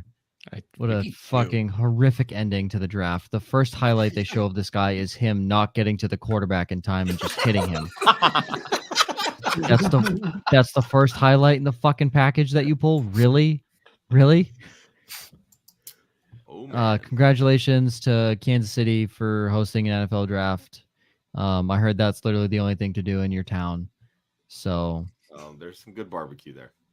Congratulations. There's also good barbecue in Texas where there's a million more things to do. So I'm glad everyone enjoyed. I'm also an Angry Pats fan. I don't know if there's too many happy fantasy players today. If you're an IDP player, congratulations on your stuff. Big IDP first round. Yeah, this is like super depressing. This draft kind of blows. Joe sounds like he's announcing the worst news we've ever announced on this show. So if you're a fantasy player, I'm sorry. I hope it gets better. Hey, you got Bijan to Atlanta. That's going to be great for fantasy. Yeah, hey, I'm glad one of the 10 people in your fantasy league are going to be happy because it's not going to be you. So that's all you need to know is it's not going to be you. So, yeah, fucking, I guess we'll see you next year and hopefully it'll be better because this was horseshit. We have other shows coming up. Right? No, we're done till next year. We'll see you in 365 days.